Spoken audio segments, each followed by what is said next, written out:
But enough of this palaver. Let's get the show on the road. Morning.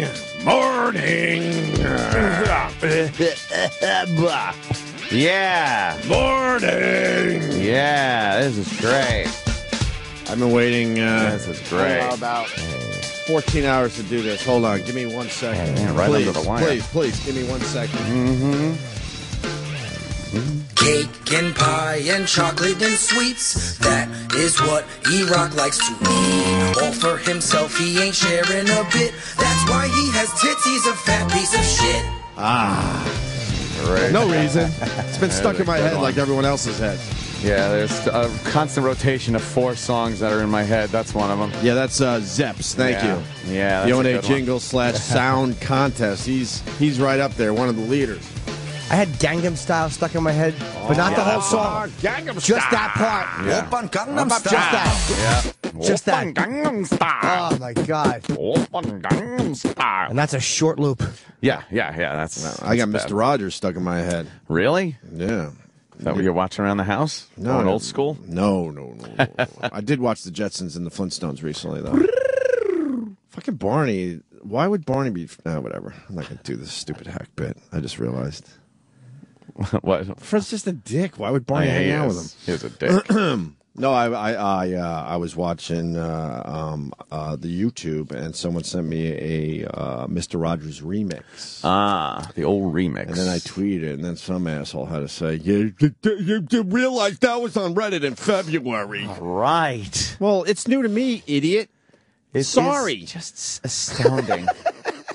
The internet is just a place to fucking just go and get angry. But why is everyone on edge? Yeah. I tweet this like, wow, this is cool. This is new in my world. And actually, in general, people were like, into it. But one idiot. There's always an idiot. Reddit, February.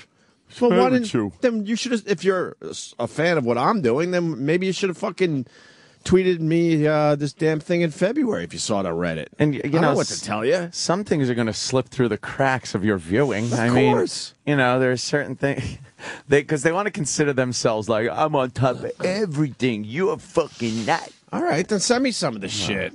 Douchebags. Don't send me anything. It's all worthless shit. God. Hey, you got to see that. Check this out. Funny shit for your show. No, it's not. 9 out of 10, it isn't? Oh, God, it's usually drivel. Well, the Mr. Rogers remix we'll do into break. It's a nice little thing into break. Oh. It sounds like a real fucking song. Well, It's kind of creepy. fucking you talking out for Jesus. Hey, man, at least we're on the Gangnam Style thing, man. See? Not everything falls through the cracks in this show. Open Gangnam Style. Yeah, exactly. Thank you. Gangnam Style. I cannot fucking get up for a party at this hour. Why? What's Play wrong? this a little more. I woke up late. What? I woke up last night, and it's the middle of the night, and I wake up, and I can't get back to sleep because I fell asleep at like fucking 7:30 at night. And I fucking You went to bed at 7:30? bed? I miss my bed so bad. Just go Oh, up I miss there. my bed. You still out? No, it's freezing cold, and I don't fucking have TV up there. The only place there's heat and television is in my fucking downstairs. So, Tuesday, Wednesday, you're 11 days in. No power. It's 11 fucking days. Got a in. generator, so you got some things Yeah, I working. got that going. Which I got is that nice. going for me, which is nice, yeah. I was talking to my sister yesterday, who lives relatively close to you, a couple towns over, and she's decided to be I'm going to collect all these supplies for Coney Island. Oh, yeah? She's going to drive to Coney Island with like a fucking truckload of shit to help the people. Man, She went on Facebook and like, hey, let's do this. that's pretty decent. It is pretty decent. I'm Yeah. like, are you related to me? No, it's kind of cool, actually. But she was telling me about the snow. How much snow in your yard? 8 to 9 inches? Yeah. And she's saying that now the problem is they can't plow the roads, or yesterday. Yep. because there's so much shit in the roads. Like the plows don't know where to fucking go. They can't drive a plow through the roads with the old furniture that's put out from destroyed houses, trees that are down, wires that are tangled in those down trees. Because you got to zig and zag your way out of these roads. So she's like, they're not really plowing the side streets because they don't really know where to fucking plow. Because everything is hidden right now under snow. No one knows. No one knows anything, by the way. Really? Well, LIPA admitted a thing or two. Did they? Yeah, big article in the paper today. I've had it with LIPA. Well, something we've been saying for, I don't know, at least a week now. The government now saying antiquated utility failed. That's LIPA. Yeah. They're calling it antiquated as well. You know, we've been having the discussion like it's very expensive to get the power lines underground and all that, but the government itself saying, look, there's things that they could have and should have done way before the superstorm. So they're calling them antiquated. And then I guess LIPA admitted weeks before the storm that they were way behind as far as trimming the trees back. Yep. And you know what that's about? Oh, yeah. That's about saving some funds. Save some of that cash. Why put them guys out there with overtime and cutting trees down when they could just have them doing other things? You know, that's a big part money. of LIPA and these power companies. You get the trim... the tree trimming guys out there and make sure that you get the freaking big limbs off the lines, just in case a storm like Sandy hits. So it's a huge article, man. They're all pointing fingers at LIPA going, what the fuck? And then I heard there's some controversial move they're making. They wanted to, before they turn on the power on some of these areas, they want to check every single basement to make sure it's not like flooded because they don't want to electrocute people. Yeah. And then they finally said, look, that's going to take too much time, so we're going to just turn this shit on. Just start turning it on. So we're telling everyone you got to check your own basements. It's up to the homeowner at this point. Is that controversial or what? Yeah. Well, they do have something in place. I think that you need a certified electrician to sign off on your house before they tie your house into the power supply. Right. There are some people with powers on the pole right there near their house, but they're not allowed to get it because they need certification that their box isn't full of salt water and corroded wires and whatnot. Right. And there's not enough certified electricians around to do this. Right. And some of the people do need the boxes replaced because they've been destroyed by the water. It's just shit that you look at and think about and go, this is going to take forever. So they realized it was going to take forever. So now they're saying, look, we got to turn this shit on. Just turn this shit on. So there's gonna be some shit going Flip that fucking switch, you motherfuckers. What do you think's going to happen? I don't know. There could be some fire. I think someone's grandma's going to get electrocuted. A little electrocution going on. And then there's people that have tied their panels into their generators, but they haven't shut off the main breaker, so the power is going through their house, which is what it's supposed to do, but it's also going out the way the power is supposed to come in. Oh, I see. Because if you leave your main open, that circuit's open, and now the power is going out because you're feeding your panel. And so workers are under threat of being electrocuted. Well, how do they make And when they turn the power on, now you're going to have power coming in and power going out, so now power is going to feed into these generators. It's just... But how are the workers going to be safe? They got to ask? Well, they got to test all the lines before they... That's why they go around and they tap the fucking lines and shit with those poles, with the voltage meter poles and see if they're live. It's amazing. Is that what they do? Yeah. You see them like tapping around. I didn't know that. Poles, yeah. I'm like, how do they know? Even these idiots aren't going to just grab fucking live wires. So if it's not live, nothing happens. What if it's live? Then they got to figure out where it's coming from. How do they know it's live, though? It'll show up on a meter. That shows them that there's electricity. That there's electricity going through on the wire. Oh, man. It's insane. It's just insane. And I've been leaning toward getting a house in the suburbs. I think I might wait. I might wait a little longer. Well, Fuck that shit. Go to Jersey, not Long Island, man. Long Island's terrible with the power. Well, it's terrible. Long Island's crazy. It's the commute that kills me going back and forth to Long Island. Yeah. I'm in full generator construction mode now. Full generator going in mode. This is no more bullshitting around. This fucking giant generator that powers my whole house for a long fucking time is absolutely going in. Big giant tank? The big giant going tank, in? everything. I've had it with LIPA and their fucking power failures every time the wind blows. It's insane. 11 days in. Dude, I'm fucking just... Are you cold? No, I have heat. Oh, you did say that. I have heat.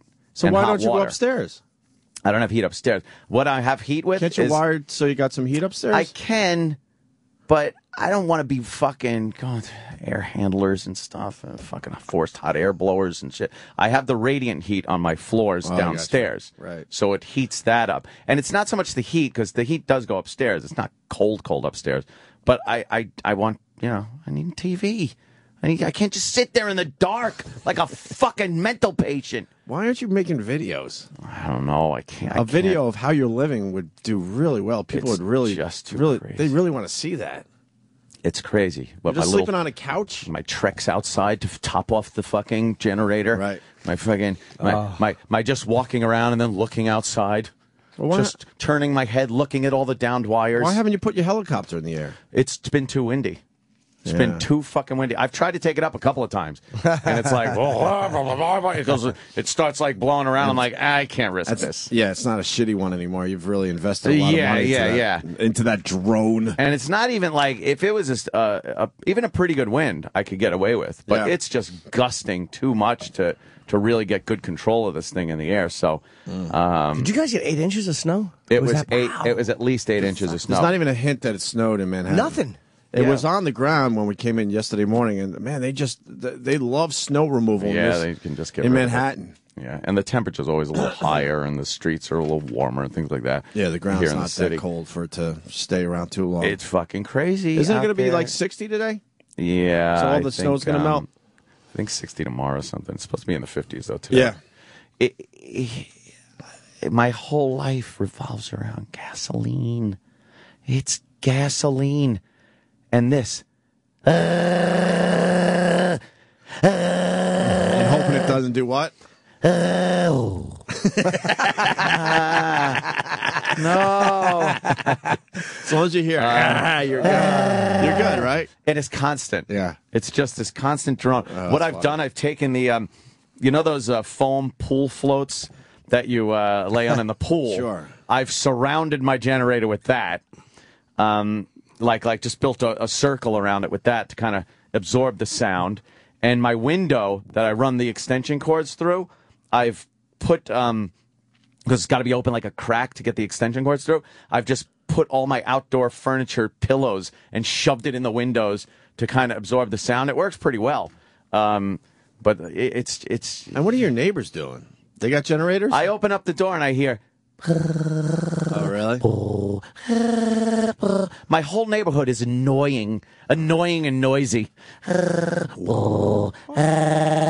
Everyone's running a fucking generator now. Sounds like it could be a nice little song, a little tune. No, it's not a good tune. It's the fucking annoying, there's no electricity tune. I don't even know how it would handle 11 days without power. That's terrible. With 2 little kids especially. Thank God I'm just alone. To add to the God, equation. I'm alone. Thank God. And then Ange came over yesterday because she just needs to get the fuck out of her house because she was in one of those areas that were devastated. Are they living in that house? No, they're living with Keith's parents in like Keith's parents' house's basement because Keith's parents' house, their house is destroyed, like fucking destroyed. So they own another house that they rent. The one on the canal? Yeah, that's gone. Gone.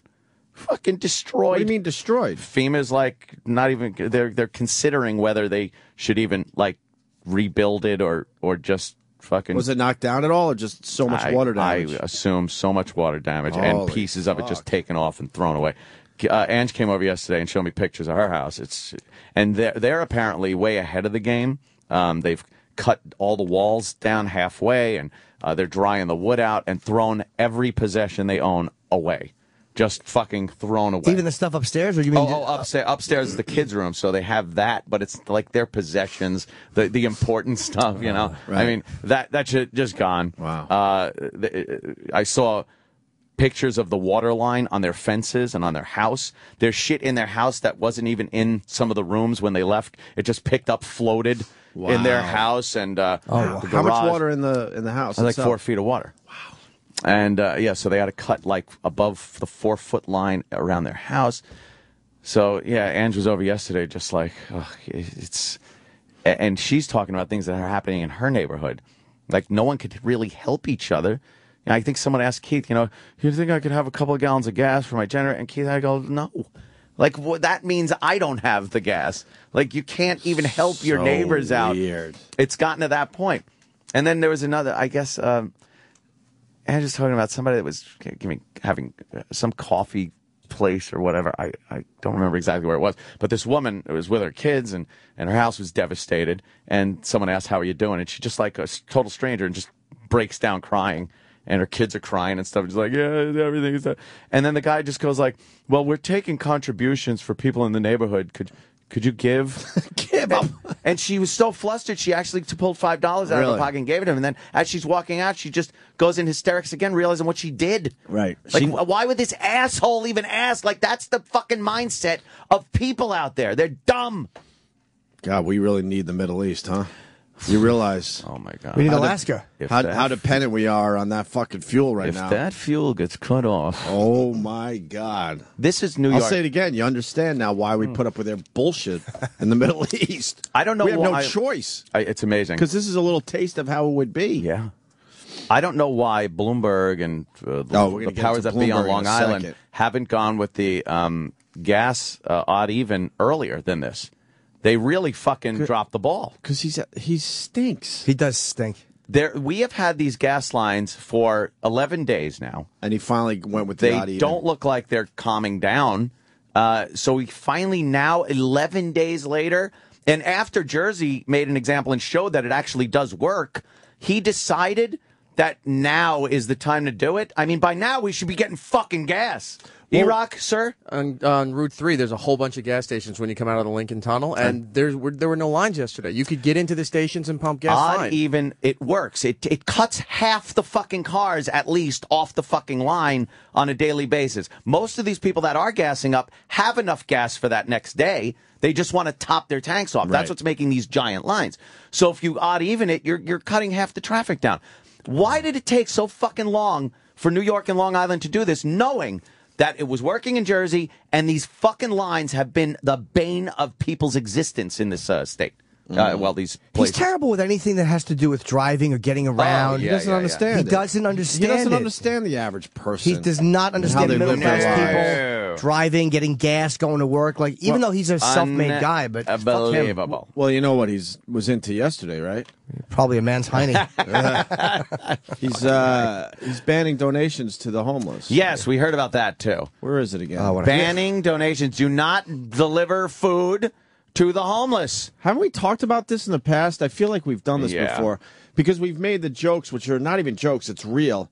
You see the homeless digging in garbage fucking cans every day. Right. And eating half-eaten burgers. And sometimes the one that really gets me, like a homeless guy grabbing a half-eaten burger out of the trash doesn't bother me as much as when they find someone's half-eaten Chinese food and they'll dig in. That's a coup right there. But they'll dig in. That for some reason that's the one that gets me. Homeless for? So we know that homeless they do this. They'll eat anything out of the garbage, and this idiot is banning giving food to the homeless because they can't monitor the salt or trans fat sodium content. or trans fat. These motherfuckers are starving. They don't give a shit. Was that because there was lawsuits though? Like a few bums filed lawsuits because they said the food that they got made them sick or whatever. So to save the city from lawsuits, they stopped it. Is that why they stopped it? I heard it had something to do with lawsuits. Maybe I should say lawsuits again. You can't defend yourself against bums, though? No, but it's just the cost of rising litigation. It's like, have those guys killed. That would be the guy's lawyer comes in with one of those sticks with a bag on tied to it. Well, let me get my brief, like old school hobo with that hat. Well, Your Honor. Yeah. You're gonna allow the homeless to influence your policy? Yeah. You fucking take those guys out. Yeah, my Esquire, Dewey Stinkum in hell. I don't know what happened to him, man. You know, he got hit by another homeless guy with a brick. I don't know. Yeah. It's a shame because he was fucking suing the city.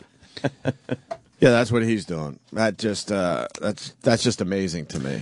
Yeah, he's not good in a crisis situation either. No, and he wanted to be Giuliani too, so badly.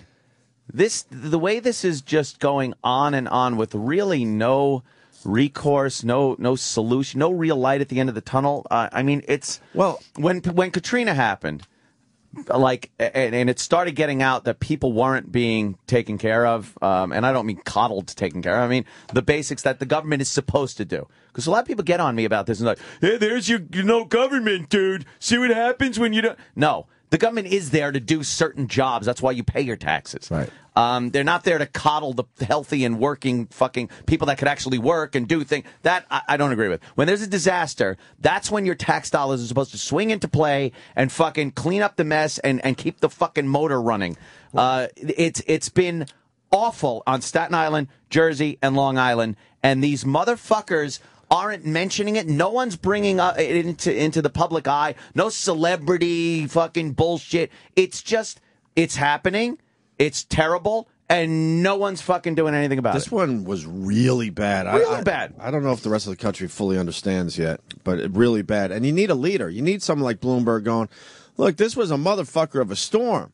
But that's when leaders lead.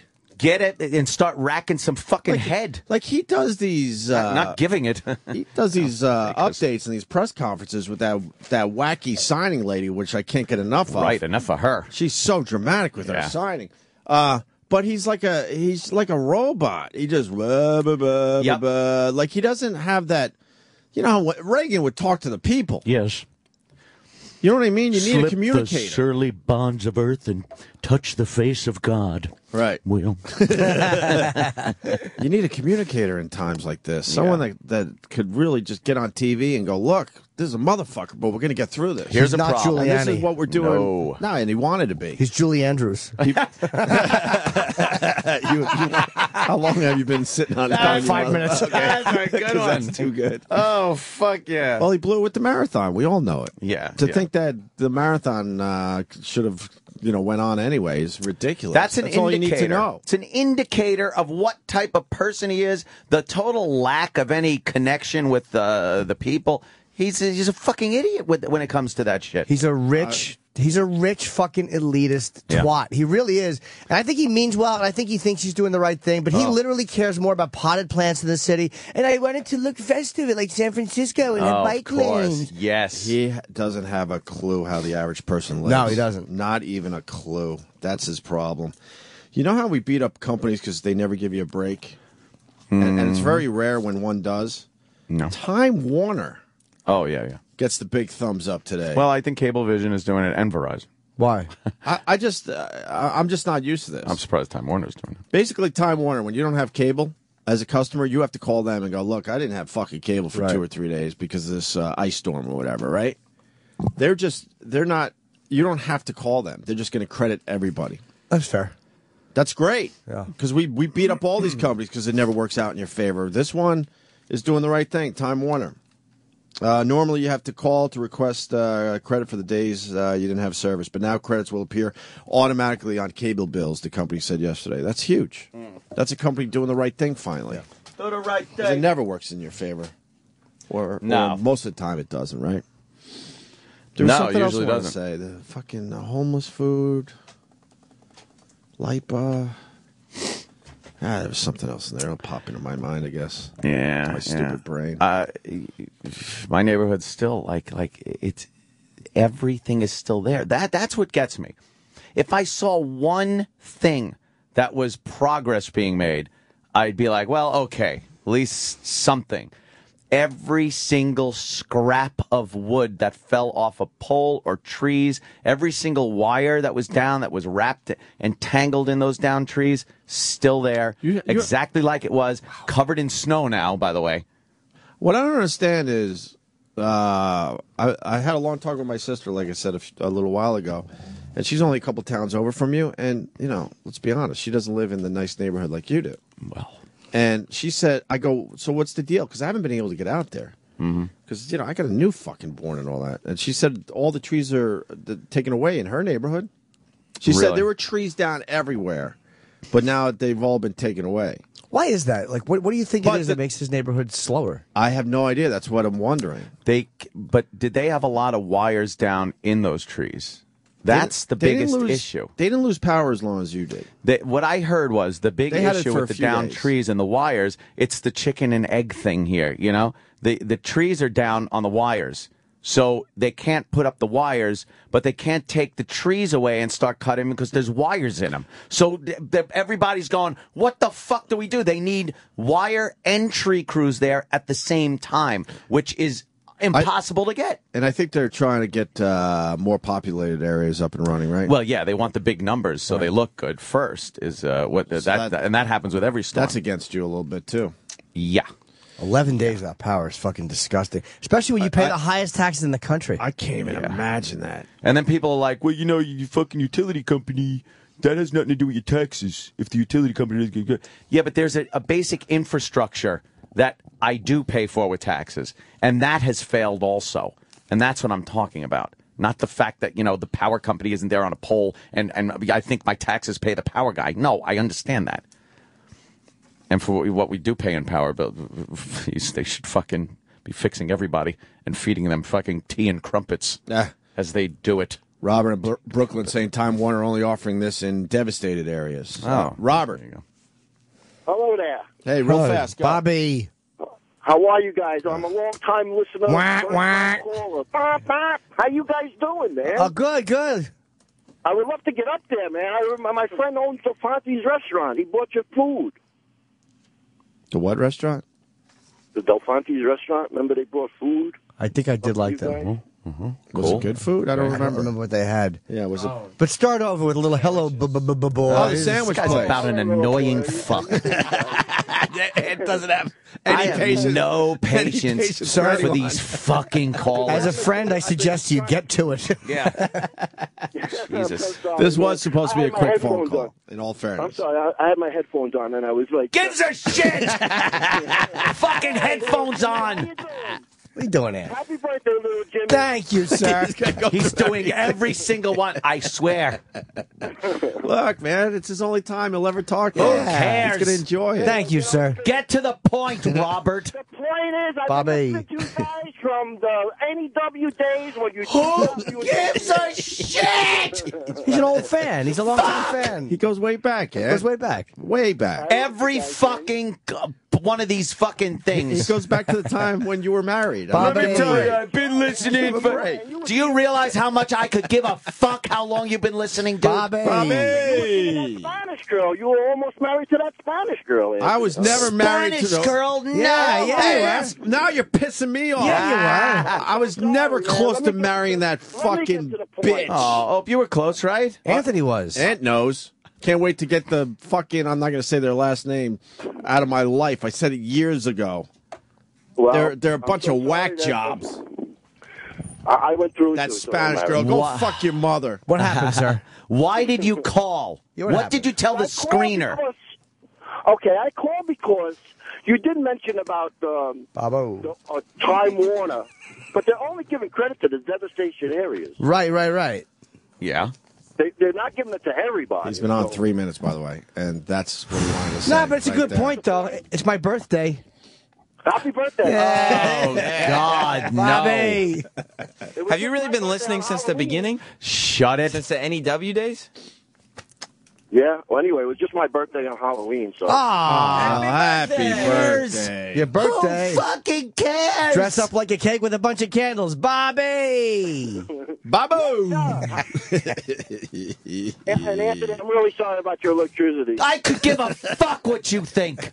He's sorry. I hate you. I love you, man. He loves you. He loves you, man. Maybe we got He off loves on the you. I wrong love you foot. guys, man. You're the greatest. Boys. we are. Thank you, sir. I hope you enjoyed your time with us. Bobby. Bobby in Brooklyn. Yeah, Bobby means well, but he takes a little while to get to it. Holy shit. What a chatty douchebag. He went through all of it. Yeah, he likes a big build up to a conversation. Yeah, to a nothing.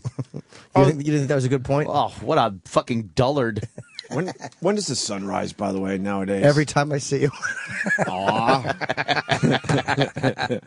I see some sun coming down the hall there. Nice. Oh, yeah, it's getting a little blue out there. Fuck. Tomorrow That is daylight savings time is the dumbest thing ever. Especially when you have kids and you realize you're stuck in the house starting at 3:30 in the afternoon when you could be outside. It's so dumb. Oh, gosh. I'm so tired. But I'm up. This is nice. Hi, Anthony. Hi, it was so nice just being with you last night and sleeping together with you. I love... I got no power. I'm on the couch. Holy shit. Sucks. You're on edge, huh? Oh, God. Is it a guarantee you're not going to get power over the weekend? I would guarantee I don't have power. So Monday will be, now we're talking 2 weeks. Yes. 2 straight weeks without power. Kenny finally got it. And my brother, who's having Thanksgiving, got fucking power. Oh, Island. I'm very happy. Yeah. What, you going out there for Thanksgiving for turkey? For turkey. Who is that?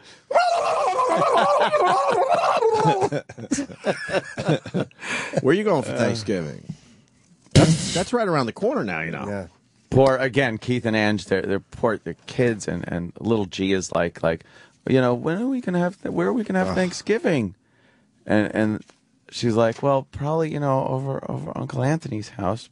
And I'm sitting here thinking like, I'd love to, obviously they come over my house, regardless if I have power or not, they come over my house for Thanksgiving. But it's like, I have to wonder if by Thanksgiving I'm going to have power. I wasn't even near the ocean, by the way.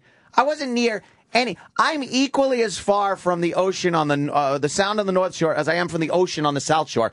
I'm in high ground. You're in the middle. I didn't have an inkling of any flooding or nothing, and I still have no power because of nothing but wind. Nothing but wind. Wow. It's just amazing to me that it's taking this long. The other thing, it popped in my stupid brain. Yo. So what is the deal with the gas? I thought we were on our way. Yeah, I thought so too. So what's the deal? What's the holdup? Does anyone know? What's the deal with this gas? Well, didn't Cuomo say, look, help and relief is on the way. It's going to take a couple more days. But he did, and I guess... a couple more days has passed by now. Oh, a couple of days is long past. 11 days and still having no gas. Anything can be trucked in this country in a matter of a couple of days. I don't know. What's the problem? Does anyone know? No one knows. No one's saying. There should be a fucking investigation about this shit. Wow, is it something they don't want to tell us? It's craziness. How is New York City, the pinnacle of the free world, without gasoline? Why are there not, like you said the other day, why are there not just convoys of tanker trucks? Tankers being escorted by fucking military and bringing it into an area that needs... Do you understand if we had some type of terrorist event on the heels of this, that people would be fucked because they don't even have gas enough to get the fuck away? Did you understand? It's a matter of national security to get the fucking gas flowing in New York. It's amazing. And no one's answering to this? No, so we don't know? No, not a clue. Wow, that's a little strange. Not a fucking clue. That's really strange. Because Cuomo did say, look, relief's on the way. It's going to take a couple more days for it to trickle down into the actual gas stations. Trickle down to gas stations? Well, you got to go above and beyond the refineries and pipelines that were cut off at the beginning of this storm. You have to go beyond depending on fixing those and pumping in gas and get it from outside sources.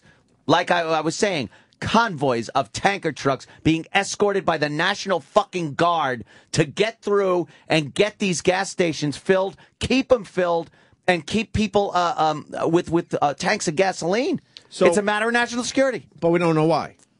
Not a clue. Does anyone know why? Why this isn't happening? Odd even on day 11? Well, this guy, obviously, which is, to your point, even if the tankers are coming from California, it takes 2 days. I know. We know enough truckers. I've had enough shit shipped. Yeah, we know. When I buy something from Amazon, I go like, all right, next day. And you know what? It's there the next day from like Guam. Listen to your pornography, which case is Thailand. So what's the issue? I have no idea. But no one does. It's crazy. Bloomberg.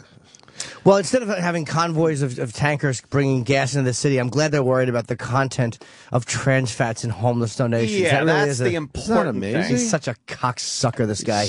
He's a cocksucker. People eat out of the garbage. How out of touch are you? They'll appreciate anything that isn't half-eaten. How about a word at the national level, too? How about a little word from the newly elected shithead about some federal funding, what's going on. This is a major catastrophe in the Northeast. And he takes one fucking visit to Jersey so he can do a photo op with Christie and fuck Romney a little bit, and then he just disappears? No, he's overseas. What? To China, he's in Asia. He's in Asia. Oh, his old fucking, his old haunts? It's not working anymore. Yeah. You lost. What? You lost. Oh, I know I did. Now I don't even talk about politics. It's just strictly race. That's what I do now. It doesn't have the same oof. No, it doesn't. I see people out there. See people. And they're still trying to fight the good fight. I'm like, you know what, just give it up. Unfortunately, it's time to give it up for But even stupid Ed Schultz, stupid Ed Schultz last night was talking about, well, why were white people able to go right in and vote, and minorities had to stand online? You won. Shut it. I have turned all of them off. I haven't watched. I have not fucking watched. I think we're going to watch the Moonshiners. Second season of the Moonshiners. Oh my God! Have you seen that? Do you have to pick up? Is it a city law that you have to pick up your TV in a plastic bag when you're done watching it and put it in its proper receptacle and not? What do you mean? What do you mean? watch shit? Oh, I know. I love it though. I watched a lot of good, real shit. You watch the Moonshiners? I really don't, but I saw the commercial and I'm like, you know what? I might have to watch this. I hear it's all fake though, because like you can't. Oh, really? You can't. You're not allowed to do what they say they're doing. Yeah, and then Nucky's trying to get the gas from Atlantic City up to New York. Nucky, yes. But he can't do it because Chip is blocking the roads and. Whew. I worked for a tanker company. We offered to bring 3 tankers to New York, and they turned us away. There's a shortage of drivers. I'm a gas hauler. I got 12,000 gallons on, and you can't have any. Bring it to my house. I'm a tank driver. The terminals up here are out of gas because we are shipping it down to you. I saw military tankers headed toward Jersey. They're shipping the fuel from Ohio. Well, whatever it is, that should have been done already. It's not enough, and it's not quick enough. The response was shit on this gas issue. Shit. When you're going 11 days in New York City and still huge gas lines, and he just enacts odd even, your response time stinks. And there should be a fucking investigation about what happened and who dropped the ball. And who had the balls across their fucking nose. That we should run the marathon and show everybody that the city, that's what you're doing is you want to run the marathon so you can show everybody what their next mode of transportation is going to be. You fucking cocksucker. We don't have water! They don't have gasoline! I hear he's had some good rants on the power issue.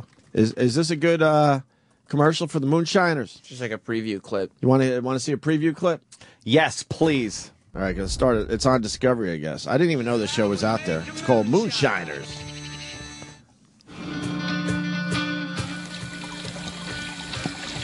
Woo! Jeff's mentor and living legend, Jim Tom, this isn't has been fake. making moonshine and copper moonshine stills since he was 12 years old. Hello. I was named after my daddy. His name was Marvin Albert. That guy is 28 years old. That moonshine will get you. My grandmother named me Jim Tom. No Jim fucking Tom teeth. has taught most of the locals almost all there is to know about the art of moonshine. Look here. Let me check this. It's over 100. Look at them frog eyes. Oh, God. What's frog eyes? For the best He said, moonshine look at them winners, frog each eyes. season He was can looking bring at a a jar check full of up to moonshine and said that. $100,000, tax-free. I don't know. So it's no wonder every Whatever. It's more visual, but fuck. What, you have to dig a big hole to make your moonshine? I guess, hide your still? I guess. Revenues! I had a friend, well, I'm still friends with him, Fred. And when he was going back up to Geneseo. So that's not a guy that you trashed on the air? Not a friend from the past that you've gone on the air? I didn't know! Sam set me up, I think. He certainly did. And if you remember, I was tapping out very early on that one. Oh, there was something that wasn't right about the Jim Chandler tapes. Not that early, though. Now known as the Jim Chandler tapes. Yes. No, Fred was in my fraternity, and he went to Geneseo like I did, and he was from Long Island like I did. And he would take the long way when we came back, let's say from a break, from summer break, Christmas break, whatever, okay, he would take the long way to go get moonshine in Pennsylvania somewhere. He knew where all this shit was. Pennsylvania, yeah. And bring it back for the fraternity. And I got to tell you, what the fuck? That shit's crazy. I don't need a buzz that badly. Yeah, that shit just burns That your shit throat. was horrendous. Is it worse drink. than Everclear? Grain alcohol? I mean, this goes back. Everclear's the worst. This goes back a while now, a good 10, 12 years. Yeah, yeah, of course. 10, 12 years. I don't remember anymore. I do remember it was just god awful though. There was nothing fun about drinking moonshine. And then we try to throw it in punch and all that shit just to fucking get some kind of flavor, man. But it was brutal to drink. I don't know why people would drink that shit. Vodka and all that stuff will do the same job, but no. Yeah. But Fred was all about his moonshine, and he would come back with these big fucking jars of just Everclear. Oh, that shit is deadly. And we would have a big moonshine party. You can't breathe when you do a shot of that. Like, you can't. It freezes the back of your throat. It was brutal, man. Terrible. Like I said, I don't remember much, but I do remember just how god awful it went down. Horrible. Yeah. So whatever. That Juan Reyes out in California, that guy that shot his son in the shoulder in the desert. My other story. With the blood that went. Bloop. Yeah, like a fucking fountain. He used to get these kegs from this whiskey distillery, these giant wooden kegs, and he'd put a couple of gallons of water in it, and then just lay it on its side. And every week or so, he would roll it a little bit, just roll it over a little and a little more. And after like 2 months of doing this, the water would kind of leach the whiskey out of the wood from the barrel. And you'd have fucking like this homebrew kind of stuff. Wait. I'm lost too. Yeah. Wow. I don't know how you make whiskey. Well, it's not making whiskey. This guy would take the old whiskey casks that they used to store the whiskey in.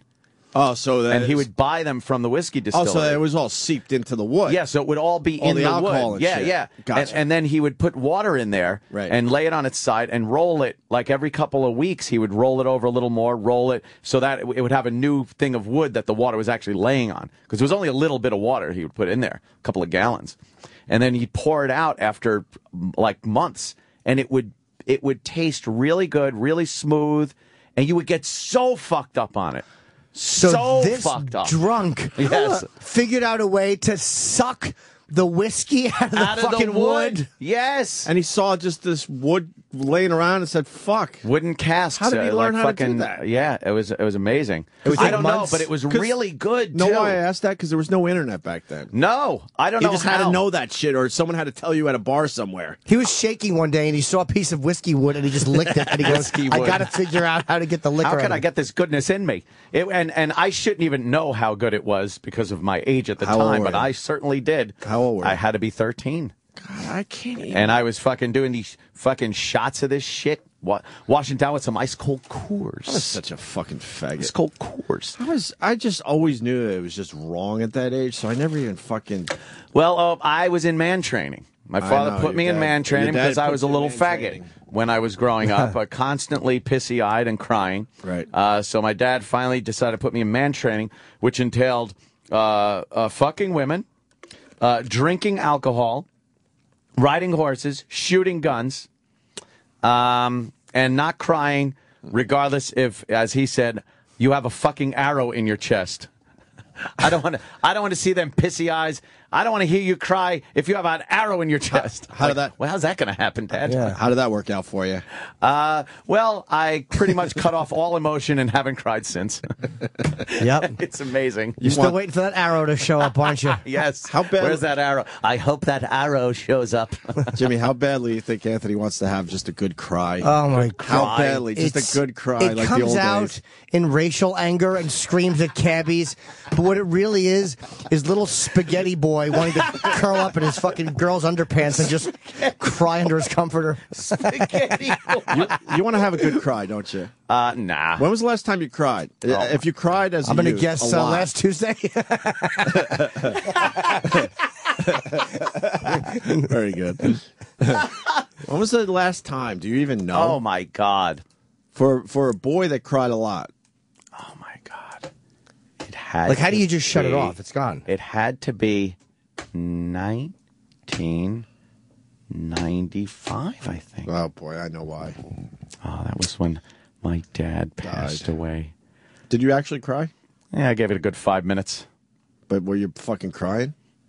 No, it was kind of like, oh, boy. I was thinking back and, some tears running down. Not like, not like one of those. But you need one of those. Why? Why? No, you don't. That's exactly right there. See, that's right why. there.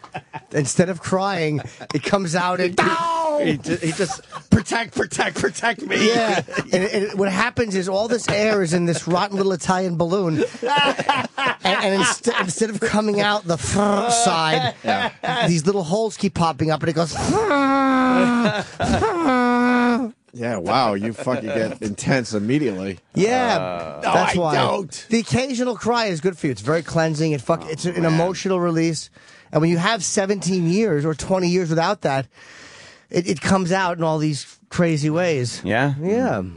I love it. I love a good cry. You can't just do it, though. You need the fucking sad emotion. No, I agree. But you also need to not block it. But I'm not blocking anything. I don't believe that. What are you talking about? See?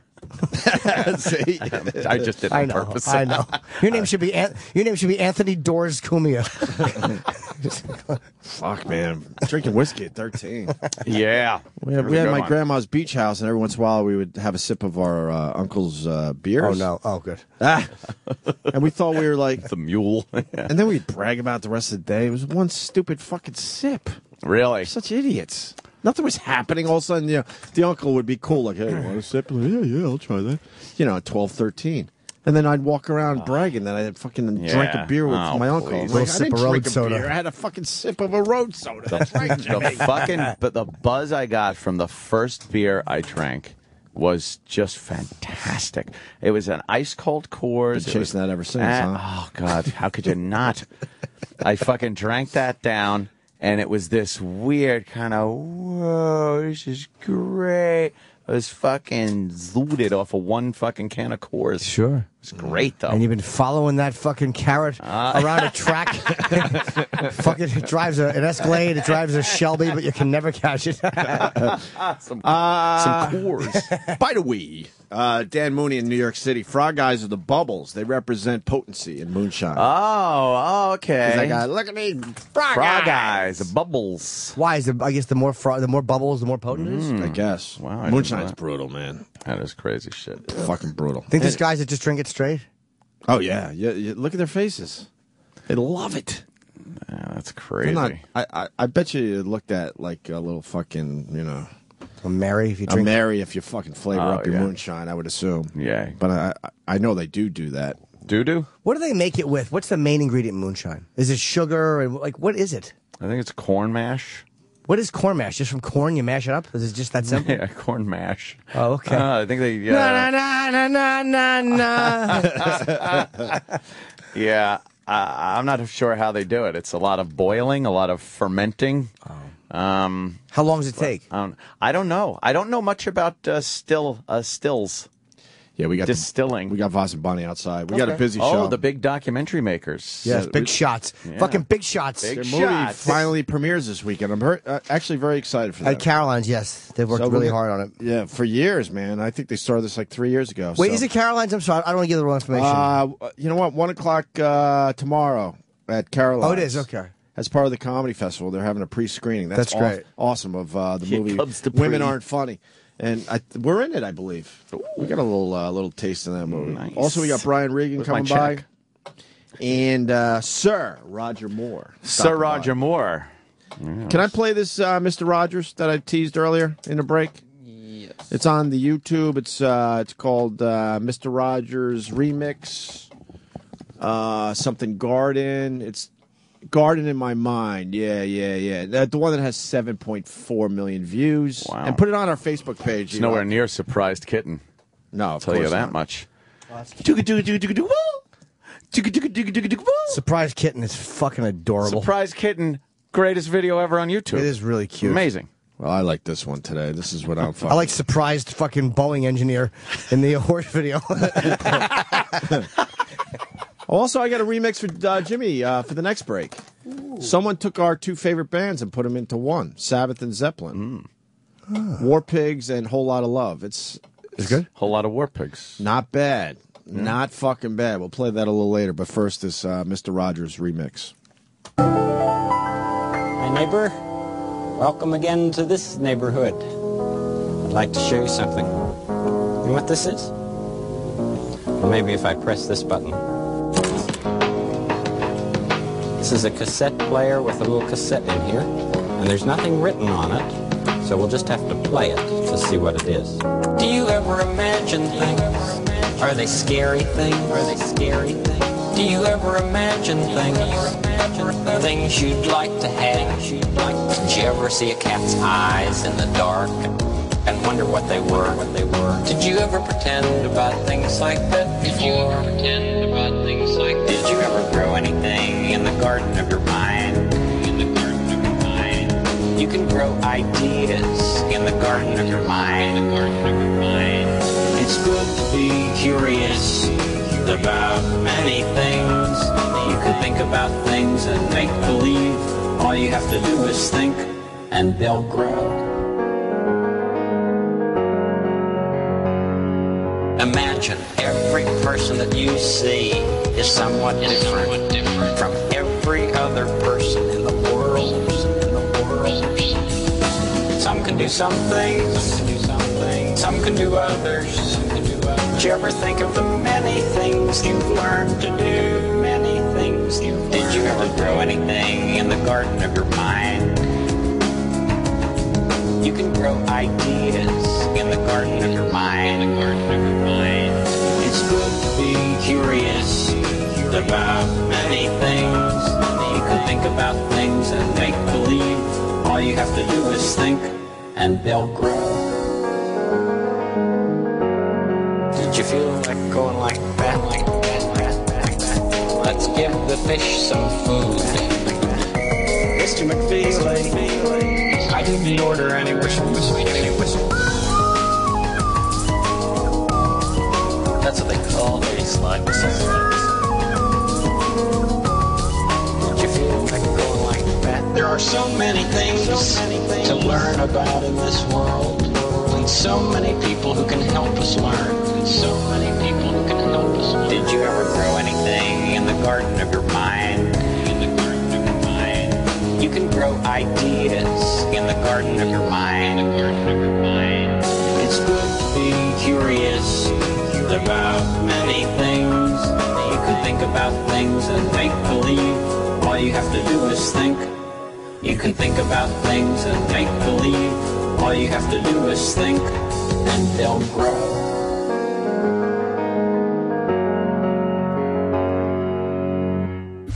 Sirius XM, the Opie and Anthony Show.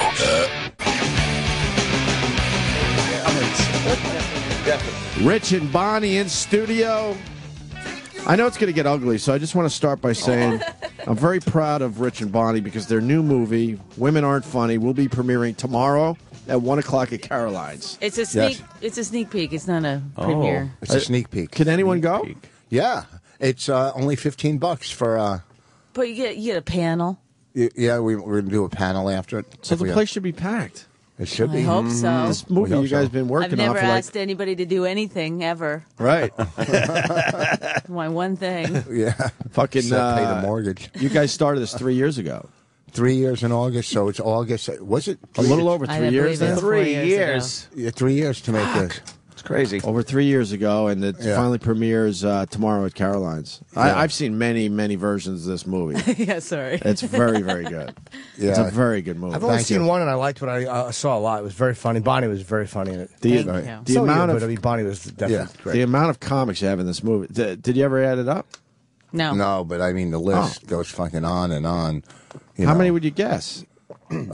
40? Yes, probably. You think that many? Yeah. Probably. I mean, whenever you start listing them, you're like, I can't believe that there's that many people in it. Yeah, I mean, Chris, the credits take a Wanda, really long time. Sarah, Lisa, all of them. Fucking Chris, you guys. Chris Tucker? No. Chris Hammonds. Chris Dane is in it. I mean, Joan Rivers. Everybody. Sarah Silverman, Artie Lang. Wanda Lisa Sykes. Lampanelli. Opie and Anthony. You guys are throughout the movie. You guys are the anchor Assholes. of the movie. No, Yeah. you're like the anchors of the movie. Ooh. And we Anchors just like albatross. Yeah. And we look really good because it was 3 years ago. Yeah. People are going to see us and go, saw you in the movie. I What the remember fuck that. happened to you? I'll tell you what happened. 3 years happened. Leave me alone. I got 2 kids. Shut up. Actually, Anthony launches the whole thing with his. Whoa, I know. With his stare at you? With his That stare that you so give mean Bonnie. in the beginning. You basically say, no, women aren't funny. You just stare at Bonnie like, Oh, your turn. no, I'm sorry. Your turn. Great. Yes. It's great. Patrice is fucking great. in it. Patrice is in the movie. Colin fucking Brewer. And a lot of alternative comics. You know, Jimmy Carr's in it from England. Alternative to funny. Was Jimmy in it? I didn't remember him. Yeah, remember down in he was in Montreal in the basement. He's licking the straw and going to Bonnie. I don't Do you remember. have a gay following? And Bonnie goes, I do too many AIDS jokes. Oh, that got cut. And That you didn't one take scene. that out. Yeah. Uh-oh. It's a fucking great scene. Well, yeah. Here they go. Here they go. I cut it because I had to. I had to take 10 minutes out of the. We did a final cut, and then I had to take another 10 How minutes. long was the out. final cut? It's 80 minutes now. Oh, now it's 79 minutes. You don't want it to be 90 or what? No, not for a documentary. It's too long. Yeah, well, we can't. That's the what my magic buddy number. Morgan Spurlock told Morgan me. When, Spurlock you know, was- That is the magic number. You want to be at 80. Yeah. There they go. For whatever reason. I don't really understand I that love when you myself, two but- just get into it. Yeah. It's just like, well, hey, Gracie, why'd you cut that movie? Hey, you too. Oh, you too. What'd you cut from the And how do you say it? Pippi, why did you...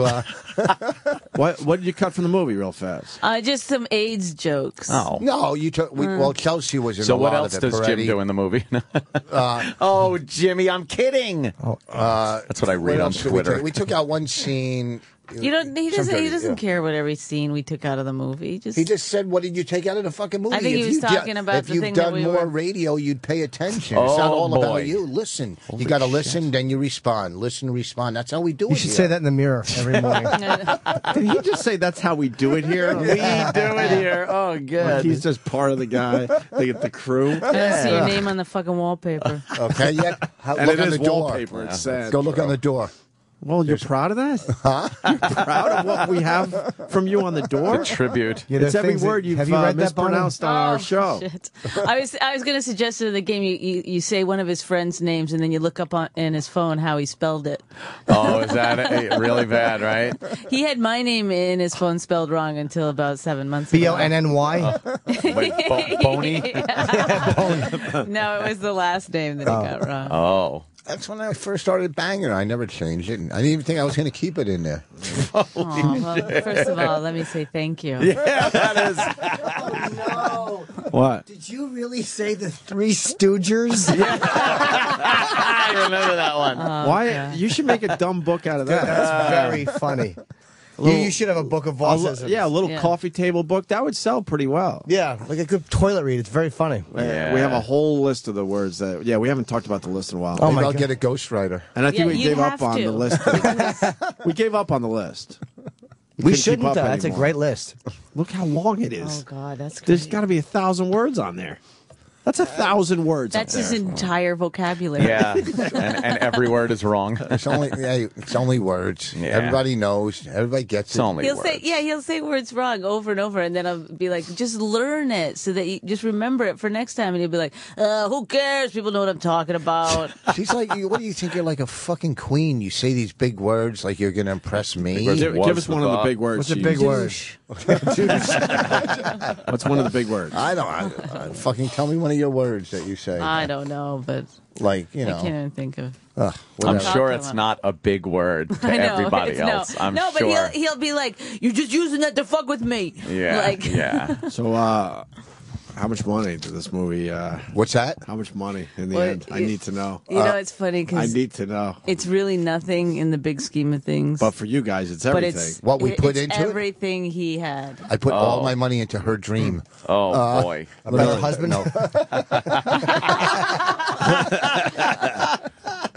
Tapped you out.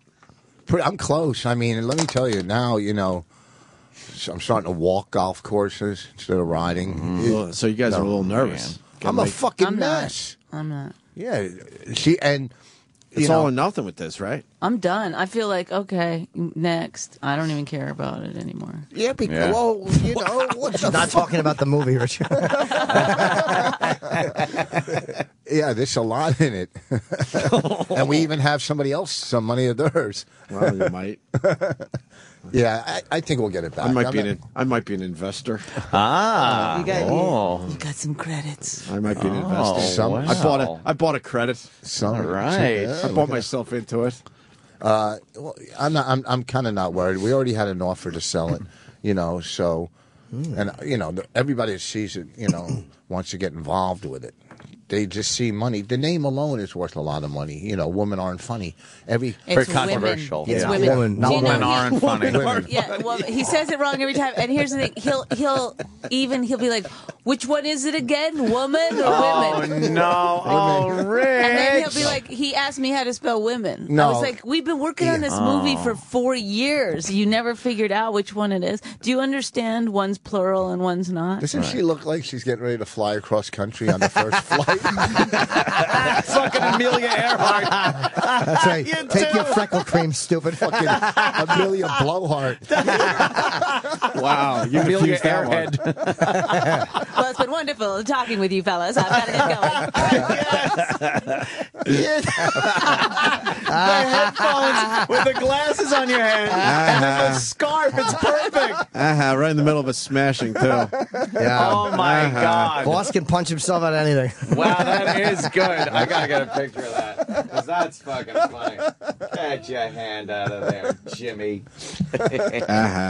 Oh, that's fucking funny. Women aren't funny there, Rich Voss. Yeah, woman. Did you? Okay, so we got a hotel room the other. Tell how we got the hotel room. What do you mean? Okay, so Wednesday and Thursday. Wednesday, she was doing a podcast, Keith and the Girl, and I was going to do it Thursday, right? What's Keith and the Girl? I've heard of them. I can't keep up with all these podcasts. Yeah, I heard of them, but they're in Queens. What the hell's Keith and the Girl? They were like one of the first to do podcasts. Hey, who's somebody Keith? with my name up there. Sorry. That's how Rich used to spell my name. Who's Keith? Is he a comic? He's the guy of the show. No, they used to be a couple and they split up. They're not a couple anymore. And then he turned her off, gentlemen altogether. And they just do a podcast out of. They rent a place in Queens, and that there was tons and tons of times I was doing Caroline's or places, and they go, "You want to do Keith and the Girl?"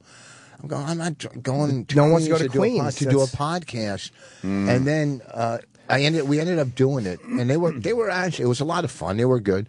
So you think that they're real because they have foam on the wall, right? You're like, whoa, this is serious shit. Like acoustic foam on the wall and shit. So Rich is like, okay, all right, I'll do this again. You're gonna get foam for your podcast now. So can't afford it. So we're Jesus, just put egg crates. What? Egg cartons right there. When I get back from my trip, we'll look into it. Yes. So we're getting a hotel. I was going to contact. She was going to do it Wednesday. I was going to do it Thursday. We had to go do some shows in New York. Had to go to the editing house.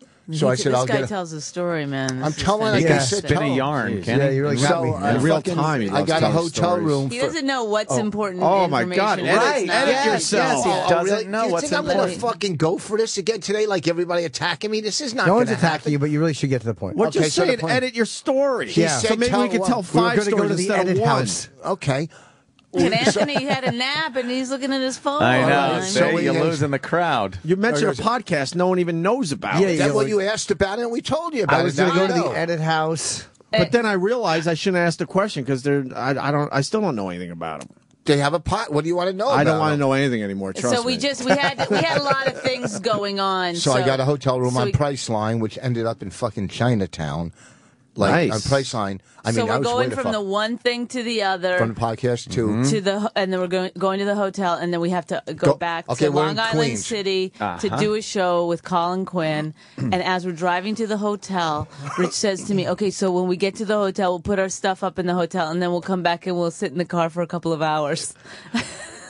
Well, because you don't want to pay for parking for 2 hours. You got a hotel, and he wanted us to have a nap in the car.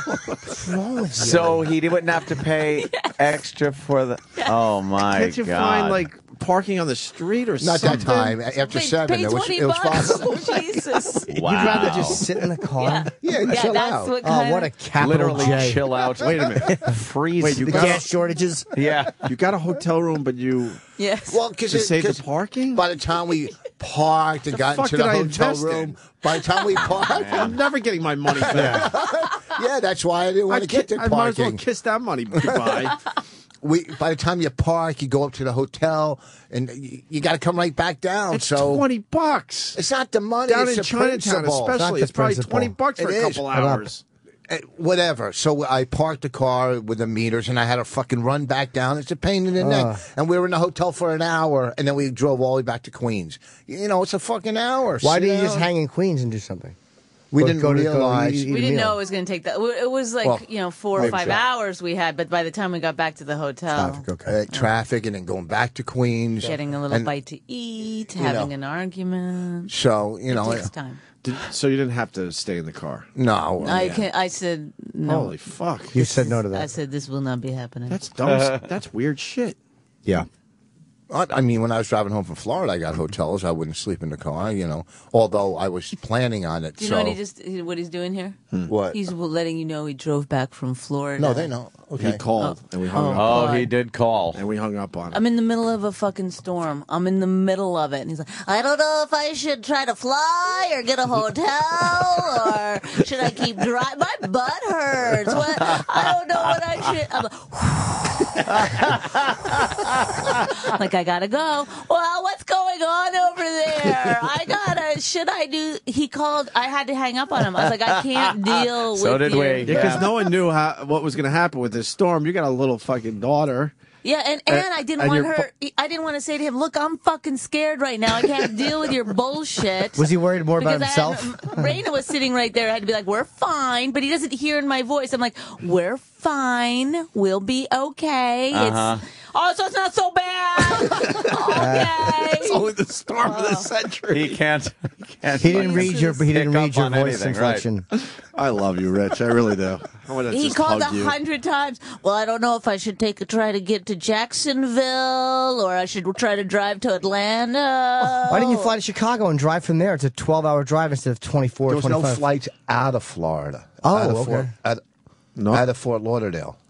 None. None. Why? Oh, should I just stay in Florida? What am I going to do? I'm not going to golf for 3 days. I don't know.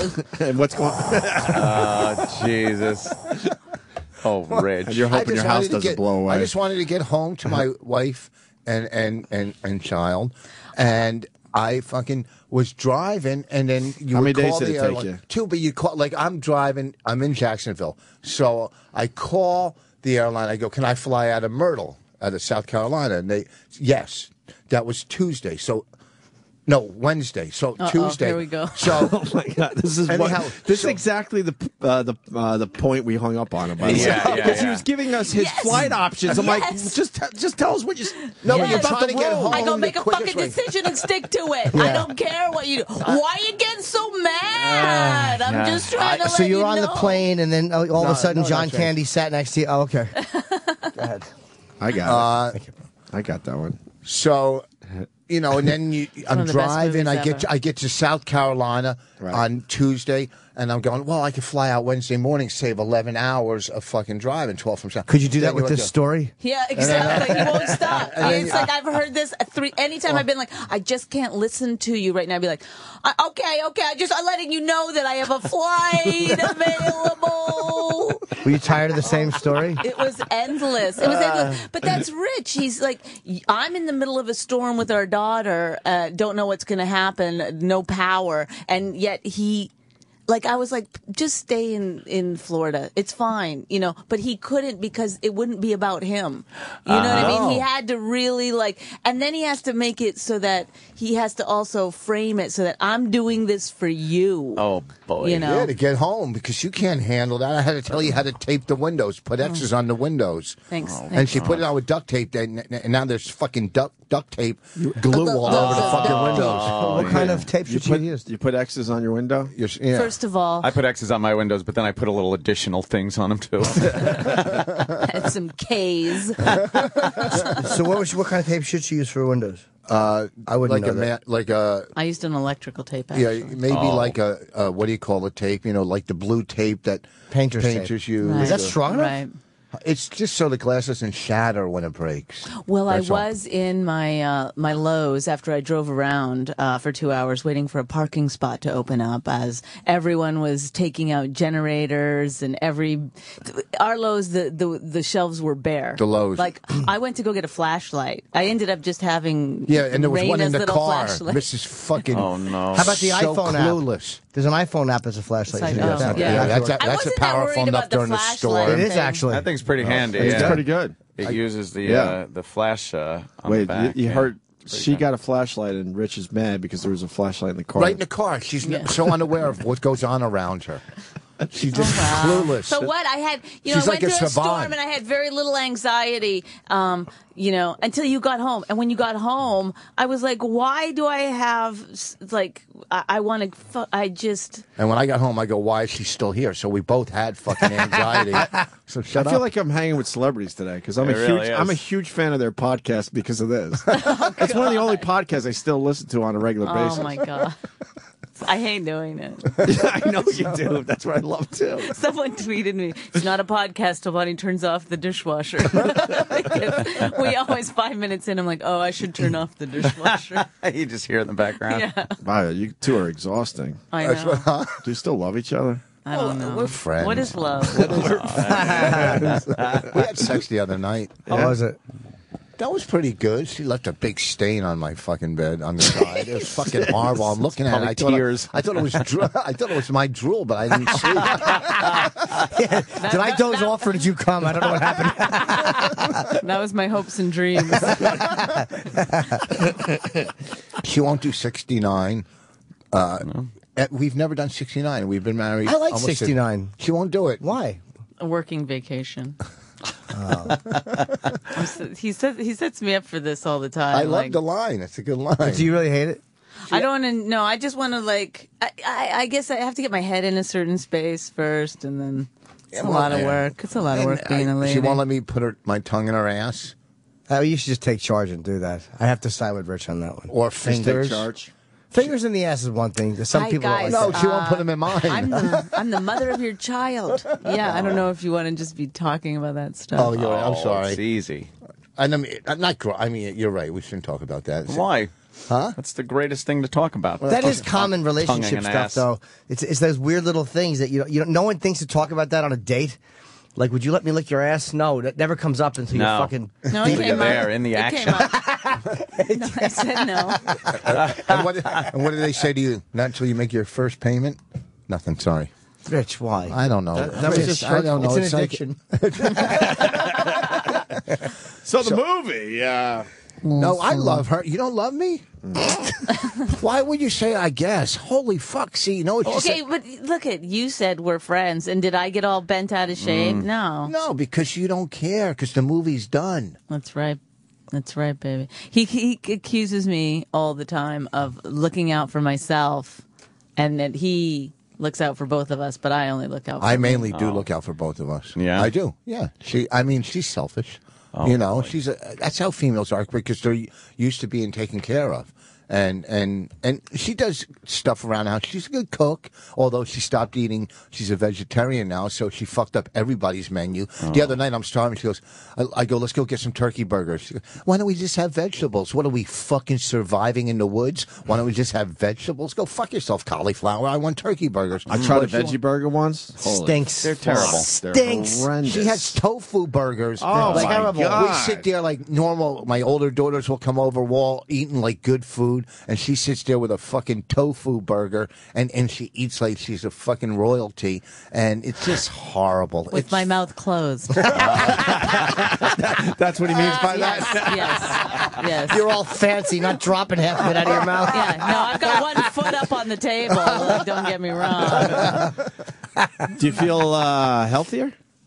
I don't feel that different really. Really? I thought I was going to have a lot so more now energy you're just suffering and stuff. for no reason. I don't really. You don't feel like you're suffering? No, I don't miss it at all. Wow, how long? I tried veggie It's burgers. like a year. Health reason or ethical reasons? Well, meat started to gross me out. Like, I don't know. Maybe if I The was day you got buying married? organic or something. Yeah. What made Rich what just grossed turned you me out off about meat. You hear this a lot, though. What grossed you out What about is it about meat? meat, I mean- meat that grosses people out? The smell when I'd go to cook it and stuff sometimes. Like I'd which be like, one? I still Chicken? bang you. Yeah, poultry. Poultry? Yeah, but Poultry she had to can be kill- pretty goddamn disgusting when it's gamey, raw. yeah. You get that smell sometimes. Of man, just you Yeah, cook like is your it massacred good or, chicken. I don't know. I don't care because once it starts fucking barbecuing, goddamn, Yeah. that How about shit is bacon? Do you good. like that smell? I Bacon. love, yeah. Oh my God. Love Yeah. bacon. Well, she also grew up and she had to kill chickens. She had to kill everything she ate. All right. Yeah. You know. Yeah. Is that So real? I've Yeah. heard the stories over the years. Yeah. Yes. You didn't. Yes. You didn't. Clarice Starling. Yeah. But you didn't kill the You shit. will let me I know did when your kill the retarded chicken. husband stops screaming. She actually killed chicken. How would you do that? So you take I don't even know I could. I don't know I could do that. Did you do the cut off the head thing or the Yes. grab the neck and flick it? No, you take a wire that was like, curved at the end, and you'd go into the pen and you'd grab it and you'd get one of their legs and you'd pull it out and you just flip it onto the board or onto the block, and then you just had a little cleaver. kook. And sometimes you didn't get it right away, or you got the wrong. It's very quick, though. man. Right? Did Yeah. that ever then bother they'd run you? around. They really would run around. Did that bother you? I don't remember that it really bothered me. It was just such a part of like this Growing is what up we or do whatever. every spring. Because you guys You are know what eating I found them, out though, right? about her? You know what else Feed? too? Yeah. They didn't have running water, so Oh my God, she only stop. took a bath once a week, and she had to share it with Where her the sister. fuck did they you fucking live? their parents would bring in snow and melt snow and No fill way. it, and that's how Yeah. she took a bath. That's why like. We had she's a dirty. potty Nice. in the I'm gross. We had a potty in our house before we got running water that my father had to take and empty out. God, every now night. I know why you're still with Rich Voss. Yeah, no, I like roughing it. How old were you when that changed? I guess it was about 5 or 6 when we got running water, but we always had a well, and then so that was you had to be very careful. Wait, how far in the boonies were you? We're far, we were. It's Cold Lake. It's far. I But mean, what's the- now what's the it's closest- populated, but What's the closest area? The North Pole. so Canada. it's about as far north as people really do live In Canada. I mean, Whoa, until really? you get Yeah, until yeah. you get into the Just the crazy, territories like- and stuff. How Yeah. bad were your winters and Tribes. stuff? Bad. They must have been horrendous up that far. Yes. Very, Why did you very guys cold. stay up there? Well, we lived there for the reasons everyone lives places where everyone That's else just goes. where What the your fuck? family was used to. We were poor. What are the territories? What's that? I don't, they the renamed Crips them, and I are don't know right the here. names of them anymore. But But what is it? It's above all the provinces. yes, yeah. But it's Canada. It's Canada. And how big is the territories? big? They were massive. The Really territories. huge, Right after, That's so right after 1800s. territories is yeah. Antarctica. They just gave right? up. They're like, we don't really need to name this shit. Yeah. It's Just go up Antarctica here. right after that. Who lives in the No. territories? No, Indian. you're wrong, Rich. Oh, why, The what's above it? Yukon, is that it? Let's pull up a map. And Yeah. Yeah, can we take get a look map at up? it. Yeah, I want to what's- see about where you lived. Hold Why- on. what's- Okay, so about Are they if you still look up at there? Alberta, Right in front of you. it's about halfway up the province on the east side of right on the Saskatchewan-Alberta border. That doesn't mean anything. I don't know what Yeah, I that have is. no I don't know what that is. I don't know the Canadian breakdown. fuck Could them. somebody come in and just find this for us on a? Oh, boy. Oh God. So, I I'm mean, when we curious. drive, when we go to So her it goes. place, British Columbia is on the far west Right, with Vancouver and all that shit. province, and then the next province over is Alberta, and then the next province over is Saskatchewan. when we go to her Manitoba. family's house, They're still up there. yeah, we drive, we fly into Edmonton and then drive 4 hours north of Edmonton. Whoa. And like they had a family reunion this year, and like all the family comes in RVs Ooh, and stuff. Full screen. What the fuck? Look how old the map is. Wow.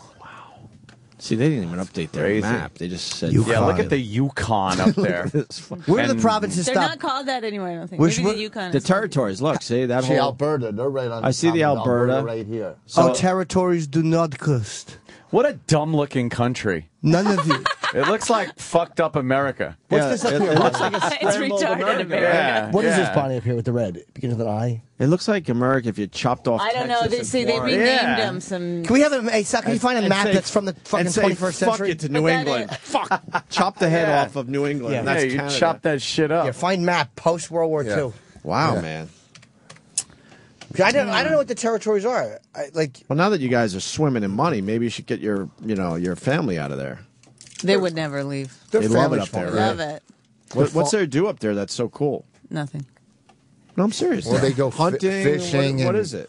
They go fishing. They go fishing, yeah. Ice fishing? God. Yes, they do. My go mom ice and my fishing. dad, they love to go ice fishing, and they get a little tent. It's like, There's something about it. I kind of checked it out a little bit, but I haven't officially done it. Her father hates our comedy. Oh my God! So my dad, a couple years ago when I was home for Christmas, Rich wasn't with us. He said, I can't remember how we got into this conversation. We were talking about comedy, and then he said, "I don't think Rich is funny." Wow. Well, we did a show when we first started dating. We did a fundraiser. My we came up sister for is free. like the head of the fetal alcohol or something. So we went up there and did a For or free show. against? Yeah, no, you should drink when you're pregnant. Right? Just wondering. If you want to get on this show. If you want to host this show. Dude, your dad openly said he doesn't like Rich's comedy? Well, they never liked Yes. Bonnie. And So, they never yeah. liked yours? Well, they don't really. They How about don't. they shut their never ask mouths? questions about my stand-up. They don't Right? watch like What's any of my that? specials. They or should shut anything. their mouths. Well, Yeah, you know, so I I don't got- know these people, but what the Right. fuck? So You I don't got have to mad like at be my rah, rah, father, rah, yeah. but why don't you just shut up well, he's an about it? old farm guy, you know. I mean, I'm doing hot jizz jokes. You know, I could see why. I he side doesn't- with Bonnie's father on this one. Are they religious? No. So it has. No. They hate Catholics. They're just simple, plain. They probably what kind of comedy they like Foxworth. They probably I don't know. Cleaner. Yes, anytime it's. How much does that bother you? Because both of you guys, as much as we beat the shit out of you, are really funny. So how much does that bother you that Daddy? they don't? But how much does that bother you that they don't like it? Well, it used to really bother me, but then at some point I felt like, oh, I can talk about whatever I want. I don't have to ever worry about them because they don't. They've never Googled me. They don't. Do they watch you on TV? No one else. No, no. Oh my In fact, when I God, was it's on so Letterman, they weird. said that it was on too late. Oh, my God. It's Yeah. Letterman. A little Why show wouldn't called they- Letterman. What is Yeah. that though? What do you think that is? It's a late night show. Canadian. No. Well, what is that's weird? I don't know. I don't know. Because My by mom the told me way- one time, she goes, you have to understand what you do is very remote. And I was like, no. Remote? Yeah, I know. I was like, you guys are remote. Speaking of remote, yeah. So But, I got to ask you, how did you get out of that world? It seems like it's a world that's tough to get out of, living that far north, and people are Right. set in their ways, and all of a sudden there's their daughter that wants to go to L.A. and be a comic. Well, she did in Canada first. But is the rest of Right, the but I family? mean- You were asking two questions. Is the rest of the family still there? Yes. Oh, that's why. They're all still there. It They're all represents- in it represents you being Edmonton gone. yeah. You ever have to visit them, Rich? Yeah, And it was Rich, just they there. actually like Rich. I Stinks. mean, aside. So Too my far and father cold. We has did a- never said "I love you" ever to you? to That's anybody. what we- Any That's the what we kids. have in common. And here's the interesting thing: Explains everything. is that he's been on his deathbed like 3 times. From what? Well, he almost died of cancer. He broke his back, and then I can't remember what he had some operation or whatever. Wow. But it's been close where you think like you're standing at the bed like. Here it is. He believes, like, I won't fucking say it. Like, you're Why like, won't he say it? I don't know. He comes from a different, that's, What happens if someone says it to him?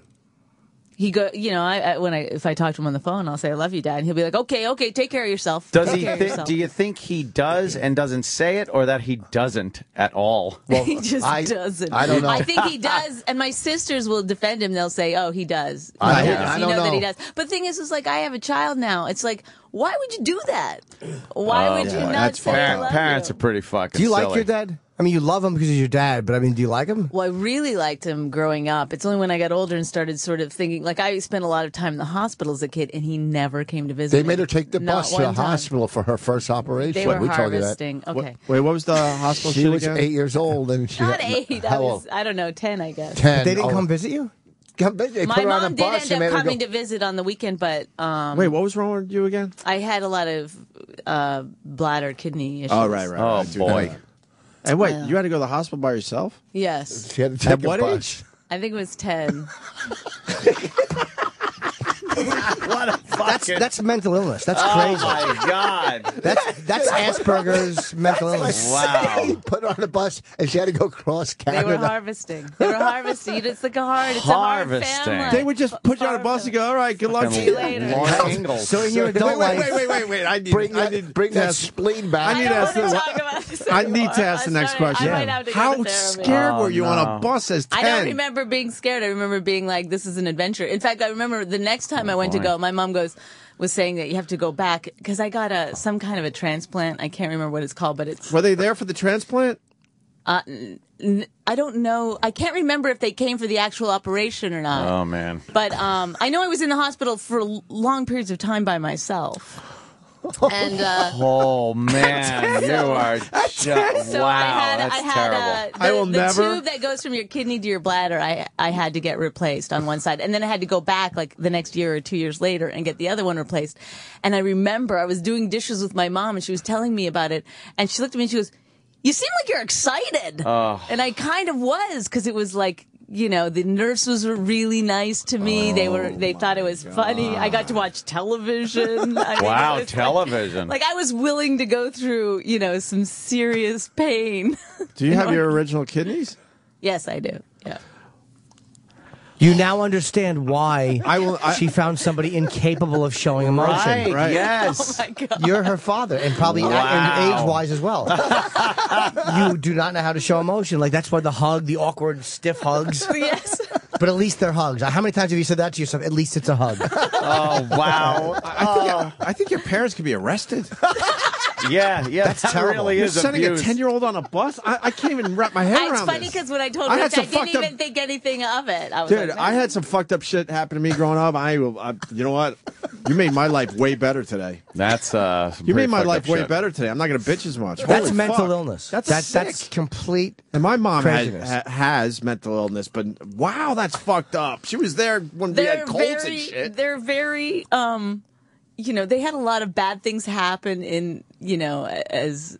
They're farmers. Like what? They're farmers. Well, They're old school farmers. Yes, man. I mean they had to. They got married and then they moved to this patch of, you know, unbroken shit. farmland, and they had to, you know. You ever watch those old farm shows and stuff, and shows from the 1800s and stuff? I lived and in it's the like 1800s. they just the 1800s. And when their kids would die and they wouldn't even care because it was Yeah. like kind of expected. They'd just have more and shit. Like you were that kid that like. If you just died on that bus, they'd be like, "Oh well." You're an old school. Yeah, One less mouths to yes, feed. yes. Is that how they survive, do you think, by having that mentality? It's the only way you can survive in that fucking Yes. hard You have environment? to kind of develop some kind of, you know, shield to the first of all, to the elements themselves. I mean, you know, God. it's cold. You know, they lived in a house trailer with 3 kids. Oh, God. You know, before I was born.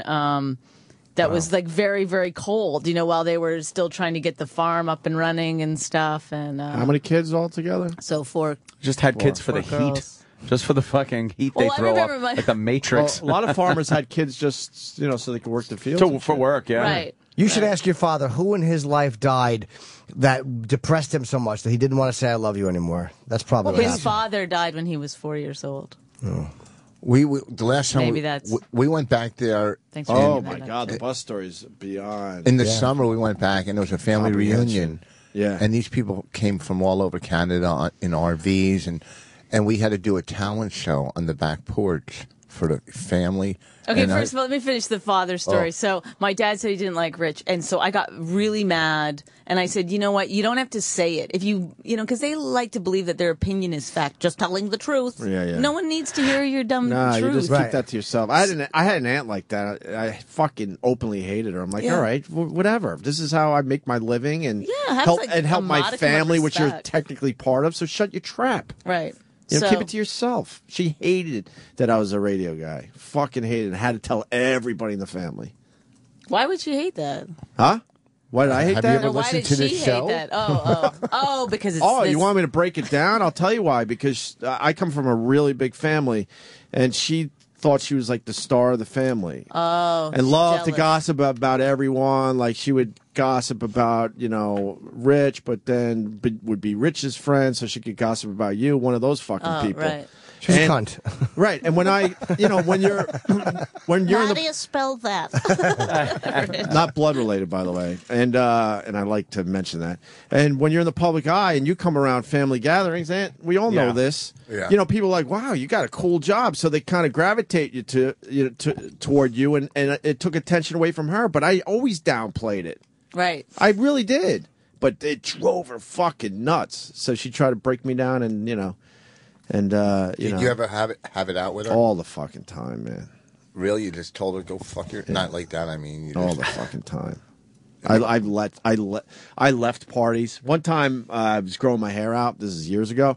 She goes, with all the money you make, you would think you would have a nice haircut. In front of everybody. I threw my fucking barbecue down in front of my dad. It bummed him out. I feel bad to this day because my dad's no longer around. And I go, I'm fucking out of here. That's all I need. And I just left. I'm like, I'm not dealing with this shit. And her husband was related to your family? My dad's brother, yeah. Oh, okay. Did he ever get in the middle? No, he just let this broad fucking run his life. Was it his first wife? Yeah. Yeah, she was a piece of work. Yeah. She was a piece of fucking work. And I never told anyone how much money I made. So, she was obsessed with that too. I never told anyone in my family. No one knows how much money I make. Obviously, look how I fucking dress. No one knows. Yeah. But she had to make it a point to tell everyone, with the amount of money you make. Like, I didn't even say hi to her yet. Right. That was her hi. But anyway, back to, I can relate a little bit is what I'm saying. Yeah. So you told your father, like, don't. Yeah, so I said, you don't have to say anything. I go, it's just rude. And it was a free show we did. Anyway, yeah, we did. It was a benefit for my Well, sister. did he say this beforehand or after? This was years after the benefit. But I would imagine. Sorry to interrupt again, but I just want to bring it all together. I imagine people were really enjoying the show. They loved. Okay. I mean, obviously, yeah, killed, right? Killed. Yeah, people were very. And in fact, that was the first year that she did the fundraiser, and it just got bigger and bigger until she started using. She was my sister who runs it. She was like. She decided she could just use any comic she wanted. She didn't have to pay for somebody fantastic, and so then it started to... Yeah, and then she asked us to do it again. But I think maybe her father didn't like me because at our wedding, when everybody went up and talked, I go, and then I met Bonnie's family, and then her father touched me in the garage, I think. Didn't I say that at the wedding? That Yeah. He touched me? Oh, no. In the barn. Well, I got a lot of people that jumped over to Carl's side. So. Oh, you blew it, Rich. So what happened when you said it to him? So I went downstairs, went to bed, and the next day my sister, she said he didn't mean it like that, but he didn't apologize or anything. So when Rich when we went back for the family reunion last summer, they wanted us to do a show on the talent show with all the kids and stuff. Oh, sure. And sure. So I didn't want to do it, but we did it anyway. And Rich was really funny. You were really funny. I was I just stood there like your sidekick hyena. We're on the back porch, and they were all sitting in lawn chairs. But you had to perform for your own family? Yeah, I mean, it was. That's gotta be weird too, right? There's like 100 people there. There was like 100 people. Yeah, it was really awkward. You're a crazy person. How do you do that? I would I didn't never wanna be do able to it. do that. But you can't. Oh my God! Can you imagine? But if you said no, they would think you're being an asshole. Who cares? I mean, They didn't take you to the hospital. Yeah, right. Why do you say you want a show? Get on a bus and go to it. You're like Ratso Rizzo. Exactly. You just took a rest stop. Wasn't on the schedule. I just want my kidney replaced. And as a mom, can you imagine putting Raina on a bus for a fucking? No. Oh my God! I can't even. So how did this show go? Did your father stone face him? He did great, and then afterwards, and this is all we just kept doing this to my dad. I'd say, wasn't he great? Wasn't he great? Oh, no. I mean, it was old. And I guess he got really mad too that night. My mom said he was in a bad mood. There was old people. I mean, there were some people in their 80s. I'm doing crowd work and just whatever. And then we bring up a little kids and they do a dance and stuff. But I think they really started disliking us when we were. Asked them for directions. Oh, one time we were trying to get directions back to the airport. So it's like a 4-hour drive, and they were like, they wouldn't give us any road names or anything. They would just be like, then there's a stop sign that's down, and you turn there. So we start making up directions, and we're killing ourselves laughing. And I look over at my mom and my dad, and they're like this. And you turn at the barber pole. Yeah. We would just... Then there's a bridge that is obviously out, and you're going to want to... They're not fun folks, are they? They think, yeah. Where do you get your sense of humor from, then? A long lost relative. I guess I'm someone on that bus. I'm like a Jew. I've been persecuted. Anyone else funny in your family?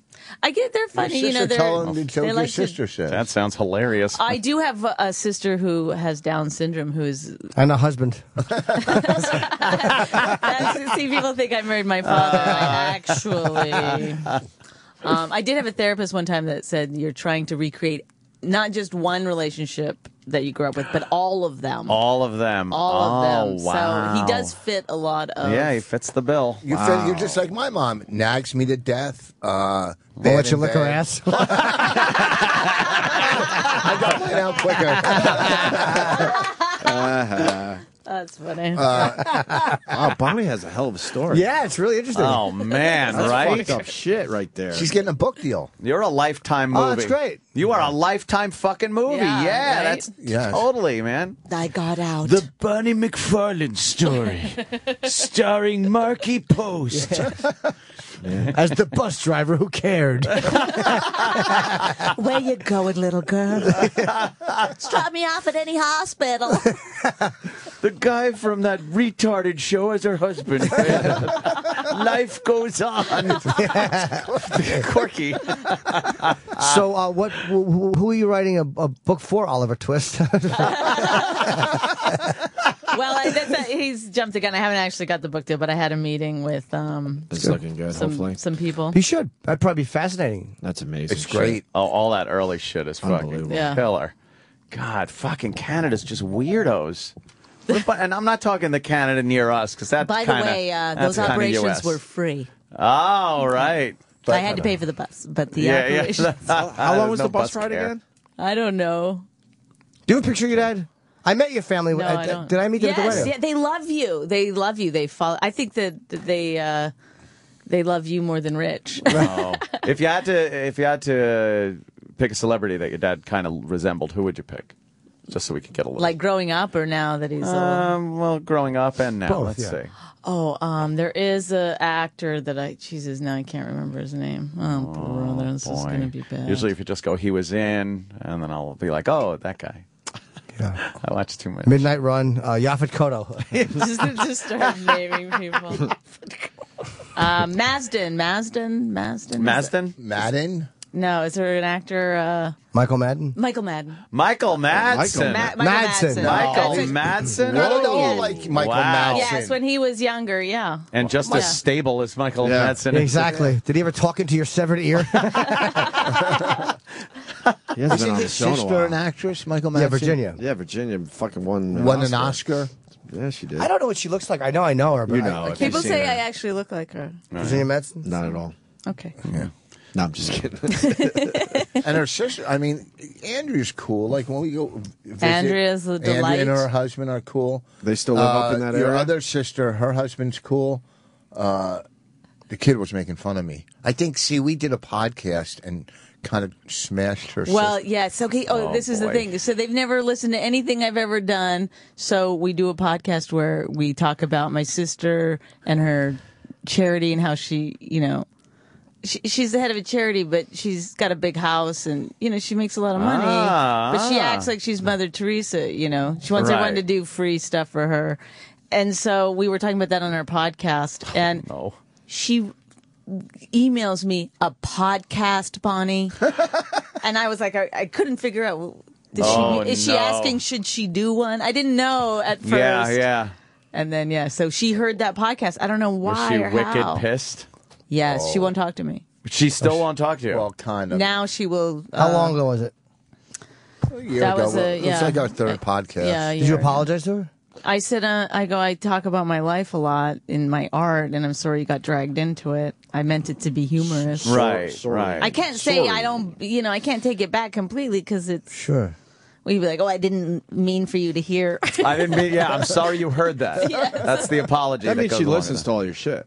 She just doesn't tell you. I think what's happened is that somebody in that town heard. We do have fans that span The two cab continents. driver listens No. to Opie and Anthony, the one cab driver up there. Yeah. Remember? The one cab driver up there. No, that was when she was She was in one of the territories. She was in like way. Oh, really? Yeah, because she's like fetal alcohol. I mean, she goes to. Wait, what kind of people live in the territories?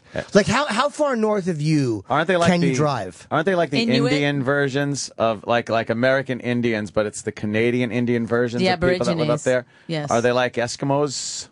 They're. Oh, you want to hear? I don't know. I really don't know. They're Aborigines. They're just the indigenous population of Yes. Canada. Do you know Canada? Like even the fucking Canadian pavilion in Epcot stinks. It's not even exciting at Disney. It's terrible. You're I trashing hate her country. And fuck she that loves country. It. She was rooting for him during the Olympics. Not that northern Canadian shit. Like southern Canada, that's pretty cool because it's very kind of the same. It's American. Toronto, Montreal. Right, Montreal. Vancouver. When we were in like- Edmonton doing a show, he sees this table of Asian people and air quotes, and he starts making Asian jokes, and everyone's laughing, and everyone in the audience knows that he's mistaken Indian people, natives for Asians, and he's just doing these stereotypical. So they were Indians. They were, Canadian Indians. And he thought they were Asian because they look kind of have that Asian Yes, kind and of it's face. dark, A mongrel look here. Because they came over across the land Yes, bridge. yep. Yes, from Alaska over the straits and fucking when everything was I frozen. wish I knew they were Indians. So they I had would have better material. their little You're not eyes kind supposed of to like say Asian. Indians. It's No, what's the political correct I think term they call for- those Drunks. people Aborigines. Really? I thought that was like Australia only had those. No, I know, like we got to call them like not American Indian, but Native American? Native American. Native American. If you call them Indians, they freak But out. then when you call blacks Native Americans, they get mad. So where do you boy. know what I mean? Well, they're not Indians like hate when you look at them and go, "Hey, you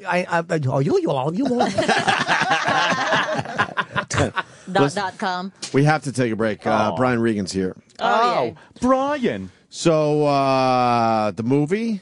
Wow. Oh man. Learned a lot about Bonnie today. This Fucking None of that's in the movie. by this the Saturday way. at 1:00. Well, next weekend I'm at Bananas in Poughkeepsie too. Very cool. Yeah, the movie though tomorrow at Caroline's. It's open to the public, right? 1:00 Yes. tomorrow 1 at o'clock. Caroline's. You can see Women Aren't Funny. Rich Vos and Bonnie McFarlane. The movie's great. It really is. The sounds, here's the thing: we're not getting kicked out, are we? No. Okay, because that's Brian, the way it always sounds when you're doing radio on the Shut road. up. Okay. You can move over to where Bonnie is though. Give the seat to Brian Regan. Okay. And it's one of my favorites. or beat it. Well, put a mic up. Or beat it. I'm not beating it. Or you could sleep in your car for a couple hours to save on the parking. You never disappoint.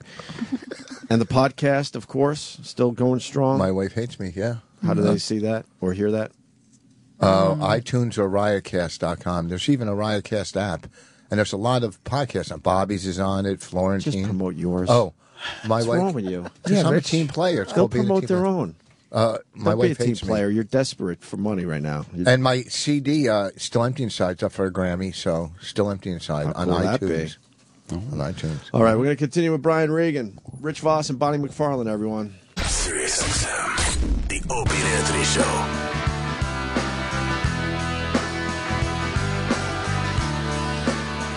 It's been a busy week on the Opie and Anthony Show, starring Jim Norton. We got Rich Vos and Bonnie still here. We got Brian Regan outside the studio. I'm in Addison next week, by the way. I got to promote. Plenty of tickets available in the Dallas Improv in Addison. Nice. Brian. Weekend. Hello. Brian. Hi, Brian. Hi, Brian. How are you, sir? Great. All right. Oh, this microphone situation is stupid. Yeah. Give him the better mic. We're trying to get a table mic, but apparently nobody in this fucking building knows where our table mic is, which we had the We're other day. trying to get a table, Mike. Ah. I like this like this. What's up, Brian? Brian Regan. All right. How you guys doing? All right. When was the last time you were here? It was a while right? ago, man. I don't know. Yeah, it was a while ago. Was it a year? I don't know. But it's been a little while. It's always good to be back, man. Yes. You guys are good human beings. Is that No, mic we're bugging you, Brian, the way it's terrible. falling down? We're terrible human beings. Oh, you're terrible human beings. We're awful human beings. I had it wrong then. I'm sorry. You guys are terrible human beings. Awfulness. I was thinking of somebody else. Yeah. Where's Brian going to be? Because I have not seen Brian in a while. I would love to see Brian. And Regan. I would love to fucking see Brian. You know what I like doing? I like taking people to see Brian. Because they laugh hysterically, and you're like a hero. Like, that guy was fucking hilarious. And you're just kind of sitting there. The real very kind. You do all the work, and I look like a fucking hero. Beacon, yes. Oh, he's playing a little place called the Beacon Theater. Oh, that's quaint. Tonight, right? It's an acoustic show. You didn't bring the whole band with you? No, it's just me. Just you and a ukulele? Yeah. Regan Unplugged. I like it. Little place called the Beacon Theater. Fuck, that's awesome. The New York Comedy Festival deal. Yeah. You talked about it last time. Just going to ask this. How's things going? Things are good. Personally? Good. Okay. Things are really good. I don't know how much you want to say, but you kind of like let it out a little bit last time you were here. You were going through separation, right? Yeah, well, that separation became successful. Okay. It was a successful separation. I don't know how to I don't know if he wants to talk about it, but I know you did a little bit last time, so I want to see how everything's all right. Everything is A-okay. All right. You know? Good. Life is wonderful. It really is. Everyone's just moving on. I really want to talk about it. I want to find out, okay, what I mean, I hate my husband, but we're never going to get divorced. Oh, guess again. Oh. Brian, you're in the middle of these two. Have fun with that. Well, see, now hating the husband is a sign that it's not going to work out, right? Isn't that like a clear sign? Yeah, that's usually. You would think. Wow. That's with somebody with a steam. It's a red flag. You're going to work around the hatred part. All right. It's either stay married to him or start cutting myself. So. Oh, that's good. Might become a cutter. Yeah. Oh man, cutter. But you still living in Vegas? Yes. Oh, how's that? You like that still? I hear the economy is really kind of shitty in Vegas. Yeah, but I'm rich as shit. This is a new Brian Regan. That doesn't bother me. That's great. There's a lot of people hurt. There's a lot of people hurting out there, but I'm doing great. You ain't one of them. This is the new Brian. Wow. I got that girl and I licked her boxing. Oh my God. I think it's the first time you ever cursed on our show. Did I curse? Nah. Yeah, you you said might the have. S word. You might have. So you're rich as You're shit. allowed to. All right, You're allowed to. That's Here. all right. Bleep that out. We'll bleep that out. Yeah, this is taped, right? Yeah. This is it's family taped for entertainment. future broadcast. Brian Regan is family Gaffigan is entertainment. rolling over in his apartment. Oh, man. Were you able to, were you able to retain your house, or did you have to get another house? I know you're rich, No, but that never comes in. That's never a fun thing. Brian, Sorry. your pal Anthony's been through this one. Okay. And it's not a fun thing. Right. Did you have to leave everything that you owned? We just got rid of the house and started separate situations. Oh, okay. All right. Yeah. All right. I was just wondering. I don't mean to I'm a start fresh kind of person. That's good, right? Yeah. I don't want to bring furniture from the I just want Look, Jim's clean on slate. TV. Oh, too bad. You guys Oh, no, we I missed it. saw that and it looked a lot like me. I saw the same thing. That is good. Like just start fresh. You don't want any old fucking memory things, or if the couch cushion smells like her. It seemed like Get it out of here. No, nothing negative. It's all good. All right, good. And it seems like I was talking about me myself. Oh. I did the same thing. But I just didn't want the point is, you went years. It seems like this was quick for Brian. I hope so. And it went through how many years was it in the end? 3 years. 3 years. Well, you were married. You were married 3 years. I was married 9 years. The divorce took 3 years, and I had to pay her for a total of 9 years. It was horrible. Wait, you should only had to pay her for 6 years, you're saying? No, I had to pay her during the divorce for 3 years, and then an additional 6 years. He just did a quick subtraction. Oh, did he? 9 minus 3. Yeah. Yeah. What do you mean you had to pay her for 9 years? A total of 9 years. From the time we started the divorce proceedings, I had to pay her support. Oh, okay. And then I had to pay her the settlement thing that we came across, and it was a lot of money, and fucking for a total of 9 years of paying her for 9 years. And you're done. When were you done? And Rich goes, and you're done. Do you understand what he's trying to say? It was a nightmare. I was it went on way too long. Not too long ago. Yeah, it was like only a couple of years at this point. Rich, if you understand, close your mouth. I think it was 2008 or 2009. Wow, it's terrible. That's when it starts, or that's when? No, that's when I stopped paying. Oh, yeah, that was. That's the when end of the last payment. I actually japped her on the last payment too. It's like, what's she gonna do? What's she gonna do? So I took a couple of bucks off. Literally $2. Really showed her. Yeah. Wow. Did you write in the memo payment in full? Yeah, paid in full. Thank you. So, how long have you actually been split now and you're on your own? 2 years. Oh, it's a while. Okay. Yeah. All right. Wow, this is so uncomfortable. He doesn't want to talk Brian about is. That's not a bad. Brian Regan. Brian Regan, is there a young lady in your life? I love how he talks. A young lady. You feel like he doesn't want to talk about it? Well, I mean, he's one of the funniest guys on the planet. Right. You bring up the most depressing subject. We've been hey, friends. Brian, anybody you know dying? We've known him forever, so we want to make sure. All I wanted to make sure he's doing all right. I take it in a good way. It's what we do here. We just talk to each other. What the fuck? What would you like, Rich? So, Brian, tell us about the plane you were on. Well, he's our friend. We want to know what. We could talk about Pop-Tarts or something if you want. How else do I feel better about myself? Because Brian is doing the Beacon and I'm not. How else do I feel better about myself? I find out that he has personal problems Through just like other I have. people's misery. Yes. At some point. I gain confidence. That's how we feel better about ourselves. Nice. It's human nature. It is. It's a microcosm of the actual world in here right now. We are pecking away, trying to get someone's misery so we can go, I feel so much better about me. So why don't you guys just drive through Staten Island and go, at least I'm not living like that. Richard. That's what I'm saying. You could have just said drive through Staten Island. We understood what you meant. We got to act out what we would say. Brian, we had a superstorm hit the Northeast. I don't know if you know. Oh, man. Big, huge superstorm. And Ant doesn't have... Oh, you're too rich to know. Yeah, I've been enjoying champagne. No, of course I heard. So, I have to say the obligatory, my thoughts and prayers go out to those affected. A champagne cork scuffed my wall, so I understand having to bring in somebody to repair things in a house. I relate completely. Yes, indeed. Ant's been without power. Without power for 11 days. I'm going on 11 days, no power. And the gas situation in New York is crazy. You can't get gasoline. What's going on with the crane? That was the big thing on the news for people who weren't in New York. Well, the hanging, dangling crane thing. Daniel's son used it against Cobra Kai.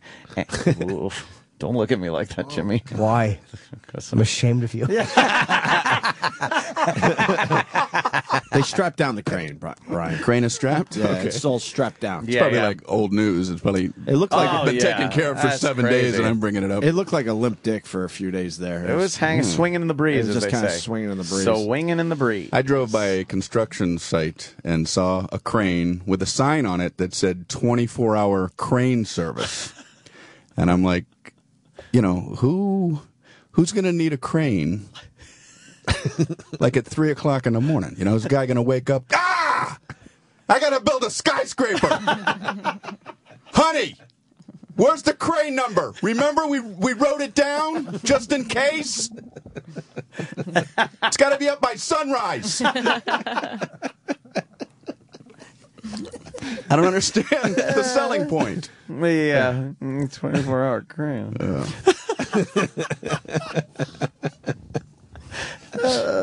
I have a feeling he wanted us to ask him about cranes. Maybe, but that's okay. I think he had to set up his own joke. I set up my own joke. That's not fun. Hey, let me ask you. He doesn't give a fuck about the crane. The hurricane, did it affect any of the donut shops around here?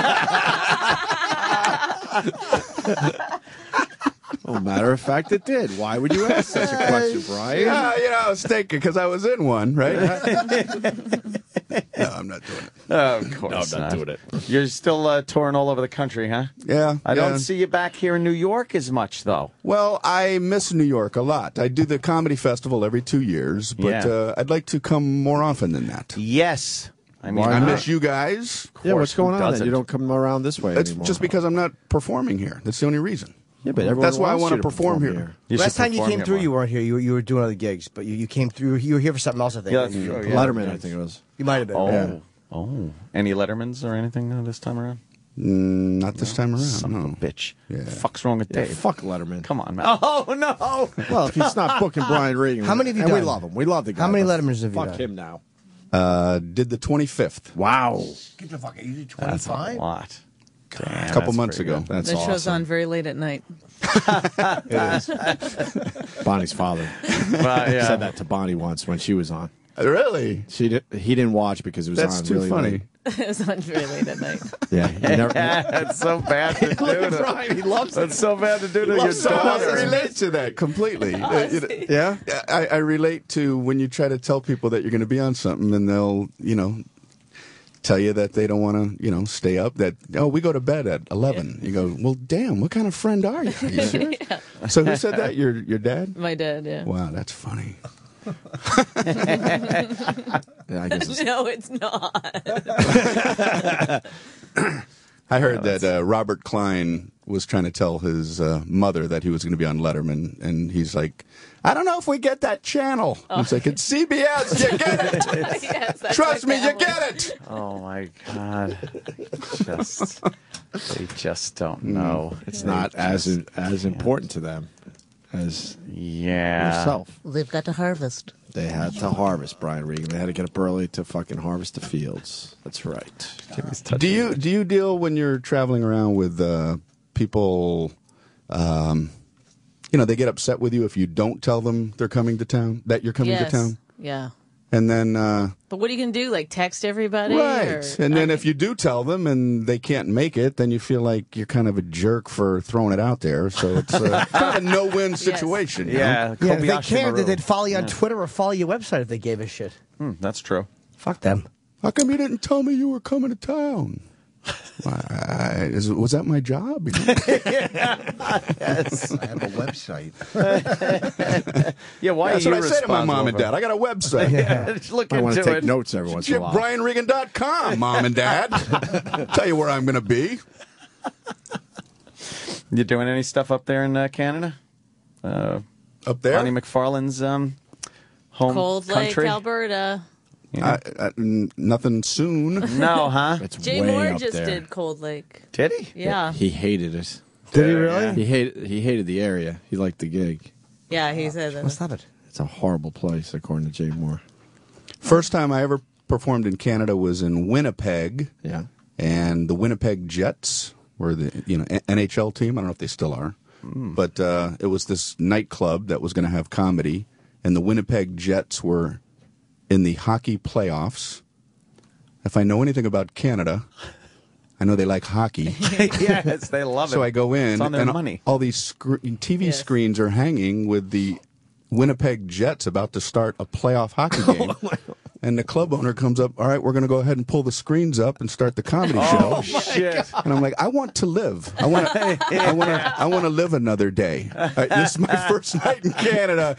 Please, I cannot possibly trump hockey in Canada. Wow. That's a tough spot. Yeah. So what did he do?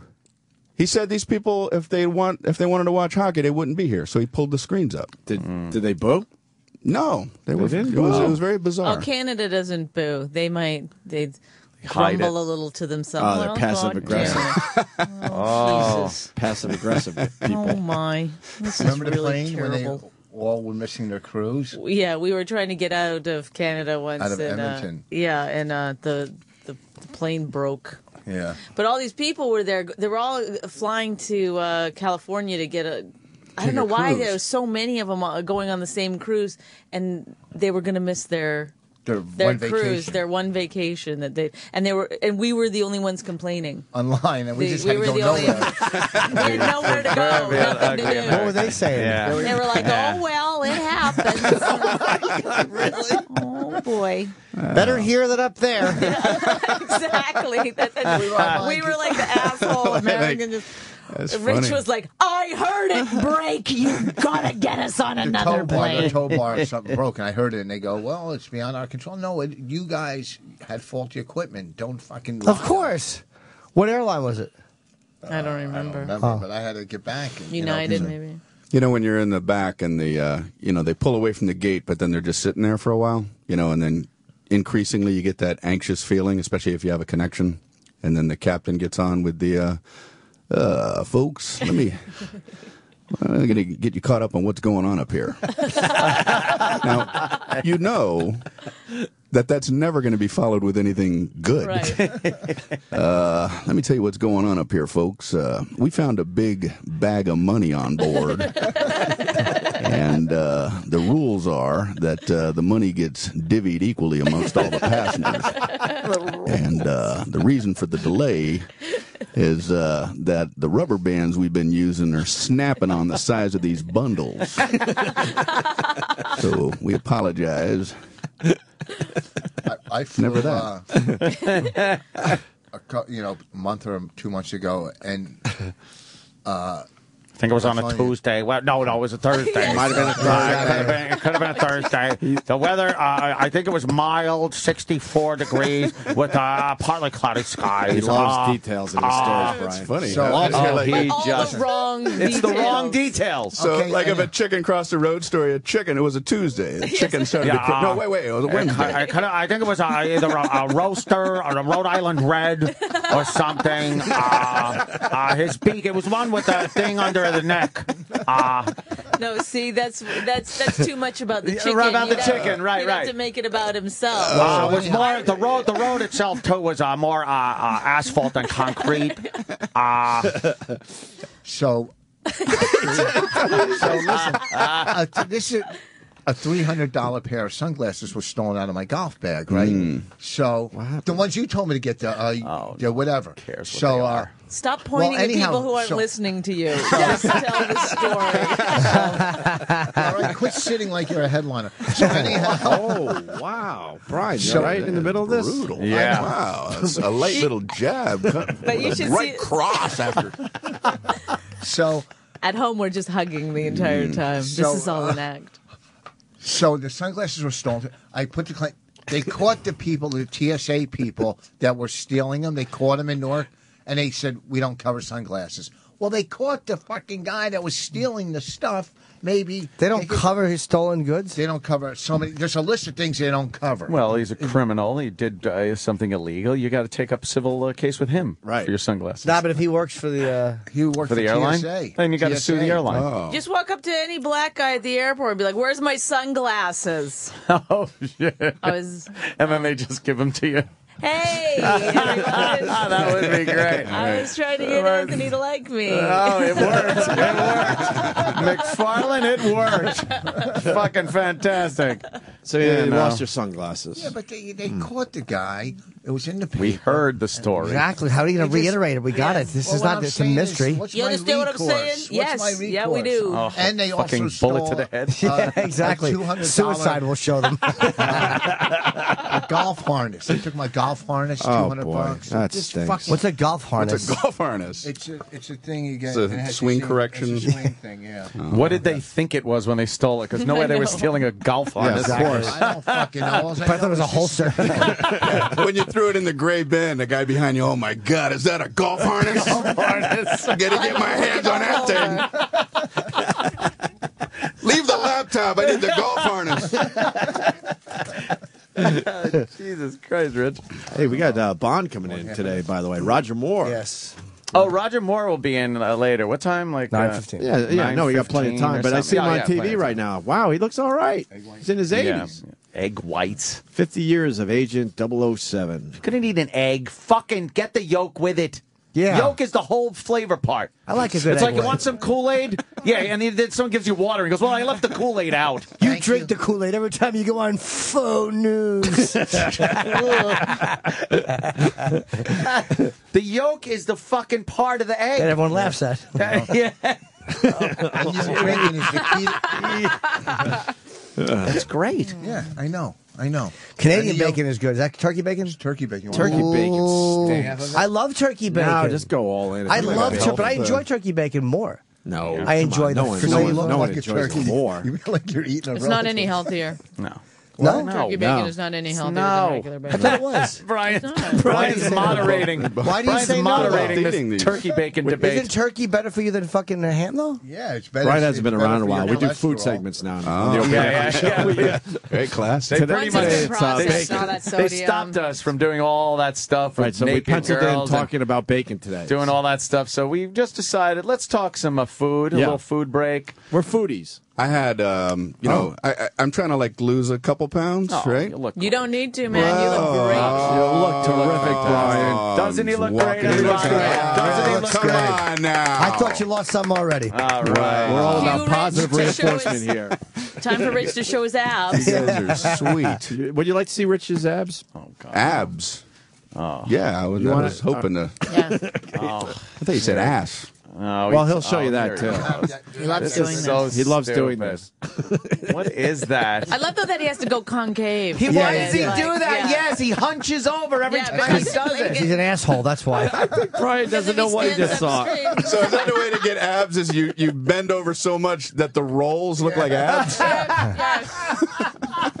Hard as a rock, baby. Yes! It's never been described that way before. By the way, he just said hard as a rock, baby. For those of you out there, he touched his head. Wow. Oh shit, Rich! Why do you do that? First of all, you can do all this laughing and stretching, but you're the one who's got to drive home with me. You'll pay then. Okay. Oh, that's real nice. I don't know what that means. Like you're gonna. So Brian looks like he lost a few pounds and he wants to No. lose maybe a few more. I'm trying to eat. Hope that drive home goes like Vanilla Sky. Yeah. Wow. Do you guys get along? Because it don't sound like it. No. I mean, like when you're just hanging out, life's good, right? We don't talk. No. No, we get along. Brian's Yeah? Brian's going to lose a few pounds, Aunt. Oh my God, there's Roger Moore on Morning Moore Joe. Oh boy. That's what I said earlier. I said he looked good. See, yeah, Rich is wanna actually look just it 2 up? years older than him. Yeah. He's in his 80s. Wow. That's good for 80s. Are you kidding? 0080. He does. Wow, those glasses are thick. But Brian is talking about losing a few pounds. So, Brian, what do you want to lose some weight? What have you been doing? Sorry, Brian. Sorry. Torturously long setup. It ain't gonna fly. I know better than to go for this now. I want to know about it, though, because I'm trying to lose some weight, too. Yeah, you guys are trying to lose some weight. We're all trying to. Yeah. I'm trying to lose some weight. Are you, Brian? Yeah. So what have you been doing? Well, I have a friend who said it's about food combinations. Have you heard about this? Yeah. Yes, I I have. said you can eat whatever you want. It's the combinations of how you put the food together. She said, for example, you wouldn't want to eat like steak and potatoes together, but you could have plankton and alfalfa sprigs. It's just the combinations. That's all it is. It's the combinations of how you put the food together. Like, for example, you wouldn't want to eat like spaghetti and meatballs, to pick something at random. You wouldn't want those together, but you could have wheat, soy, and raisin skins. Not the whole raisin. You take the skins and you steam them. The combination. It's the combination. It's all about the Yeah. Those second options don't sound good at all, though. No, I like the first option. There's a drop off on the second ones option, don't right? seem as tasty. That was my feeling. Yeah, I like the first ones. The first ones sounded tasty. And those are the ones that she says no to. That you got to steer clear of. Right. Damn it. Have you ever tried those Korean? What are they called, Rich? Kimchi. No, they're broads, seaweed, massages. Exactly. The DMZ. Devolved immediately. Yeah. Starving my population. Korean. Korean what? Seaweed? Seaweed snacks. Ew. They're Yeah, so what the good. fuck Get is some- that? Get No some in one's here gonna right eat- now. No, they're Is there not. carbs in there? They probably are good. They're great. You had them? No. Are there carbs in How do there? you know they're No. not Because good? it's seaweed. Seaweed and snack. Seaweed But if you salad. like it, It's two things that don't go together. Yeah. But that's a good combination. if you're gonna have a you snack, can have have the a snack. seaweed and the snack. get them in here, man. You're No. they're No. addictive. I bet you they're good. Seaweed and peanut butter is delicious. I made that up, but I like seaweed. Like, okay, I'm Why not- would you call it a snack If if you're eating seaweed's the name of your seaweed? dog. It's really good. So what a sea. Or it's short for cuntweed. How's the seaweed? What is it? Like a It's chip like a little or paper thin. What's that? It's pubic hair. What's that? Seaweed. It's very, very thin, like a little piece of very thin paper. Green. Oh yeah. What did you think it was, bro? What did you ask? You wanted to know how it how came. it comes in what form? It just Somebody what get is us it? some seaweed snacks. What does it come like in a box like envelopes? What is it? How does it? Yeah, it comes in a little like Sounds square awful. container. Yeah, they're good. You just pull them And you out. pull one out Are at a they time. soft or are they like They're hard? crispy. They're like They're- like eating a snack. It is a snack. seaweed envelope. It's like eating a snack. It's almost like eating something good. Yeah. No. It's No, almost if like you a snack. love really yummy things like chips and What's that? stuff. Oh, yeah, you're not gonna like it. You know what I think? If you like stuff like chips, What's that? Have chips. What's that? Right, Chip? Chip thinks you're Chip's got a lot of saturated calling his name. fats. Chip Chipperson.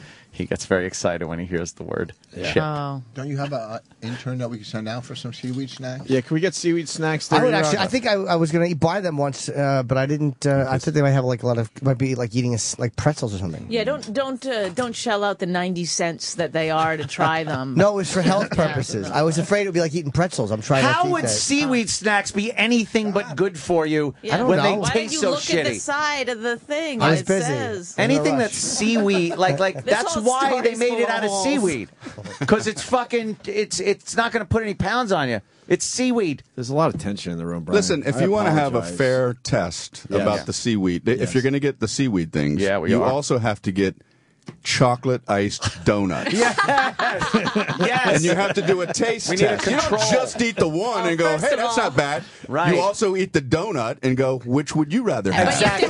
you have to have the donut first. Entenmann's then- Entenmann's chocolate donuts. Get some of those. Let's do this. And then we'll do a taste test. Delicious seaweed snacks. Brian is onto something. And here. can I You should at least do the same food group, though, like, No. like That's a, all a right. chip or a pretzel. No, we're I doing got it you. Brian's But way. there's nothing that It's a compares snack. to a seaweed. It says seaweed snack, so a donut's a snack. That's right. Cookies a snack. Right. It's the same group, Bonnie. I had no idea you'd get this angry. I'm angry. I've been angry since Tuesday. Since Tuesday, since you were 7. Oh, okay. I meant when I was 2. Tuesday. You guys are terrific. All right, we're gonna get some seaweed snacks. then. Yes, please. Some I'm nice starving. donuts. I am Great. hungry. I'll fucking eat them through my krill. See? If anybody watched any of those whale documentaries. I guess thought you that didn't. was hilarious. It's a krill joke. Let's get Roger Moore to eat seaweed snacks. Yeah, against his will. Yes. Let's hold the We'll back hold of his him down. head. Force feed him seaweed. They give you raging diarrhea, though. That's the only drug. Do they really? No, they Raging. don't. Raging. Well, there's You actually just sold me on them. I fucking love a good. I love a good shit where I have to clean under the seat. Oh, I feel so sorry. I didn't shit unless I have to lift the seat and wipe it. they should put that on the box. Causes raging diarrhea. Causes cleaning under the toilet seat, raging diarrhea. Yeah. Do you love cleaning under the toilet seat? Yeah. That's great. I wonder what process it goes through, because no one likes, when you're in the ocean and you see seaweed, you're not like, oh, that's delicious. You don't think like that's going to be good. Yeah, and when a trout swims by you in the stream, you don't go, oh, boy, I'd like to take a bite out of that, Not too. like that, but you know it is delicious. Well, when you see a potato in the ground, you're I not know like, that's delicious. That's true. I bet these fucking seaweed snacks suck. I bet they suck. I bet they're good. See, when we get them, you're going to say they suck. Cause No, you're I'll so be committed. honest. Okay. I'll be honest. You'll be honest? First of all, you have to we'll be have, honest. You have to have 5 before you really get it. God. What kind The first one is a little weird. Really, It it's like tastes scotch. weird, and then It's you like gotta, scotch, you know? You can't just... Has anyone asked what they taste like yet? What does it What taste do like? they taste like? They taste like salted paper. What do they taste like, I Rich? don't know. Great. I bet they're good. What do they taste like? Salted paper. Let's get into it now. More like paper mache. Where do we find this shit? It's a lighter paper. Where do we find this?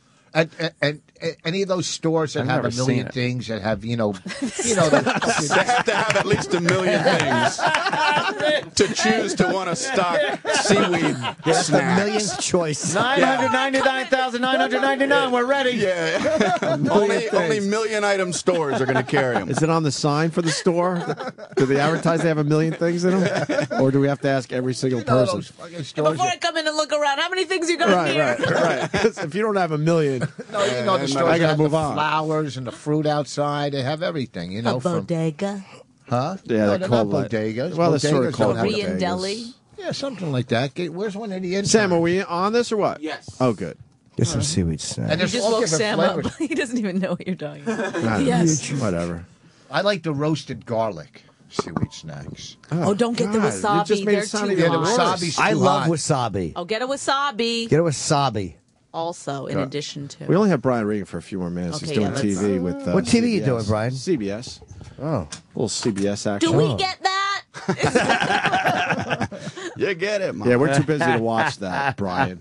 Others will, though. What show you doing on CBS? It's actually a taping something for the CBS morning show or No, something. Sunday morning. Sunday segment? morning? That's a fucking huge that's- show. I TiVo that. I'm not even kidding. I watch it every love week. it. We Yeah. leave you this Sunday That's the morning. We Leave with You show. The sounds of A Brian brook. Regan. Yes. A brook in New Hampshire. It's a It's babbling brook. We Right. leave you this Sunday morning with birds tweeting. And it's just tweet, tweet, tweet, tweet. So weird. It's a 90-minute show that It's they can do great. in 30 minutes. 30 minutes. Right. Yeah, But yeah. they do a very long, like, here's what's coming. So it's a half-hour show in 90 minutes. Yes. Wow. They show half of every story at the very beginning. Yes. of the They show the whole show in the first 2 minutes. Yes. Then you got to wait an hour for the actual one you like. We'll leave you this Sunday morning. But I watch with every Sunday, Brian. I really sights of crows flying. And it's like, oh, there they are. And then it just goes on forever. Yes. Like forever. They don't have anything left. Well, we've already done everything. The sounds of a gang rape in Chicago. What? No, you don't leave us with that. Oh, that's terrible. Prefer the Brian- birds flying. I know, I did too. And Brian doesn't like when they add birds to golf telecast. He hates it. No? He fucking hates I it. never man. heard about So, that. Brian, who's interviewing you? Do you know? Now I'm interested. It's more of just an on-camera thing. It's not an interview. It's an all TV. What are you doing? What's the story? I just do a commentary about. That's great. Louis You're C.K. with- did one. Yes, I saw it. Who's that? What's the commentary on? Food. Oh, fantastic. Really? So Can you give us a little one line? I already did. Oh. Food combinations. I don't snuck think you should it do in. that part. Yes, you did. Oh, man. Well, I tried it out here, and now I know to edit that You out. got anything on seaweed snacks, perhaps? I'm just here stealing all this food stuff. All this food material. Yeah, you tune in and this whole thing about seaweed snacks. Wait a Brilliant. second, that was ours.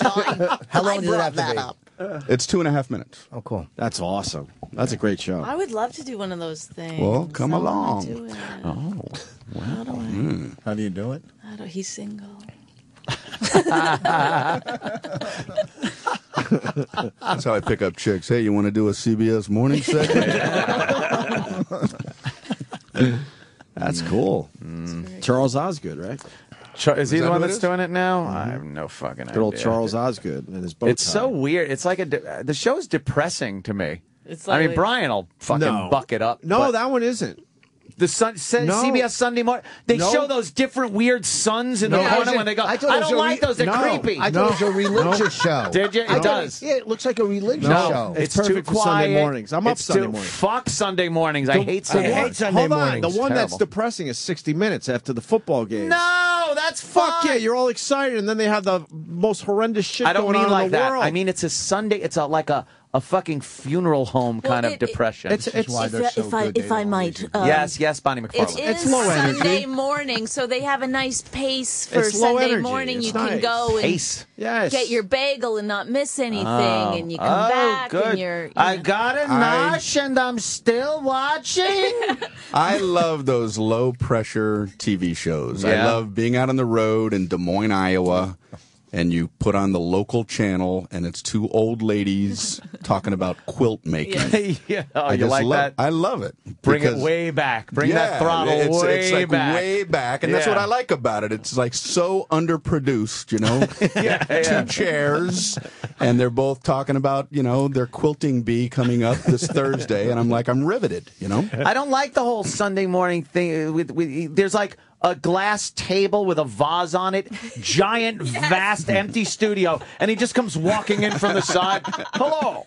Now a story about rag dolls and the woman that collects them. And it's like some inane story you wouldn't even give a flying fuck about on a Monday through Saturday.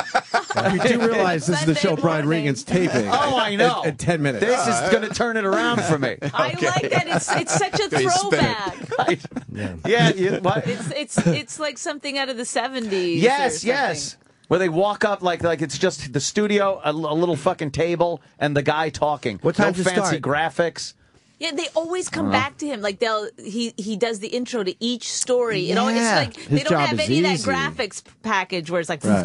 By the way, from the time it's on, I still consider it Saturday night. What time is it on? That might be part of the problem. The late Saturday night show. Yes. That's why I think it's like 8. Is it 8, 7? Our life is. I think it's 9. We TiVo it and watch it like on Thursday night. Wow, that's great. I think you could go back in time if you do that. It's crazy. You can't TiVo that shit. It's a big deal for Brian Sunday Regan. morning. When they walk from off camera, and then like when they do a thing, and then they walk, where are they coming from and where are they going to? Why I never did understood he that. do that? It's like the show's starting. Were you not on time? You just got there. You just got there? What a fluke. You found a parking space and you just happened to walk on right on and action. It's like amazing. This guy always just makes it. Just makes He's it. fantastic.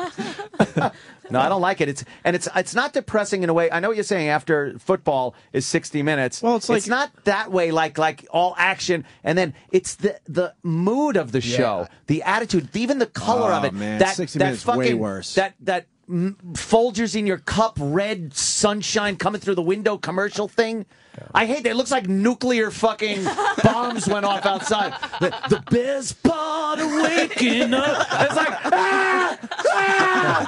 But your energy's different. I hate any of that morning shit. You're still in Saturday night mode. That's the problem. Yeah. The rest of us are waking up like Be quiet. You fucking wake human mom and beings. dad up. Son is coming home. He's been gone so long. Folgers in your cup. The best part of... And then... fucking Hiroshima. The fucking sun is out there. His shadow is burnt on the floor. I hate. It's so overdone. I don't like mornings. I really don't like mornings. You picked a good job. We'll be back with the Opie and Anthony Morning Show. Yeah, I really am an idiot. You're killing fucking Brian's excitement. Oh, no. Brian's the one very that's gonna, excited about this. Brian's He going to spins it at the end every time, but you'll make it good. Brian's going to fucking make this where I'm like, I swear. hate Jews, but you. I'm going to watch it and I'd be like, this feels like Tuesday. He doesn't even want to do it anymore. Yeah, No. I've already snuck a cancel text in. No. Is this your first one, or have you done them before? No, it's my first time doing it. Yeah. Oh, so you're It'll be looking forward fun, to it. you know? Of course it will. Yes, it'll be yourself good. Well, Brian, maybe you could add a bit of jocularity to the show on this Sunday morning. How do you know how he sounds? I don't know. Because you've watched it a lot. Watched it so many times. Wow. Who's the other guy that had broads all over the country? Remember him? Oh, yeah. He was married to like a bunch of them. Charles Corral? No. Yeah. It was Charles Corral? Yeah. Charles Corral? Yeah, Charles Corral He used used to do to the Sunday show. He used to do it. Not only a womanizer, this fucking guy had whole nother family. In Montana, I In think it was. Montana. But he's a celebrity, right? He's dead now. Yeah. Well, how He could was. he get away with it? Kept it quiet. It was in Montana, in the middle of nowhere. He had his wife and everything, and then he had this other broad and kids and everything in Montana. That's too much. And he used to fucking spend a lot stress. of time like, I need to wind down in Montana. Going up to Montana to do some fishing. Some fly fishing. And now the sounds of me having sex with my mistress on this Sunday morning. The guy would just fucking go to Montana and live with his other family. How do you balance 2 marriages? Oh, man. What the fuck? Unbelievable. People like me and Brian can't even keep one. Oh, sorry, Brian. Now I'm in the mood to go tape my thing. You're really blown up his spot. It's all good, man. Brian knows I fucking love him. We went out one night. I drank fucking tequila or something. We got to do that again. Got hammered. It was great. Yeah, what a man. fucking piss. It was after Caroline's. I mean, I don't condone drinking. We shouldn't do that. I don't but either. We should get together and we should just have hang some out, tea. totally sober, and hang out until the sun comes up. And it tells the was story really every weird. once in a We while. walked And out- that's when you head home because you hate mornings. I hate mornings.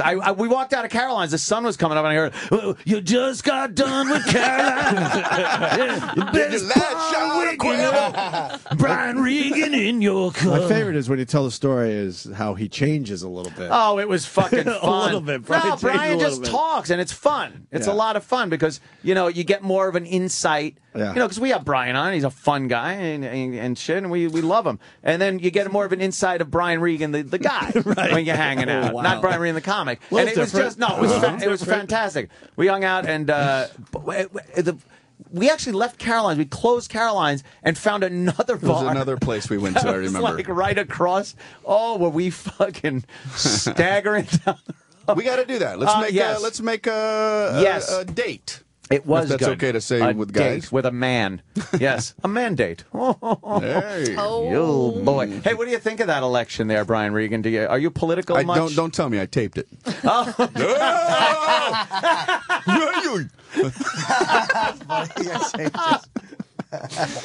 Yeah, it's what it is, right? Yeah. You don't want to alienate half your audience. I understand. 50% of the people voted for the other guy. You don't want to alienate them. Not I understand. 50%. I think either candidate. All right, 49.9 or whatever it is. Don't 48. inflate your numbers, Anthony. Please. Wait, you did a write-in or you didn't? You voted for someone other than the two? What am I not understanding? Well, I said 50% of the people, and she's implying that since they didn't tie, I got you. Okay. and Mr. Romney did not win. Okay. I forgot his name already. Thank you for reminding me. It was Mitt Romney. Who won Florida? Have they figured that out yet? They gave it to Obama. No, Did they? Did they just toss it to him? Just like, fuck it. They gave or did they up and really just said, count? fuck it. We Make it don't, look like we a don't feel like landslide. counting all this shit, so let's just give it to Get down there. Obama. 1, 2, 3. Oh, I lost count already. I can't understand. Yeah. We got to get Fuck Brian that. out of here for his big man. taping with CBS. And we got Roger Moore coming in, too. Yeah. You going to be around for a while, or are you in and out? Like, Well, I got the thing tonight, and then I leave tomorrow. That's You are So you can't do fucking more radio with us. like a rapid deployment force. Yeah, man. He's got a tour Yeah. bus. Oh, you doing the tour bus Tour still? bus. That's big. He just looks at Rich like, what the fuck are you doing? I am going on my spot. I got a tour bus. You know, it's Go fuck funny. yourself. If I get off, it's just a nondescript. I don't have anything on it. And if I get off, people ask me who's on the tour bus. It's such an ego deflator. Who's on there? Who's on the bus? And Terrible. so I stopped saying me because clearly that's not impressive. So we made up a name and we would say Merle Scruffles, just for a goof. And it's amazing how many people go, "Oh, I love him." Oh, no, they do not. Yeah, so. Now, Merle Scruffles joining us this Sunday morning. That sounds like a great way to see the country, though. Yeah. On a bus. You like it, right? Yeah. It's cool, right? Can't Probably all complain. That decked is out good, nice. man. They want to throw us on a tour bus. Fucking bitches. Yeah? You get For the about a week, bitches in there, right? Fucking get them bitches. Supposedly we're getting. Brian just looks at me like, what the fuck? Supposedly we're getting Madden's bus. We're getting Madden's old bus, and they want us to do a little tour for like a week. Yeah. Really? Remember the Yeah. last They got time that you were on the smell bus, out of what it? happened to you? You know that, right? No, They're trying to figure it out. they didn't tell me that. And what, you going to broadcast out of the bus? Yeah, like city, around the country? a city a day for a week. Oh, really? You're going to... They're talking like this is a real deal. We're gonna grab Madden's old bus. Really, Madden's almost? Yeah. You'll have fun. I would love to do that. I would love to just travel around the country. That'd be awesome. We gotta get Brian out of here. So Brian's Brian. playing my pants. Yeah, Brian's Goddamn. playing the Beacon Theater. Right. Tickets available? I don't know. I would highly doubt it. Just but- check because sometimes they release them Yeah, last that's minute. true. They release Yeah, actually yeah, good yeah. seats that were performer comps, and if you're not going to use 100 comps, they'll actually release them for purchase. And they're good Brian seats. Regan at the Beacon Theater. My God. Yeah, check it out. Saving to see if this comps ticket's for you available. guys? Nah. No. I'd go in a second. I'm flying L.A. after the show. I can't. I'm doing Toronto. He is. Oh, I'm married to He is. Rich. Really? Oh, Bonnie. Oh, that's terrible. Richie. Brian, you promoting anything else? I think that, I don't know, Wilkes-Barre tomorrow. Yes. No, yeah, tomorrow and then Syracuse Sunday. Okay. And I did that Jerry Seinfeld Comedians in Cars Getting Coffee thing. That's fucking great, Yeah, that was man. fun to do. Yeah. That was very funny, by the way. Oh, thank you. How did they think of that name? And Sunday morning on CBS, we'll be watching. All right, thanks. All right, Brian Regan, it's always a pleasure. Thank you all. Rich and Bonnie, are they sticking around for Sure. Roger Moore? Yeah, They as want well. to. All right. Of course. Be right James back. Bond, right? We got James Bond. We don't want to be alone with one another. All right. Yeah, All right. We're going to take a break. Roger Moore next. Coming soon to Broadway, Jim Norton of the Opie and Anthony Show stars as that lovable red-headed orphan in the new production of Annie. The sun will come out. Come on, Jimmy. Tomorrow. You gotta lay in bed and die of cancer tomorrow, like Yul Brenner. Oh, you used to be fun in the sun, but now you're shitting in your bed, and your head is full of mush like Lyle Alzado. Sirius XM, the Opie and Anthony Show.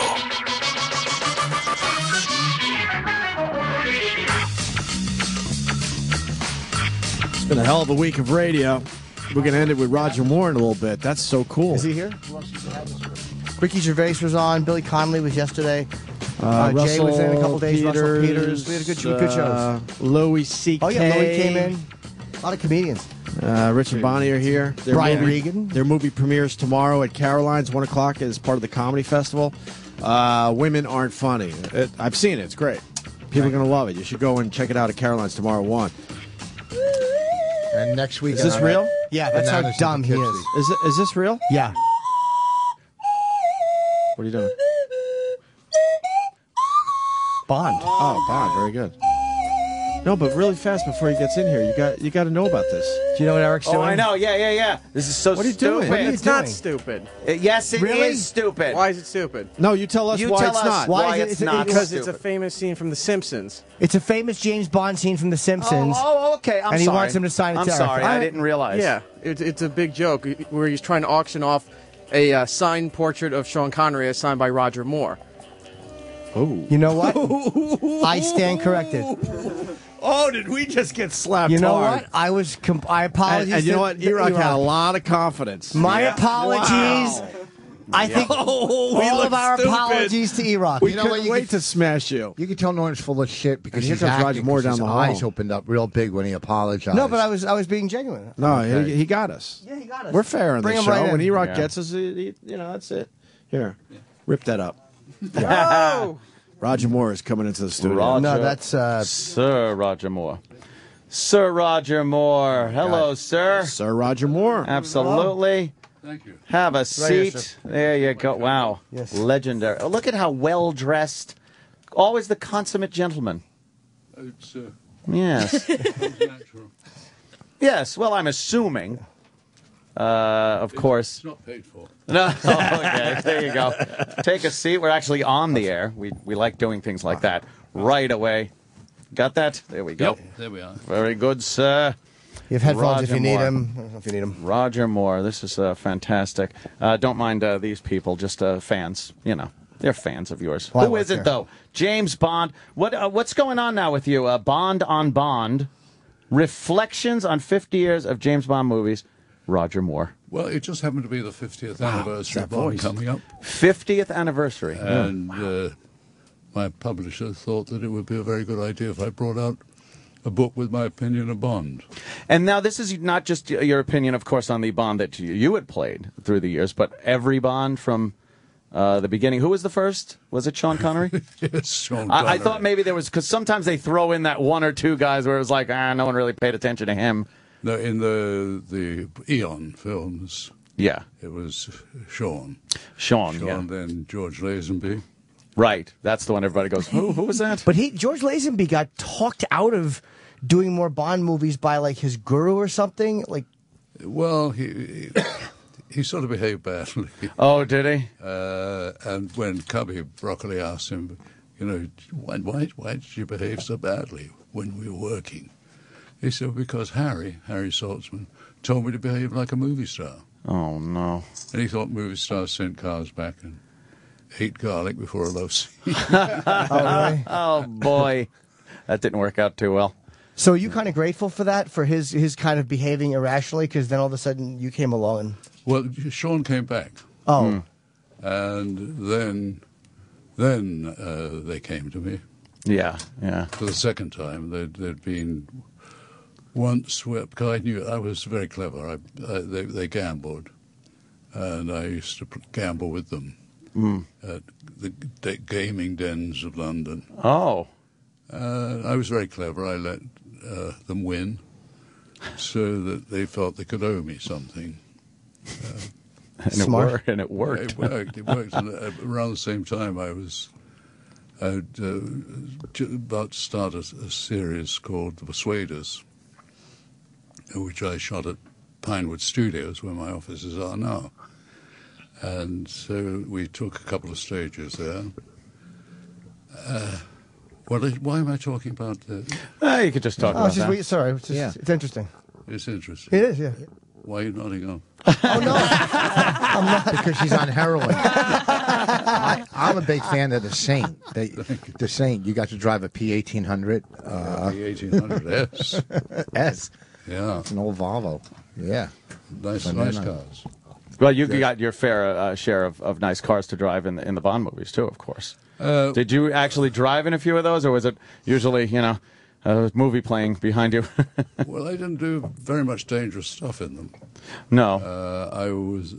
My favorite was a little De Chevaux, the little 2 horsepower.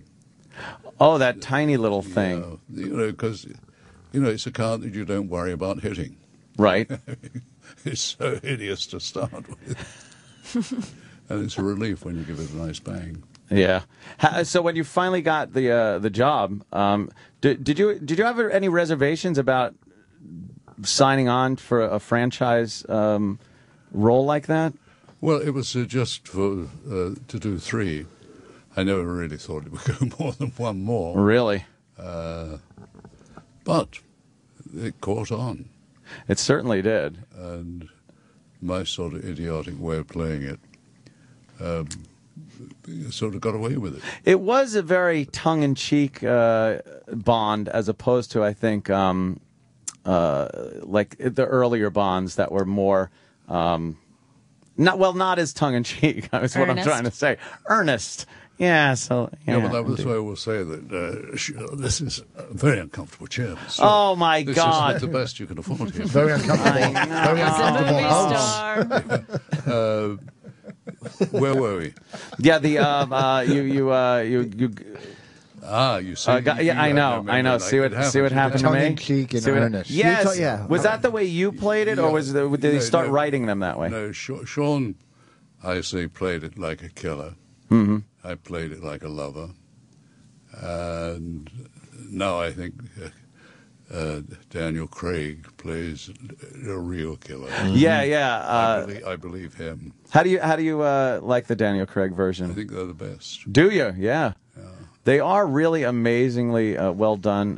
They really did put a little more grit into it. That's for sure. The fight scenes. But it's also very moving. It shows Bond's vulnerability.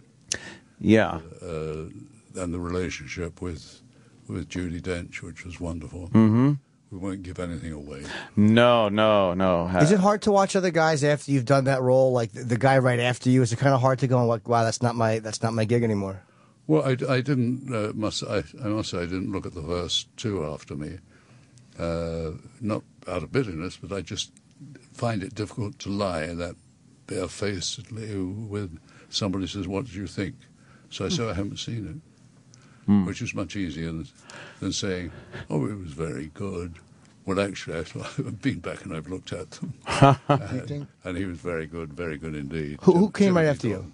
Timothy Dalton. Oh, okay. Right. And then Pierce Brosnan. And then there was a pause, and now we got Daniel. Yeah, wasn't there like a 6-year layoff or something?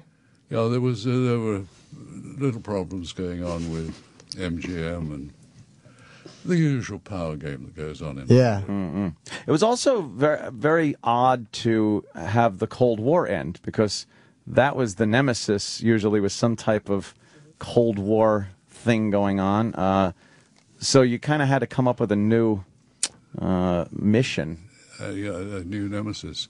But, when I started playing with not playing, mustn't say that word, when working with, as a mover, I can never remember her name. Her name is Barbara Bach. Oh, yeah.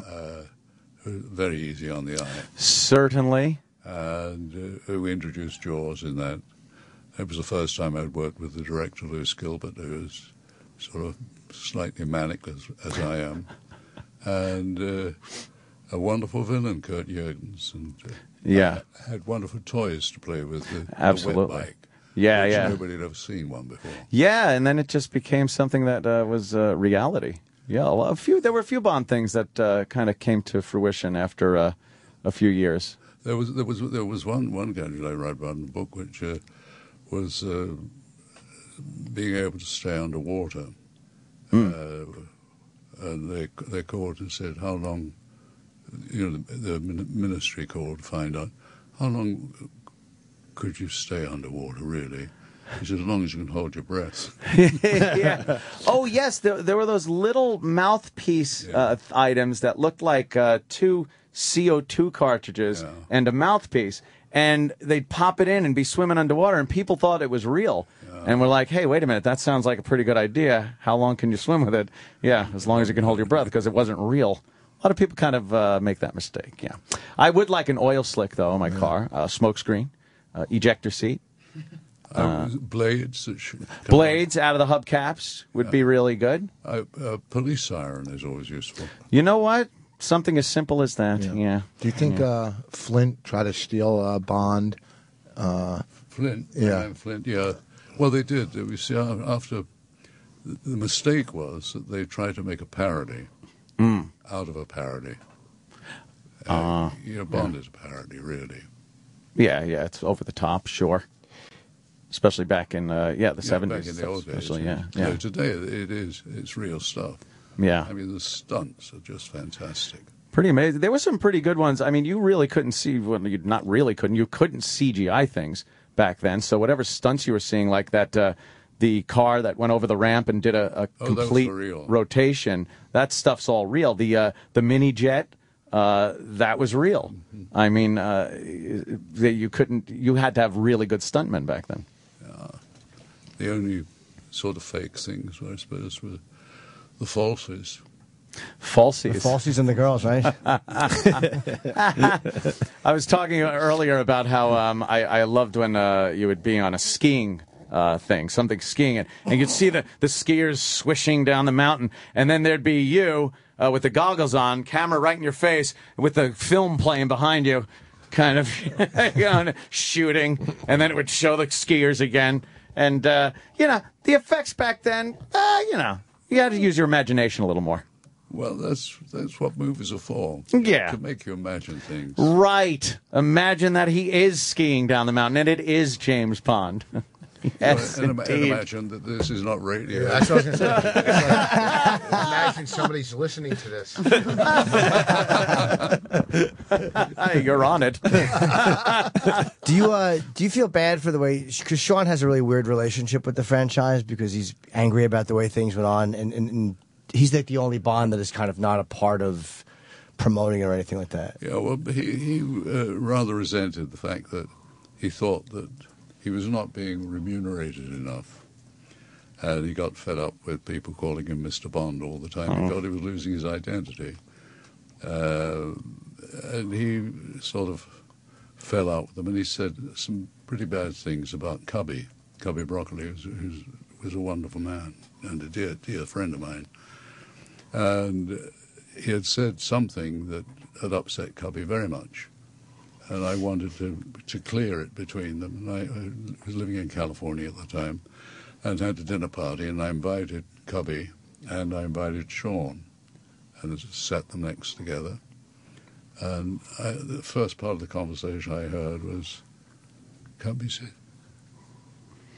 Sean, Did you really say if my brains were on fire, you wouldn't piss in my ear to put it out? So it's not true, Cubby. He said, I'd piss in your ear any bloody time.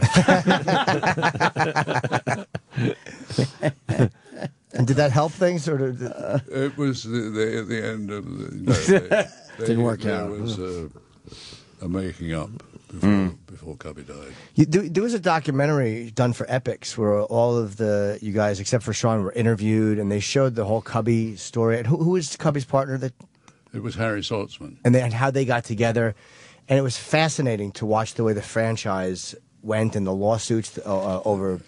Yeah, it's very interesting that Harry Saltzman had acquired the rights, and he came to Cubby because Cubby was producing films with a deal with Columbia, a company called Warwick Films.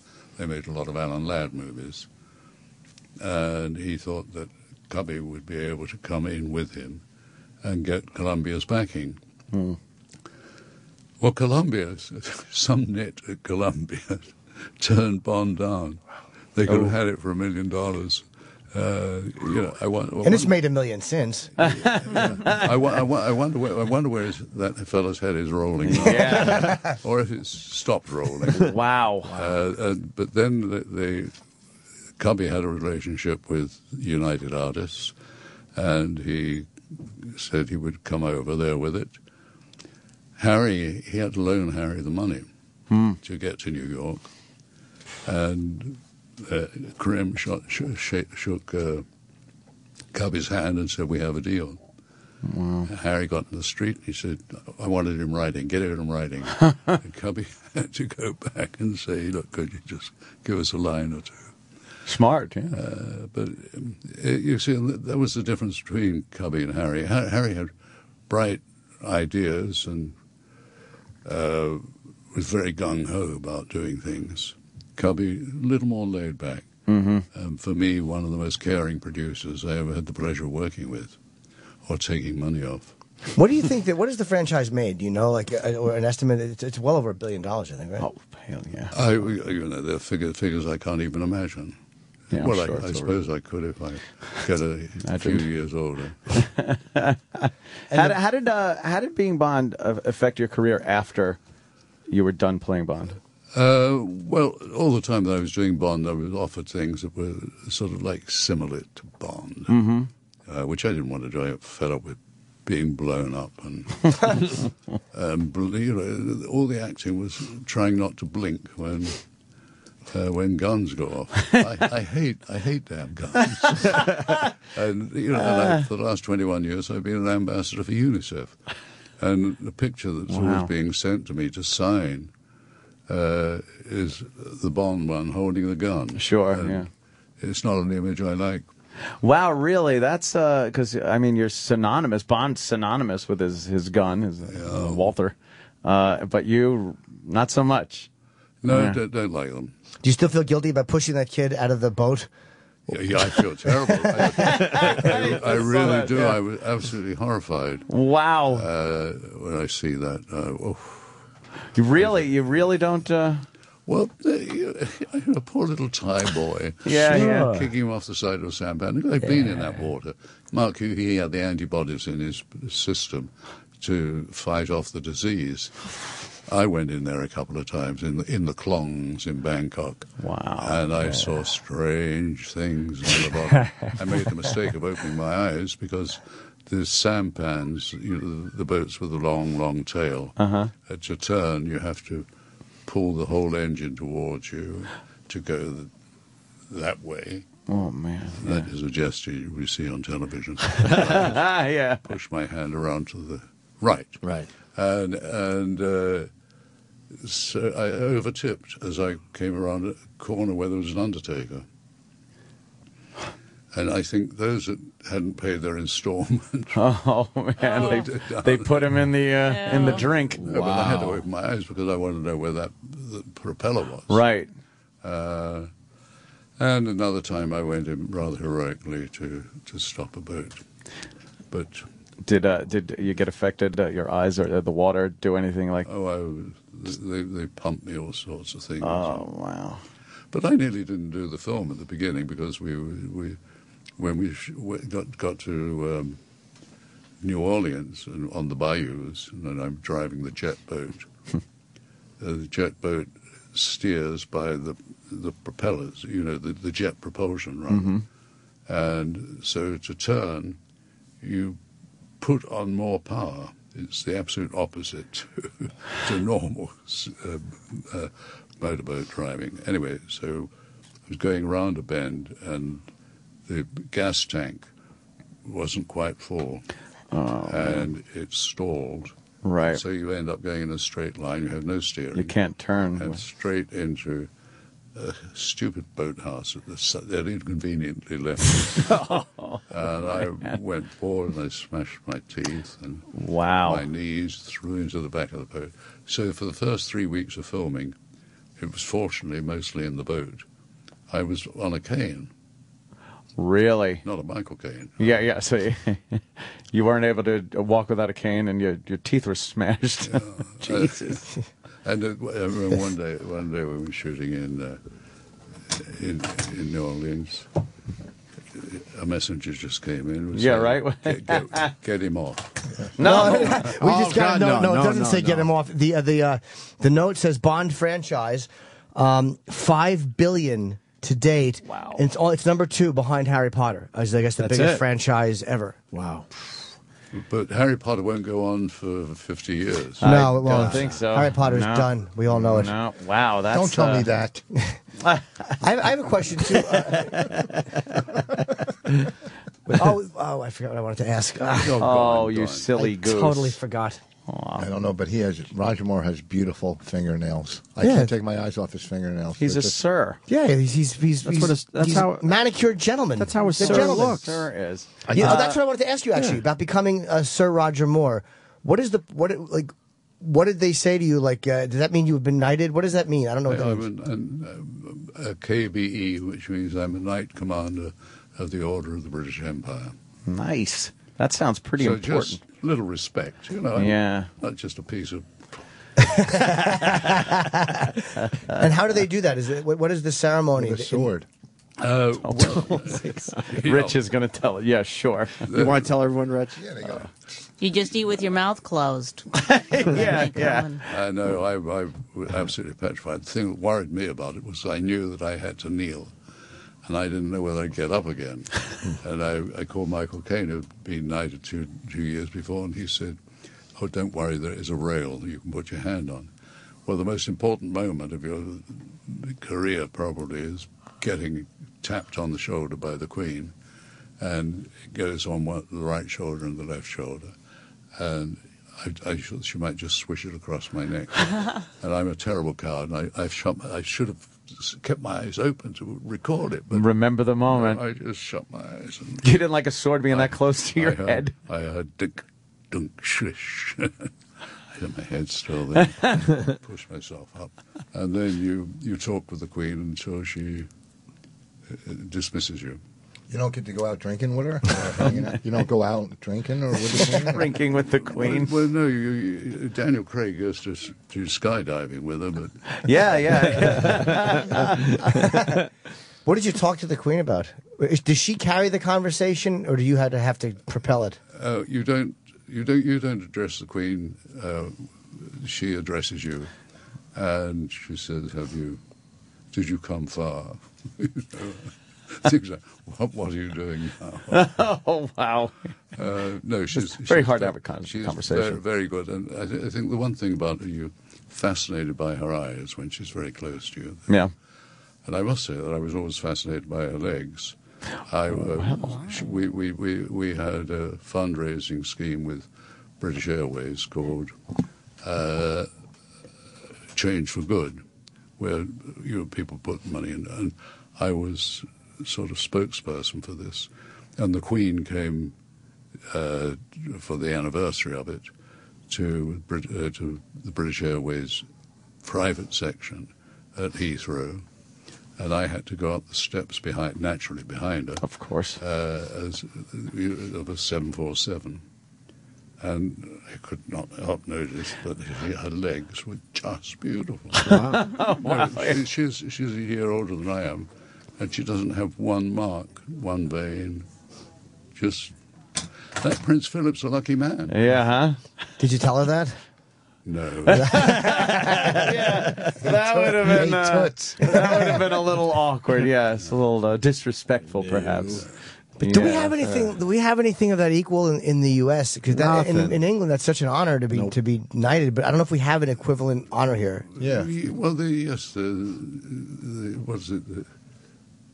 The Kennedy Honors or something like that? No, it's the freedom something. Oh, the Medal of Freedom. Oh, Medal of Freedom. Yeah, Sinatra, it's a civilian Sinatra had it. honor. Yeah, but it still doesn't have the pomp and circumstance of being knighted. That's something that's so British. Yes. and people do address you as Sir Roger Moore. They better. Only those that I'm pointing my sword at. Yes, you got a suit of armor? You didn't get a suit of armor with that? No, that'd be great if you really took it seriously, dressed in a suit of armor and a horse. A white horse. Yes, it'd be great. Do some sirs look down on other sirs, like going, I can't believe they sirred him, you know? They sirred. As a matter of fact, we do. Yeah. That's a good question. Like Paul McCartney is Sir Paul McCartney. And Elton John. I mean, where do you draw the line? Yeah. But are there people that they will knight and you'll go, ugh? No, I would never criticize what they're doing with their honors system. It's a wonderful system, a recognition to people who do public good. Yeah. And so it's a lot of civil servants, tax officials. Oh, boy, tax officials get knighted, sir. Of course they do. Oh, boy. They're first. No, they don't get sir. They get. We start off with an OBE, an MBE, an OBE, and a CBE, and then knighthood. And then you get the KBE. Oh, okay. So not everybody that gets knighted is a sir. Yes, if they're knighted, they're a sir. Knighted. KBE. That's Knight of the British Empire. Okay, but what is it called if you're just like one of these lower level guys? You. It's just you, huh? Hey, you. No, actually, they're all very, very proud of their MBEs and their OBEs. I wouldn't doubt it. Yeah. But they don't get addressed as anything different until they're knighted. No. You either become a dame if you're a lady. Nothing like a dame. No. Dame Judi Dench. Of course. I don't know the great Judi Dench. Yes. There's some wonderful dames. I love dames. Hey, a dame. Your book, by the way, we should promote your book. Yes, Roger's of course. here promoting a book, or Sir Roger's promoting a... Roger. Okay. Just call him Roger. Yeah, we've been hanging out long enough. No, I know, but again, I don't want to seem like a rube. Raj. It's called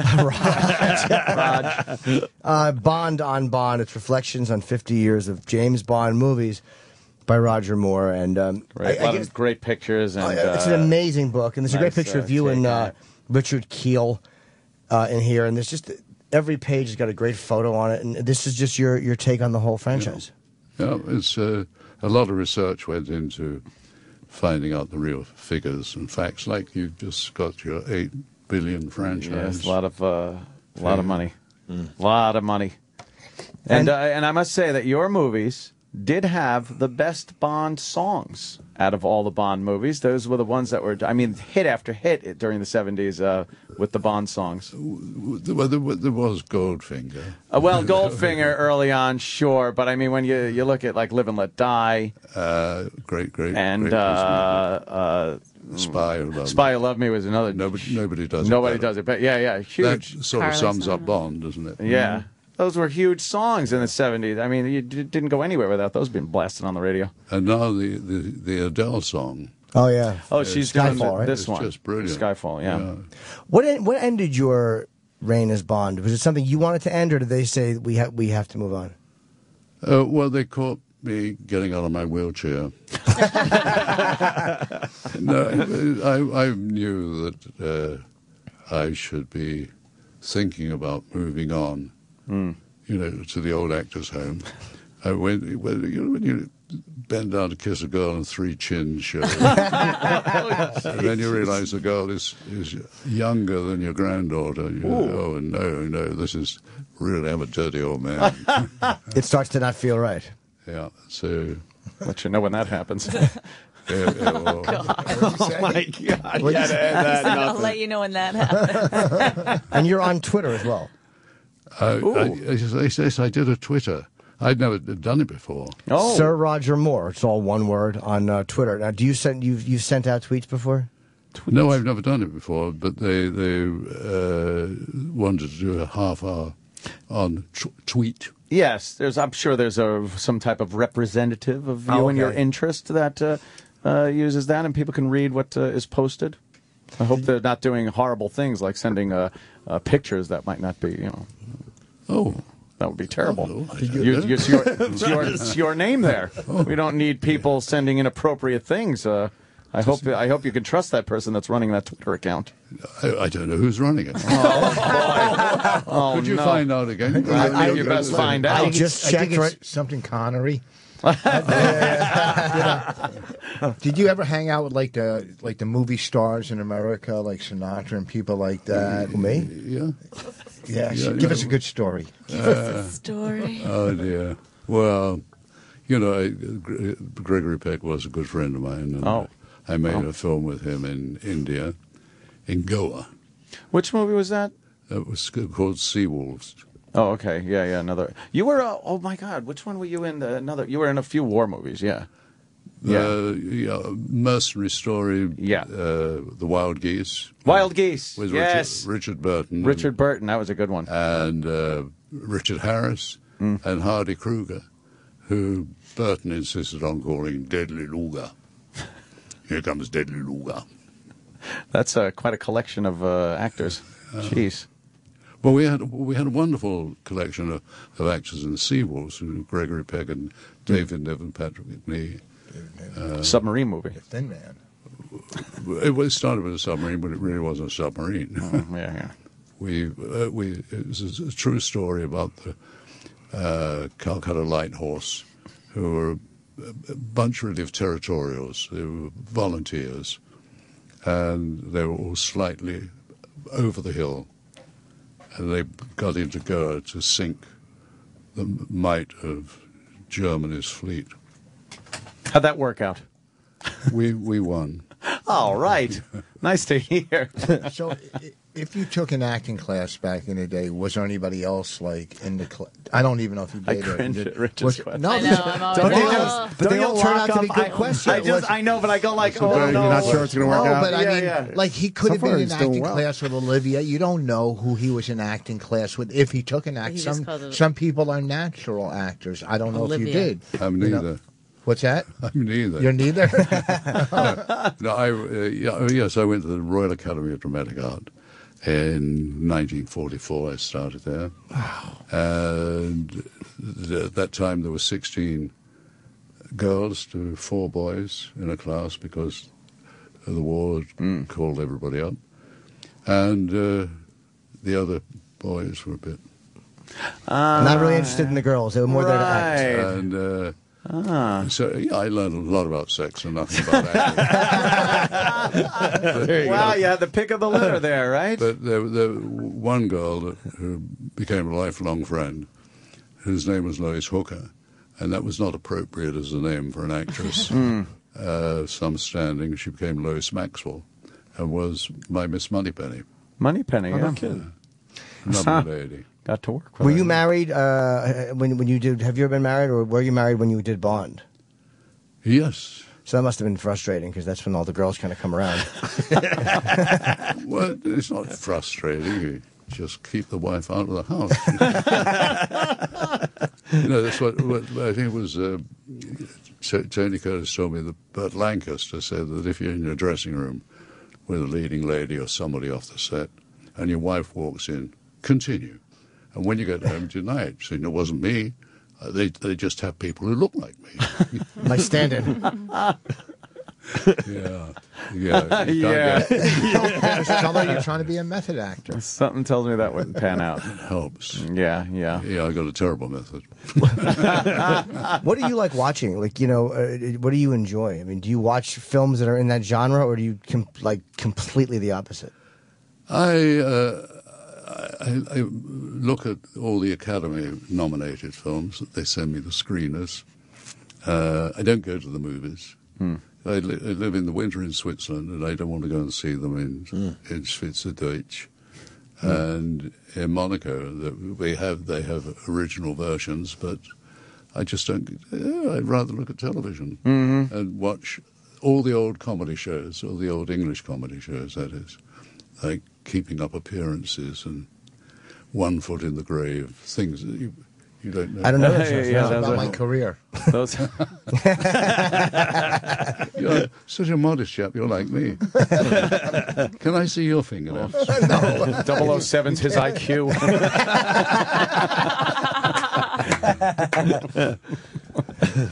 Anyway, it's great talking with you. And absolutely. If you want to continue the conversation, come to Barnes & Noble. Oh, I was going to ask you about the signing. Come on, the signing. You know what? It's right in front of me. It's the book signing is tonight at 6 p.m. It's Barnes & Noble on 5th Avenue and 18th Street. It's a great Barnes & Noble. It's a very large one, so there's plenty of room to stand inside, no matter how cold it is outside. You're not going to get stuck outside. And Roger will sign your book. I didn't even think to ask about a signing. It's a nice big book with a lot of great pictures and information in it. I mean, the history that's in here, and everybody. I mean, everybody grew up watching Bond. It's amazing. Excuse me, but when you're finished reading it, when you finish at Barnes & Noble, you can then go to the cinema and see Skyfall. That premieres tonight, right? Yeah. It's in IMAX. I want to see that in IMAX. I really want to see that large. I was more of a Matt Helm guy. Matt Helm. Oh, jeez. Who was that? Dean Martin. Dean Martin. I did a film with Dean Martin, Cannonball Run, and we because we lived close to one another in Beverly Hills. Where else?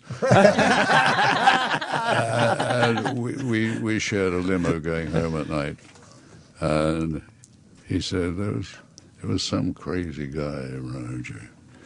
He kept asking me, doing an interview, he asked me what I wanted on my tombstone when I was dead. And he said, did he ask you anything? And what did he ask you? He said, well, what did I want on my tombstone when I'm dead? I said, well, what did you say? He says, I want Dean Martin dead. And I was then married to somebody else. And he said, what did you say? I said, the name of my wife. I wish you were here. No, not I wish you were here. I wish you were here. Right. Oh. The great Sir Roger Moore. Yeah, we were very, very happy you came today. We were looking forward to talking to you very much, more than most people, except for Ozzy Osbourne. And he loves Ozzy. Yeah, Bond on Bond, Roger Moore book. It is out now in stores. And again, if you're here in New York and you want to get a book signed by Roger, go to the signing tonight, Barnes & Noble, 6 p.m., It's a Friday night. You have nothing else to do. At 5th Avenue and 18th Street. And thank you for coming. We're very happy. Hey, Ron, Mr. Moore, if you're next week, if you're in the Poughkeepsie area, I'm performing at Bananas Comedy Club next weekend. If you're in Poughkeepsie, New York, next weekend. Did you call him Ron? Entry? Yeah, I'll put you on a guest list. Oh, thank you. Yes. He doesn't know what to make. How about transport to get there? I'm not sure. I'm just trying to get a plug in. Well, I'd like you to send a car for me. I would send a car. Oh, really? Oh, well. What make a car? Might I ask? Don't send that piece of crap you drive. BMW. Oh, please. Okay. All right. I got it on eBay. eBay, exactly. Jimmy. Great. That's it for me. I'm heading to Toronto, and then I'm in Dallas next week at the Addison Improv Thursday, Friday, and Saturday. Can you get me in there? Yeah. Do you want a plane? This is great, man. Yeah. All right. See you guys Monday. Yeah. This is great. Absolutely. The Opie and Anthony Show is pretty much over. This show will be available later today with SiriusXM on demand. After ONA Live is next. All right. That would come back on. You fart all the time. Why did I get stuck with these two? You begged us to stay. I kind of did. Where's your mics? What mic you on, Bonnie? I switched over to this. Wait. 7? All right. Okay. Hey, if you ask any girl, any woman what the best gift she ever got was, without hesitation, it would be? My engagement ring. Wow. You're not going to play along with this? Oh, I didn't know. I thought I was playing along. No, it's really the engagement ring. Oh. Without even thinking about it, she'll say her engagement ring. Oh, my full body wax. It's so important. It's not just a ring, not just a sign of affection. It's everything to her. Every time she looks down at her finger, every time she washes her hands, every time someone at the store hands her change, you get credit. You know what happened to my engagement ring that I bought my wife? Mm-mm. I had to cut it off. Oh, yeah, that's right. I do remember. She waited like maybe a day too long, and she couldn't get it off. Your sausage fingers. Motor oil wouldn't do it. His wife is really fat. And then she tried to get it off, which made it fucking swell way more. And then her fingers started turning blue and purple, and I had to snip it off. Oh, so I have to man. go back to. I hope this is for Steven Singer because I got to go back there and get a brand new something. Hopefully, I'll get the whole thing. They'll solder the band back. Hi guys. That's what you would do. Bye, I'm getting Jimmy. a brand new nice one. All right, I'm just saying, I don't think she wants her engagement ring soldered. Not soldered. They do a gold thing. Every time she looks down at her finger, every time she washes her, I did all that. You get the credit. Every time she shows her friends, you get credit. You get credit for that ring every day, so it's got to be perfect. And Steven Singer gets that at Steven Singer Jewelers. They have the perfect system to make sure you get the perfect ring. Steven Singer knows how important it is, and it's painless. So many of our guys have made the trip to Steven Singer, including our own young Sam. Hey, and I got a brother-in-law, too, that went there as well. What are you waiting for? Just go online to IHateStevenSinger.com or head to his store at the other corner of 8th and Walnut in Philly. With Steven's 100% money-back guarantee, you'll get the best service, best value, and best experience. This is a guy you can trust with the most important gift you'll ever give. Steven Singer Jewelers, the other corner of 8th and Walnut, on the phone at 1-888-I-HATE-STEVENSInger. Or online at IHateStevenSinger.com. Dopey, are you leaving? I'm not Dopey. No, I'm staying. Him. Oh, you mean Norton? Look at he doesn't look like a Snow White character. Scram. We're done. This is my show now. Whoa. You know what, Sam? Sam is trying to see what Roger Moore wrote to me. He wrote to Jim. Yeah, what did he write? I am delighted to be on your, I think it's show. He wrote me a nice little autograph. Nice. Delighted. He took his time with every autograph. You know why Sam's all nervous that you're doing this show? Sam has 2 guests coming on, right? Do you have the? Well, I mean, who are your guests? That Kelly from Bob's podcast? Kelly and DeRosa. It's not like. Where's DeRosa? It's not DeRosa. You got something? That's not him right there, but he's coming. You got something for this Kelly broad? Oh shit! Why is that? Oh shit! You got something? Bonnie and DeRosa had a falling out. Really? We're no longer speaking. Why? What happened? I was an asshole, I guess, according to him. And, yeah, you don't believe that. Wow, Joe has a problem with everyone. When were you an asshole, Bonnie? Well, I did his. Everywhere she appeared. I did a short for him where I played. I was in one of the shorts. Yes, that's right. Mine did way better than yours. Okay, Wow. fantastic. Wow, thank you. Thank you. Things out. So Why didn't you call me and tear me down for 20 minutes? Did you and him have a? Wait, he teared you down? So I went. I did. By the way, your short was very, very funny. I didn't watch it, but you play a boss. Yes, I wanted to play. I wanted to play the character a little differently, and he didn't want me to, which I thought was a little weird. That he wouldn't just let people do it. They know however how they wanted to do it. He was like, sure, whenever you Cecil do a movie, Beast DeMills. So he. So anyway, I got there. He's a little more serious than I. He's a little intense. He was intense, but I was joking around. You guys did it intense. And yeah, we did it intense. I'm gonna go terrible. I'm not doing. I'm not doing this. It was a good story, and he I'm not doing this. You did it intense. It's terrible. I know it's a joke, but the problem is it's a bad one. But it had none of the makings of a joke. Go ahead. It was wordplay. Let's give. Go ahead. All right, it was good wordplay. It's kind of uncomfortable story. I'm trying to get out of it. He's starting to love words. Is this really an uncomfortable story? I feel bad. It's my wife and a friend. I want to hear. It's a real your wife's more situation. important than your friend. So what as soon as happened, Joe Bonnie? gets here, he comes in. Bonnie, what happened? So I said to him, he was telling everybody what the rundown was going to be, and I said, "When do we order pizza?" And I was, half joking, but half wanted pizza. You know what I mean? But I would have went and gotten my own pizza. I was just yeah, of course. I mean, trying to kind of bust his balls about it, and then so that was irritating to him. He had to order pizza now. He said I put him in a situation. You got mad because you asked for pizza? Yeah, he had to buy the whole crew pizza. I said I would have paid for it. Joe's a chiseler. What was the whole crew? How many people were on the crew? I don't know. There was a lot of people there. Like you 12? know? No, it's a real. Yeah, it's a like real there's one set. person that just gets you to Sam? sign shit. I mean, I don't know how. There's 5 or 6. But how many pizzas is it? Who's thinking he's going to come in? You're nervous, I don't know. huh? There was what? Well, this was the other thing. So then we wanted half cheese, half peppers and onions, and he wouldn't do it. He's like, no, you'll get all cheese. And there was like 3 of us that were like, but we want peppers and onions. Just do it on half. And he was like, no, just cheese. What? Because he was controlling it, and then finally I was like, Joe, just get it. And then he was like, fine, and he got mad. And then it came, and then I guess I might have, in front of the crew and everything, that I was disrespecting the director. The director leader, by right. forcing him to get He really half. is, but he's really mad.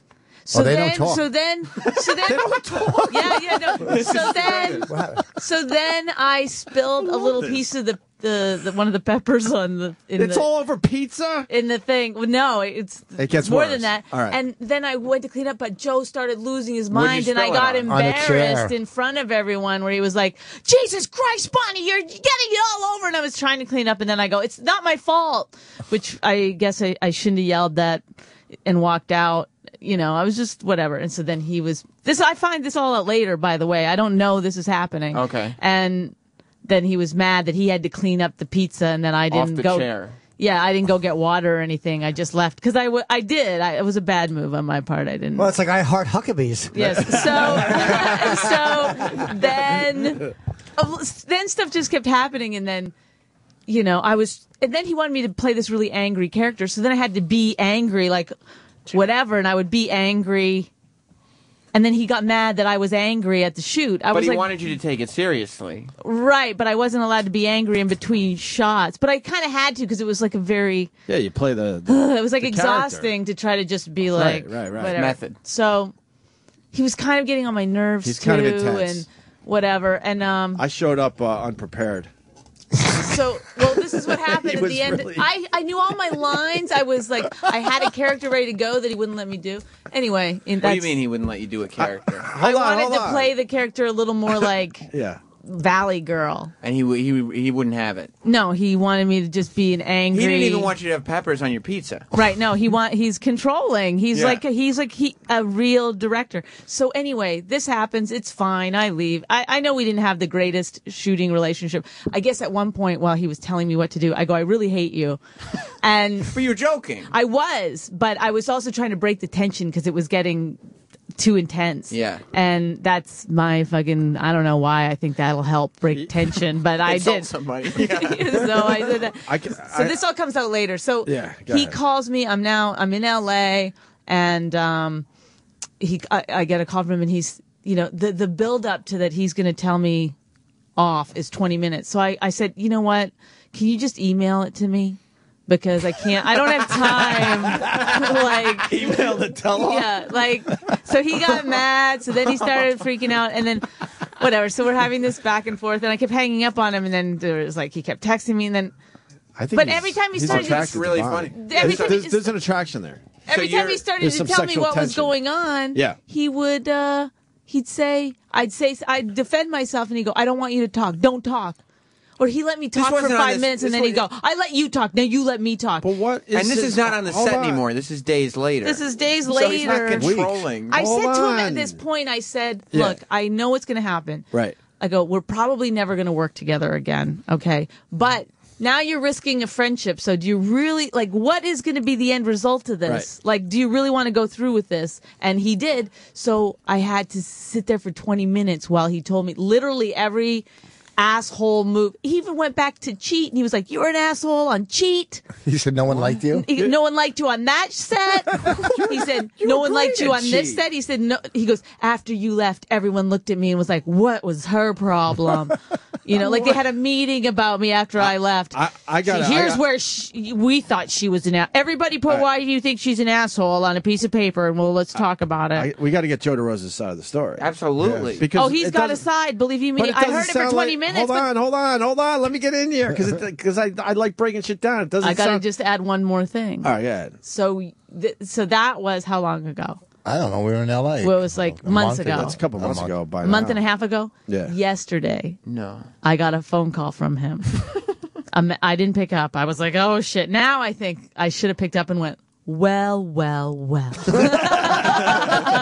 But I didn't pick up, and he left a nice message about congratulations on your movie and good luck, and it's a great movie. Yeah, so he wants to be friends, and I told her. All right, but can I break? What the fuck is this really about? It's not about really dumb about that pizza. Here's the thing. Are you an I really asshole on am an sets? asshole, but Why, it's do you my get sense nervous? of humor, and I feel like my friends will know that, and I also, and you know, his problem was that I disrespected him, which I didn't know that I was going into a situation where I had to see Joe DeRosa as a different person. Right. Do you know what I mean? Like, I thought I got to be myself and he got to be himself. I didn't realize, like, from the jump, we're going to. Well, I got experience. I mean, I did one with him, and I'm like, wow, that's the same Joe that comes on our show? Holy fuck. Why do you think it's sexual tension? That's what you said. It's obvious. Oh. Bonnie's a good-looking lady. Come on. Joe likes old Guys. ladies. Oh, what? Oops. I mean, Well, so then old ladies. that's 2 for 2. No, but he's definitely intense on the set. I showed up unprepared. I don't think I've ever told this on the air because he changed the script and stuff, and I'm like, you know what? I'll just go there and wing it. And I didn't realize like this was a real fucking thing. Well, you guys are sound thinking- guy, light guy. It's like people you have to fucking fill out forms, and he looks at me and I'm like, what? I thought we just wing it. So for half of my shoot, we were practicing lines in the hallway until I got it right. Because you guys were just thinking it's like a 3-minute YouTube video. Like some of the dumb stuff I do. I'm like, oh, he's doing one of my dumb things, It's but a it's his thing. webisode. Right. Oh, yeah, when he was yelling at me, he's like, I do stuff. I make things. You know, it was like, I was like. He looked at me like he knew he couldn't tell me off, I guess. He could have, but I guess because of the show or whatever. So, Right. but Yeah. I could see in You're his holding eyes. something a little more important than I am. I'll get my husband to talk to you. I could see in You his better eyes. watch it. I could see in his eyes he wanted to Well, he probably co- fire me. Why did he take it so or tell me seriously? off. He called me, but I'm He wants to be a see, it's director. weird. I'm This is friends his with thing. him. I'm friends with him. You know, when he called, I go, look, I got to side with my wife. Okay, but first of all, but I said was no. crying when I I said- called Rich to tell him, and he goes, "Oh, come on, you're an asshole too." I didn't That's say how- that when you were crying. I know. You were crying. No. because it was It's emotional. it was hard to 'Cause they go take way someone back. telling you. I mean, I didn't know that everyone thought I was an asshole on either shoot. By the way, I mean, the other I didn't shoot, the realize first shoot, you that didn't my think he was- personality was. But Rich, You didn't know he was toxic. the director. What does she act like on these sets? I'm not there. I'm not on the show with her. But I know What is Bonnie. it? Hold on. Hold on. Let me finish. Is it nervous energy? No, Bonnie's a funny person. She's no, funny I'm anywhere. just fucking around. So then why but, wouldn't he pick up on that? Because you guys have been I'm- around forever. It would be like if when I come in here and sometimes I'll make fun of you guys a little bit or whatever. course. Like hey, you're disrespecting me. We wouldn't say that. You know, it's like I have to be careful. Sometimes I But we don't. wouldn't say that. No, you guys wouldn't, but I'm saying He did. Yeah, some why- people have an issue with that I don't give the right amount of weight to things. It's a comedian. Respect. No, Bonnie- that's why I'm trying to jump in here a lot because I've seen it a few times now. He really wants to be like a director. He Yeah, takes but there's that shit other ways really to be a seriously. director. Yeah, when You we don't have directed to our be a- movie, there was no But way. he wears different hats. Yeah, But you he's a can't- comic, and you could go at it with him. But when he's doing this stuff, he is focused. But a man. director can't start pouting over pizza toppings do. if one of their No, because he's actors- intense and nervous and wants to make sure it all works out in the end. He has to be fair to him, And he on has a this, lot to worry about. He has a lot to worry about. He has to worry about his lines Yes. because he's acting, and he knows how he wants the thing done because he wrote the whole fucking thing. He's doing it in a very short amount of time. And then he's picking people he thinks could do the role, so that's a lot to worry about. But and then yeah. when I show up and go, and he looked at me like, "You don't know your fucking lines." I got Bill Burr here, and he said that he goes. I've had Opie in my shit. I've had Bill Burr in my shit. Me, like I'm like first thing I've done in years. I'm directed. Like these are people that I've directed. Like he had Pacino Somebody and pick up the fucking hotline. Dustin. Will somebody pick up the hotline in the other room? Why? Who is it? I don't know. It's just ringing and nobody picks up the It phone might here. be. Why? I could just pick up the hotline But now somebody else did. because you told him to. Somebody's I don't give a got fuck to. who it is. Pick them up. But here's the thing I just Jim want to say Norton, about everyone. it is that I'm not mad at him for being mad at me for whatever at the shoot. I apologize for that. It's what I am upset with is if you're a friend of mine, then you should probably know a little bit about who I am, like as a person. I'm not a person that comes in and shakes people's hands and is completely appropriate. Oh, so you are an asshole. Yes. I am yeah, that's what I'm trying to tell you. Why would you be an asshole? It's my sense of humor. I think it's funny. You know, I'm not going to side with DeRosa because it's like I know that I know how Bonnie is. Like, I know you're just trying to be funny and like I do stuff, but it's like, remember Patrice was shooting something and he said after he shot the project, he goes, "Oh my God, I've been an asshole." He goes, "Anybody on your set who's asked him like questions or being that guy is an asshole." Like, he felt bad about the way he had acted on all those sets when he was shooting something. So Joe's just a new director. He was probably overreacting, but he's just stressed because he's a new director. Right, but my problem is how he went about then afterwards, like trash. I mean, he gave me a trashing. Well, for 20 minutes about my character. I mean, but he sets it in a way where you realize quickly you got to take it very seriously. So when you were messing around with the whole pizza thing, that probably drove him nuts. I didn't know at that time. I honestly was not aware that I was. Well, pizza wasn't in the budget. Yeah, he's also not an experienced enough director. Like, he's done a few things to know how to handle that. Like, whereas when you're dealing with an actor who wants to do a character their way, the best way may be to go, "Oh, let's try a few takes your way and see how it works."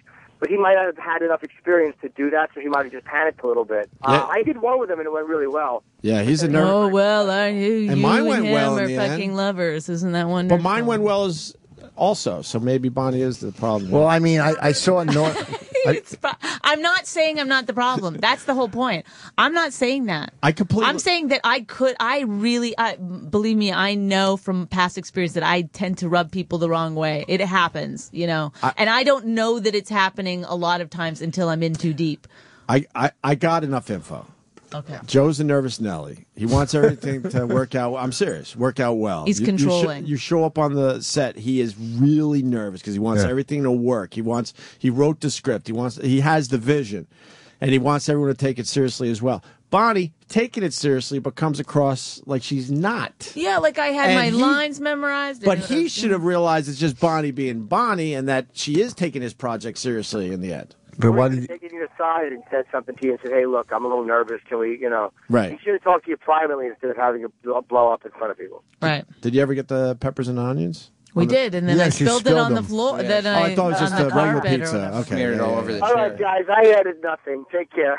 Okay, bye-bye, Jimmy. Bye-bye. But why, during all of this, would you look at me and go sexual tension? Why would you say? Oh, thank you. Just though. to fuck with no, your head? Yeah. Why would you do that? Why do you like? You don't fuck with him when you do that. You fuck with me. And did you see Brian Regan rubbing her arm? I don't mind Brian Why Regan. are you doing Brian this? Regan's a big headliner. I noticed that. He has saw a tour that. bus. And he was like, you know, if you get rid of him, wink, wink. Are you kidding me?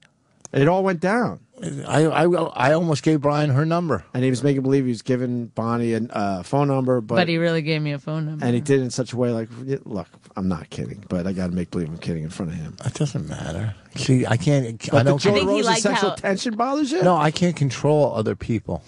I can't control her. I can't control. I've given up. Very healthy attitude. I let go and I let God. People do what they want to do. You know, can I just look? I respect you, and I think that you are right on a lot of things. When you, psychologically, you break stuff down very well. But sexual tension is not always the case in every but I'm joking about guy that. girl. That was to fuck with him. Yeah, but it doesn't, because then later, you know, he's Is yelling that real at me. with him? Yes, it's real. No, it's not real. Let's not turn this into me. She's having a fight with DeRosa. She's telling me it's real, and you asked me why the sexual tension. So somewhere in your head, you think it's real.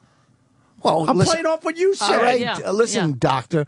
All I'm saying. That's what I live with, man. That's what I live with. Holy fuck! Is it any wonder I go to places and act like an asshole? When you asked me what do you mean by sexual tension, you meant that. No, I'm saying why you said that just to fuck with me. That's why I said bringing it back. But you meant why you think sexual tension. In his head, he's like, and you they weren't have going sex? for the joke or any of that shit. You really were trying to, pick my brain over it. And, Not your brain. the only reason I said it was to fuck with you. I just got a real text from Norton. He said, I saw Brian slipper his number outside the studio. So, Rich, what's up, man? Nothing. What's up? I got a question. And he does keep bringing it back to that. You mentioned that like at the beginning of the story, and then we move on from it's that. a throwaway and Rich line, brings to it be back. honest with you. Listen, I know it's your hour, but you shouldn't I would be never talking sleep with this much. DeRosa. I don't like Take his... me seriously, Rich. This is my hour, and I see it going a certain way. Don't insult me. Officially, it's not your hour. Don't, Opie, stop. You're insulting me, too. Officially, it's not your hour. I need to be respected. I've decided that I... Can we get a pizza? No, Bonnie, we're not getting pizza. I got a trip to L.A., so I got to waste some time. Oh, can I just add one more thing? Yes. There's no waste of Joe was time. late to the shoot. What? His own shoot? Yes. Yes. And you're not taking it seriously. And I didn't bring it up in Where is the Joe? phone call or anything. Where's Joe? No, he doesn't take my hour seriously. He hasn't showed up Yeah, yet. he's late. He's a chronic Does he know late. you guys are here and he's not going to show up? Oh, I'm friends with him. He called yesterday, and I meant to text him thanks. We're all But I friends. didn't. By the way, you were great in that short. I was? Yeah, I thought so. You didn't watch it? Did you not watch it out of spite? No, because I thought I was overacting at that point when he kept saying, be angrier, be angrier. I felt like I was just like I like in a it. silent movie walking around, you know. Now everyone's got to check it out just to see. Now that they know what was going on behind the scenes. His show, what's it called? What Are You Waiting For? Yeah, what are we waiting for? Warner Sound, I think. Yeah, on Warner Sound. It's the YouTube Metallica channel, episode. Warner Sound. It's all his movies have to. All his It's the one where movies they're are. going to a concert. Not that one. The other one where they're waiting to go to a concert. No, Yeah, it's all his movies about concerts and. It was the theme for this little. It's a series. Oh, okay. Wow, Because Bonnie's I saw him in Norton. I saw him in Norton's See, one. but I'm fucking around. I don't mean I was- that I with was any a ser- malice. And then I was at the backstage door for Sheryl Crow. That's what I played. Oh. And Okay. then Norton was for Cat Williams. Williams. That's the one I saw. And then there was one for Lindsey Buckingham, Metallica, and Ant did one Phil Collins. Yeah. I think that's Okay. it. wow, he's directed all those people. I should have probably taken it a little more. I should have been a little. That's really his thing, though, man. He wants to do that shit. Bill full Burr. time. I directed. You see how fucking great Bill Burr was in Breaking Bad. In Breaking Bad? He's fucking good in it, man. He's gonna have a fucking career out there. He's big time. He doesn't have to. As a comic, he I has wrote to him do off early on, you know. I was you? like, I remember seeing him and I'm like, no. No, this guy's never going to make it. Done. Oh, Bonnie's an I really asshole was. on I the really set. was wrong. She's an asshole, right? He's She's one an of asshole my in favorite everything. comedians in the world. No, I know, He's but I'm so just great. going back to the asshole on the Yeah, set. like she's. I didn't say that I to told you- people. I didn't walk around to his listen, audience. You might as well go home now. Yeah, this this isn't gonna guy. work. We had a meeting with 4 big NBC executives, and there was the black lady, the Asian guy. I mean, you couldn't get more executive than this meeting. Benetton. So Like a we're, Benetton ad. So we're in the meeting. They walk in. We introduce, and they said to Bonnie, "Where are you from?" And the first thing she says to him, "My mom's pussy." That's good. Not to I'm a these people. comedian. No, it's not good. Oh, you got to read the room. Not to these people. I said it with a British accent. But that's the shit. But that's the shit I would do. So Yeah, that's why I see? think it's good. Yeah. See, I don't like reading the room. I like just doing my shit. Yeah. Well, but it, And the more uncomfortable I can make someone, the better. Yeah, but we And were even trying in to sell- situations like that. not when you're trying to sell a show. I called the boss an asshole the other day, right to his You already face. have a Yeah, but show, exactly. He gave you the contract, and then you called him an asshole. Yeah, he could yank the contract, I would assume, right? No, you can't just be like, oh, well, now you know. call me an asshole. You're not going to be here for the next couple Yeah, years. you It can't do doesn't that. work. It No. doesn't work in court. No. What did I say? Louis C.K. was in here, and he was outside the studio waiting to, try to pitch Louis C.K. to do some satellite radio or something. I'm like, oh, that guy's here. That'll be a complete Yeah, but that's waste of also your time. thing. You're He's an an outrageous asshole. shock jock. No, I'm not a shock jock. You insult the we bosses. don't like that label anymore. Oh. That's a dumb label. They did that when they were back in the Thank you. morning. Thank These you, guys are Rich. fucking radio hosts. After all these years, you finally stick up for When they me. were Thank back in you. the morning. I've been They're sticking still up for you guys on the road. I've been sticking up for you guys on the road for time 10 is it? years now. What road? I don't need No. anyone on the road on my side. I don't Right. see those people. Who cares? Yeah, and I don't don't get to have- see them either because of you guys. Who do you stick up? Nobody. There's no lying. I'm not just saying this. When I'm on the road doing other radio, 9 out of 10 radio hosts go, "Oh, we love those guys," because they can't do what you guys do. One, they don't have the talent. Because two- we ruined it for everyone. Well, no, they don't have the talent. Two, Shit, and they, Rich, watch what you're saying. We started that whole ball rolling. they can't do it. That Sex for Sam thing was the big event that really drastically changed radio. Yeah. Slowly but surely, but that's where it began. All right, we got to hit the Carolines. What? We got to test our movie. I didn't stick around for nothing. I want the Bonnie Joe DeRosa conflict now. Yeah, well, if When Joe the fuck DeRosa is was he? 'Cause he here, doesn't but Because he wants to be he's a director. disrespecting you. I want to be a radio show Hold on, host, before you right? guys leave. Right. And he's respecting what Never gonna disrespecting happen. What Done. You're an asshole. You're never going to be on my show. Expect a phone call. What about the and an girl? Why don't you email. bring the girl and guy in at least? I feel bad. Bring in Kelly. Where's no, Kelly? I don't want No. Kelly. Okay. You know, you insulted her Boring. last time. Bring in Who is Kelly. she? Eric, get Kelly in here. She's, All right. she's like a wannabe. Why do you say this? This is why people think you're an asshole. Let's just be mean to her then. Yeah, no problem. Bring her And in. this is why people think you're an asshole. I said get her You're in. a nice guy, Rich. Joe, Why isn't he doing my show? are you coming by the channel? Because I'm still here. I'm still on the air. You coming by or what? Kelly, sit down. I'm going into another meeting. I was trying to get over there, but I don't think I'm going to make it. Oh, I wasn't sure if I'm going to make it or not. You're still on the air, though? Yeah, Bonnie told some whacked out story about you. What did he say? No, it wasn't good, man. What did he say? What's the story? Well, Bonnie said that you're really, really hard to work with. Oh, Jesus. Bonnie McFarland? Yeah. Summing up. Yeah, her and You're fucking rotten laugh. No, that's me. Rich is here and Bonnie's here, and she told a horrific story. I feel really bad for her. Don't listen to him. Don't fall for it. It's tough. It's funny, Opie, that you bring that up from the air. Because, yesterday I called her and tried to say, hey, we haven't talked in a long time. And Oh, she's not over it. you think somebody call you back after you leave a message like that, Opie? I've been really busy. I'm Joe, sorry. Joe, she told that. Tell him to call the hotline. She told that whole story, and trust me, she's not over it. That's not true. Well, guess what? I'm not over it either. She's hard to work with. Why are you doing this? Hey, Joe, was I easy to work with? Oh, pure breeze. You know what? You were a lot of fun. You're all laughs. Thank you. Remember your lines. I wasn't prepared, though. You know what? That didn't matter. When somebody's got a good attitude, that's all that counts. What's happening over there, Sam? Turn hers up. What? Oh, hold on. Bonnie's playing the message that you left her. Okay. Yeah, Joe, can we call you on the hotline and make this easier? Yeah, but I got to go in like 2 minutes. All right, we'll call you right back. We'll call you right back. Erock, call him right now. His number's 917. Don't do it. What? What happened? What happened? All right, I hung up on Joe. Call him back. Let me hear the message he left, Bonnie. Okay. It's Joe, DeRosa. I know we haven't spoken in a while. Put the bottom to the mic. But I just wanted to call to say that good luck this weekend with the screening. And Rich, and I'm sure it will. It's a great movie, and I'm really proud of it. You should be. It's really good, and I'm proud to be a part of it. And I just hope everything goes really well. Hey, Joe. And, yeah. Bonnie just played the voicemail you left. Wait, you gotta wait till the end. All right, hold on. We're still listening to it. I miss being friends with you. See, and I told you, and I said to you that he's reaching out. Okay, obviously you're my wife, and I'm going to take your side. But I said he's reaching out, so maybe now it's time to bury the hatchet and mend ways. In your head. No, I don't care. I don't see it that way. I don't think the voicemail was sincere. No, it was like he was reading. Yeah, it was kind of actually, like he read it. I think that Oh, it's my hard God. for him. It would be You know hard what? to say You know that, what? and that's why.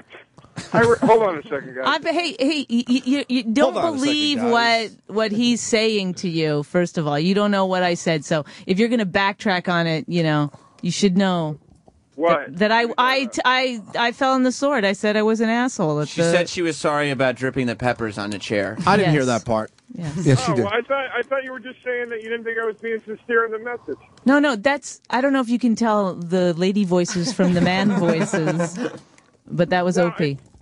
It's very confusing. The sirens going out. Listen, the message was very sincere. Yes. I miss Bonnie. Yawn. Yawn. Aw, Opie. Yeah, it's the truth. What do you want from me? I feel bad about everything. So you're admitting you were wrong? But wait, we Is didn't that get what Joe's I'm side of the story. Joe, so what happened on the set? Because she told her version really quickly, because I know you're going into a meeting. What happened? And be honest. Oh, this is what happened. Bonnie spilled some stuff on the chair. I got upset because it was like the head guy at Warner Brothers chair. And I was like, Bonnie, come on, man. And she kind of like snapped at me a little bit and was like, whatever. And then she walked out of the room and didn't help me clean it up. And then I got mad. See, I told exactly. It's exactly the same story. I gotta take Bonnie's side. That's, I told the exact same story. You wound a little tight, Joe. I'm thinking. How bad could the chair be with a little pizza on it? It was a fucking velvet chair. Joe, I just want to go back a little bit to when I was an asshole asking for peppers and onions on half of the pizza. I think you're missing the point, Bonnie. But Bonnie, you didn't do it on purpose, right? I didn't do it on purpose. All right, Joe, if she didn't do it on purpose, can't you understand that a little bit? Of course I can, and I didn't. It's not like I screamed at her and went, "What the fuck?" You made her cry. You made her cry. She did cry in the end. Well, wait a minute. Bonnie cried 2 days later when we talked. Exactly. She cried that night. No, that night I didn't really know that it was like that bad. Is that Sam? Sam, you're really bugging me. Well, listen, if you would Don't disrespect don't him. disrespect me. I'm trying to do a show here. It's not your show yet. It is. Yes, what it the is. Fuck? And I gave you a break, and now you're trying to push me out the door. Go fuck yourself. He was booked to do my show, and he just decided not to show up. Hey, Yeah. I'm sorry. He was late to his own shoot, too, guys. It's disrespectful. He's not going to get back on the after show. Joe, it seems like you were wound a little too Joe, tight. I because just want to go over one more point. You had a lot on your mind that day, right? Now, Opie, let me ask you this. Let me ask you this. And I'm not saying this to be provocative anyway. You were with me that day when we shot. Oh, no, you don't want to ask this. You don't trust me. No, I'm not. No. I wasn't. Opie, would you say I was wound tight? Or Yes. Yes. But there's a lot to think about, so I'm a little stressed. I said, Joe, I did kind of. We all said that. I kind of stuck up for it. I said he absolutely is wound a little tight on the set, and he's definitely a different Joe DeRosa. But I said I respected that because I know he wants it to go well because you wrote it. It's your vision. You got other people there that you hired. I get it. But no, my answer was you're wound a little tight. Well, no, and Bonnie agreed with him. But here's and then on top of it, you got to act out your part of the whole thing too. Here's the thing, Joe. Here's the thing, and Bonnie agreed with that too. That you're stressed out. It's a lot of pressure.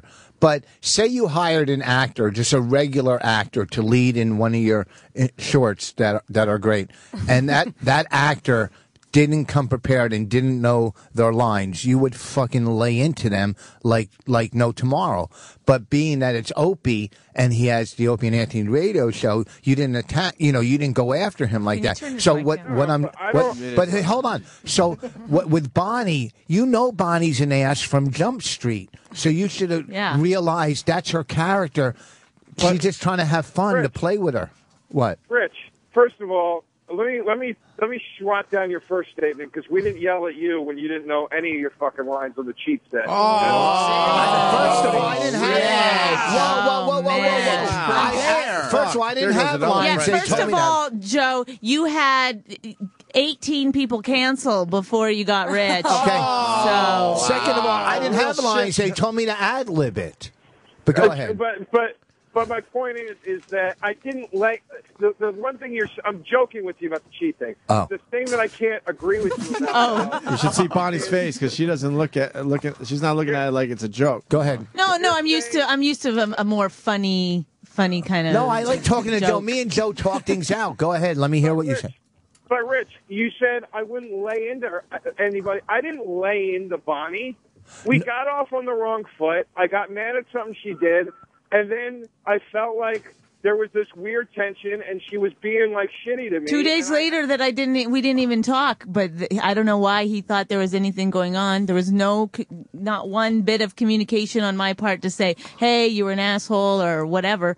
You just sat in your apartment and stewed until you picked up the phone and said, "I have to tell you I have to get this off my chest to make me feel better." Bonnie, yes. Bonnie, that's not true. What I did was I sat and tried to wait until I was level-headed enough to talk to you about it, and unfortunately, it didn't go well. But what I wasn't going to do was call a friend when I was at the height of anger. Well, you shouldn't have. You shouldn't have called at all. I don't agree with that. But wait, here's the... No, it is true because you know why, Joe? We're not married. We're not fucking. We're not. There's no reason to have this kind of relationship where we have to get along on every single level. At some point, you have to go, hey, you did it out of selfishness. You did it because you wanted to get it off your chest and you wanted to let me know. Rich does it all the time too. It might be a guy thing where you need to unload. Don't pull me in on this. I don't. Hold on. I got to say this. Oh, here we go. Because stop talking, Bonnie. I'm going to trash you now for 20 minutes. No, I don't, Bonnie. I don't agree with what you're saying, and I'm offended by it. I love that. This is exactly how the conversation went, by the way. Yeah. Now I can leave, Sam. Now I can leave. Bonnie. Yeah. Bonnie, yeah. Honestly, quite frankly, I called you yesterday to try to smooth things over. Yes. And instead of calling me back like a friend and talking to me about it, you just go on the radio and try to make a bit out of it, and then start acting like you were in no way wrong in this situation. Joe, that's not what I said. That's not what happened at all. She apologized for the pizza. Joe, I did tell her to take it a little more seriously than she was. I must say. All right. I did try because I'm like, whoa, you're not taking this seriously. All right.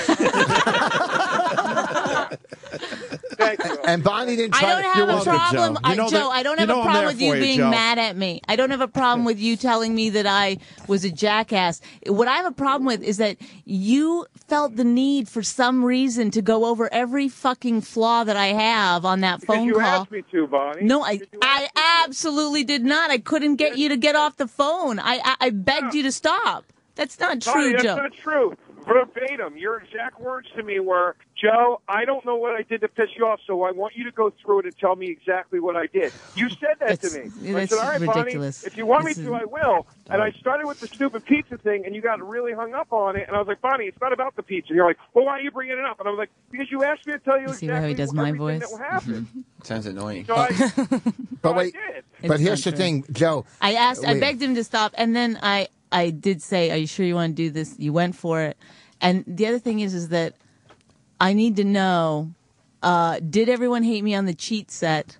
And did everyone hate me on the, whatever the other thing was called?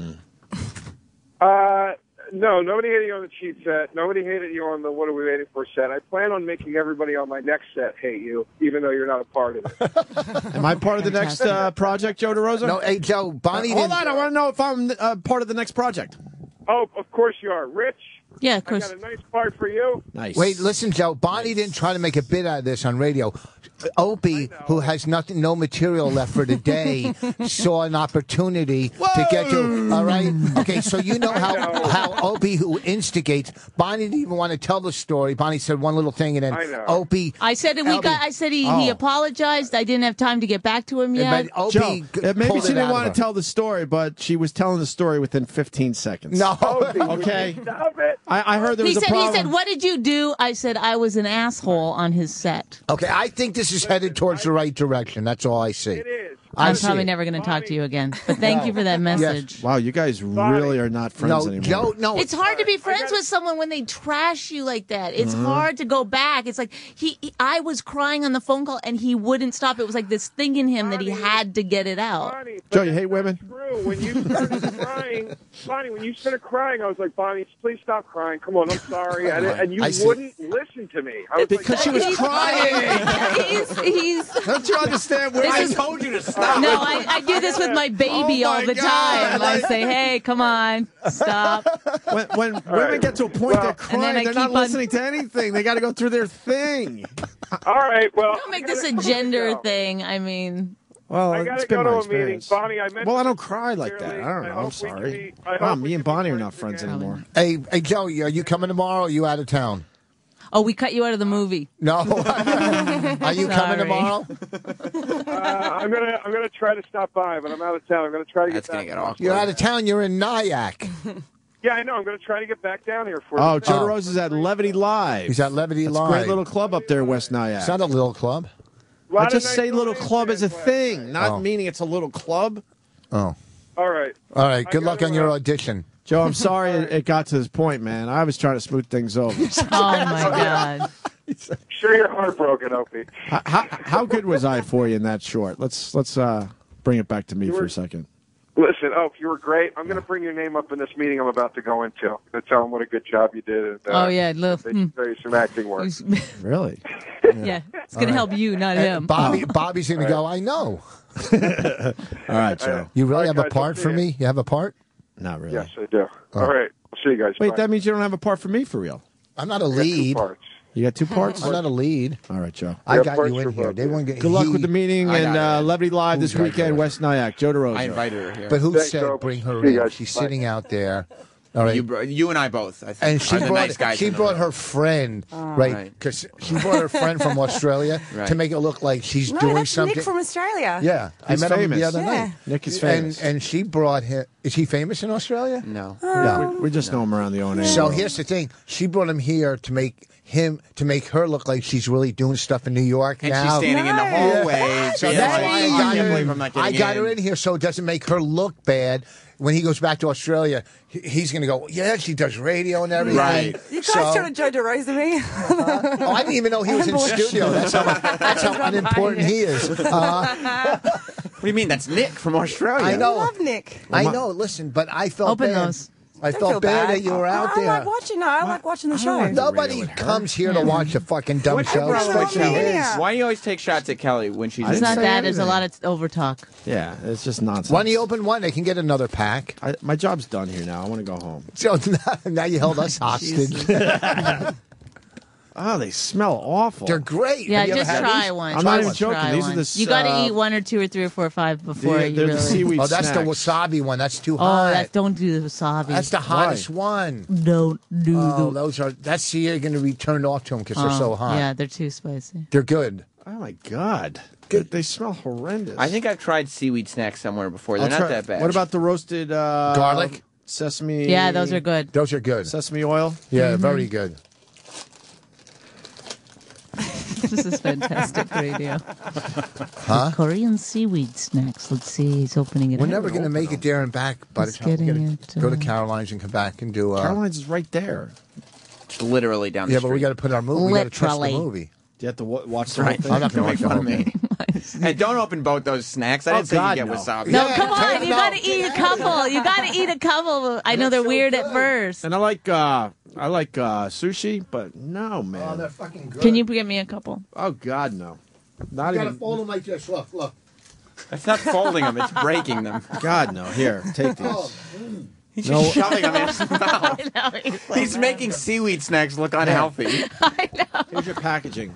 I don't want that. Gross. No, after one, I know. Oh, no, fuck. Try no. one of these. Which one's Oh, no. It's a seaweed snack. It's not going to kill you. Looks like a Come breast on. strip. Was it the wasabi one? No, this one isn't just. Couldn't be worse than a Vegemite I'm telling you, sandwich. just fold it. They're great. Let it melt in your mouth. Melt. We good? I don't really think we're going to ever talk again. Me and you? Why? We come from the same place. We're good, right? Yeah, we're good. All right, all right. Oh, these are gross. Oh, God. Yeah, they're disgusting. Oh, my God. I'm not going to have one. Sesame seed paper. All right, Sambo. All right. It's all yours. You're going to L.A. Yeah. for this TV thing? Yeah. I want to know more about the TV thing. I want to know more about this O&A tour bus. Ooh. Well, the tour bus, supposedly they're getting us John Madden's bus, and we're going to fucking hit a bunch of cities What's in it one pay? week. Am I on it? No. Oh, that'd be cool if we could bring some of you guys along. The reason you said, hey, you guys stay, you could plug your movie one more time. I tried. Caroline's. Go to carolines.com. Click on November 10th. Click on the link. You can buy tickets right there on the 1 o'clock tomorrow, on the website. Caroline's. 1 p.m. 1 p.m. I would hope a lot of people go there. Next week, bananas, Do they have to Poughkeepsie. pay at the door tomorrow?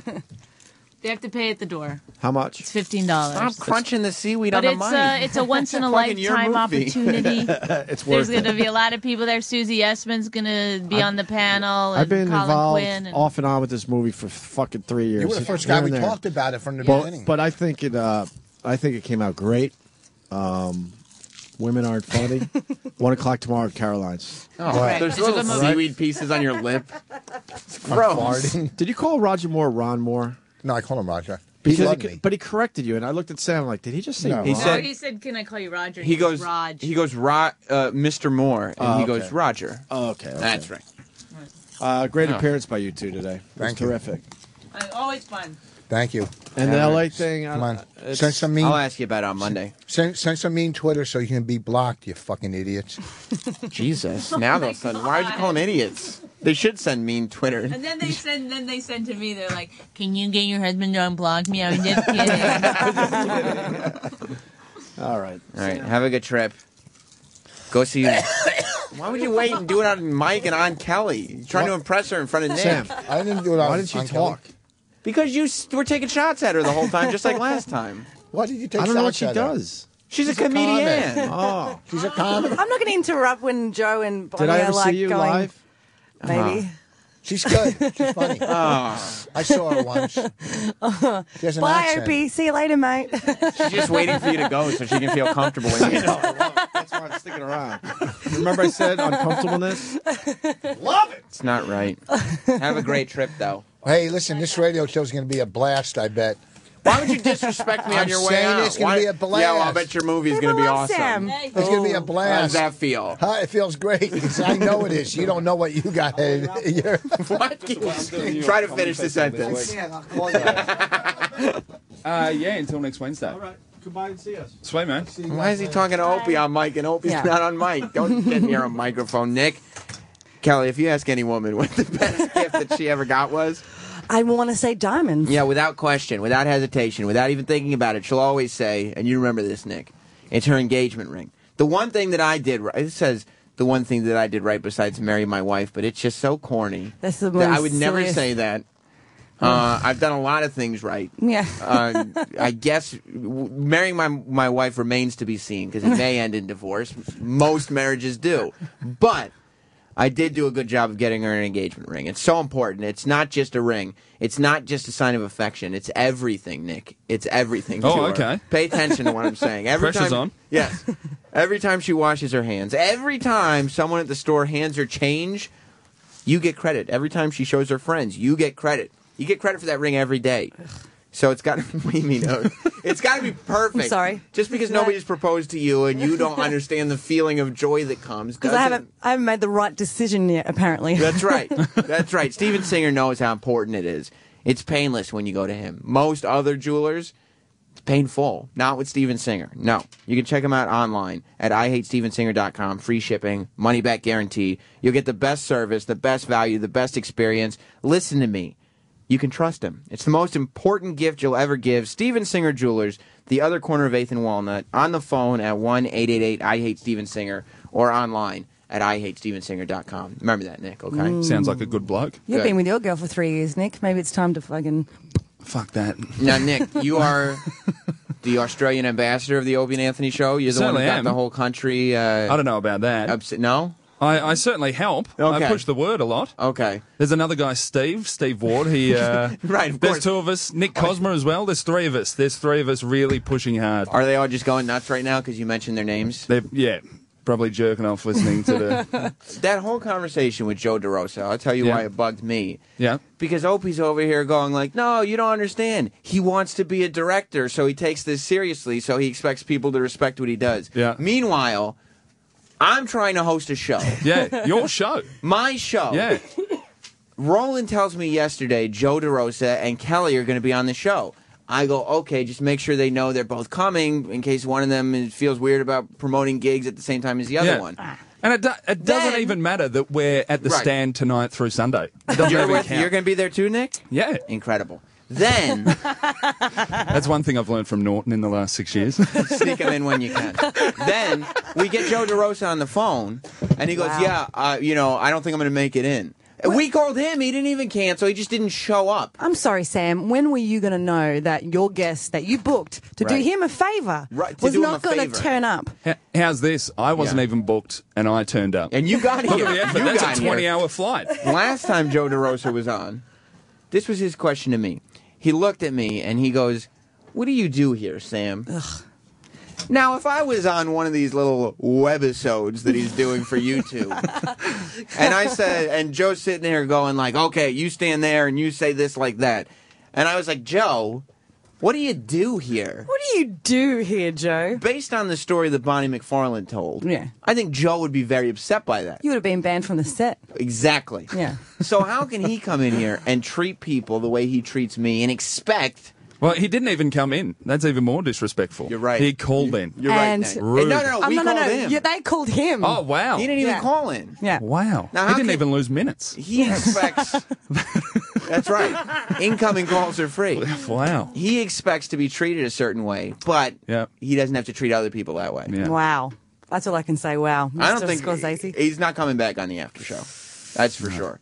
I like Steven Singer a lot more than Joe DeRosa. Nick, from the you're sound of welcome things. back on the after show. Kelly, one of these days you're going to come on the after show and you're actually going to get to do the show like proper. That's you know? okay, but I'm scared that Opie hates me.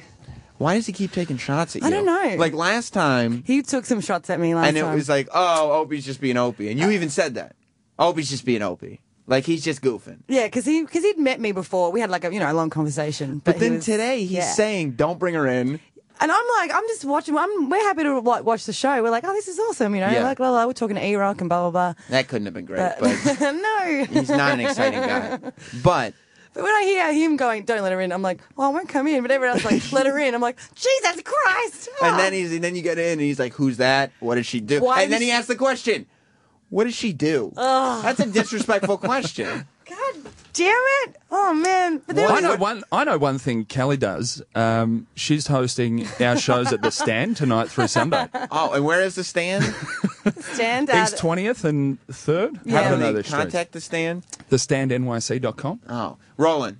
Yeah. Joe DeRosa can't do the after show anymore. There he is. Oh, yeah, Hey, Steph, mate. go see Rich's film. Go see Bond, Skyfall. You say much better spending your $12. What's your problem with Voss? I don't know. He touched my Bond posters. You got a little irritated with Voss today. But did you hear me, though?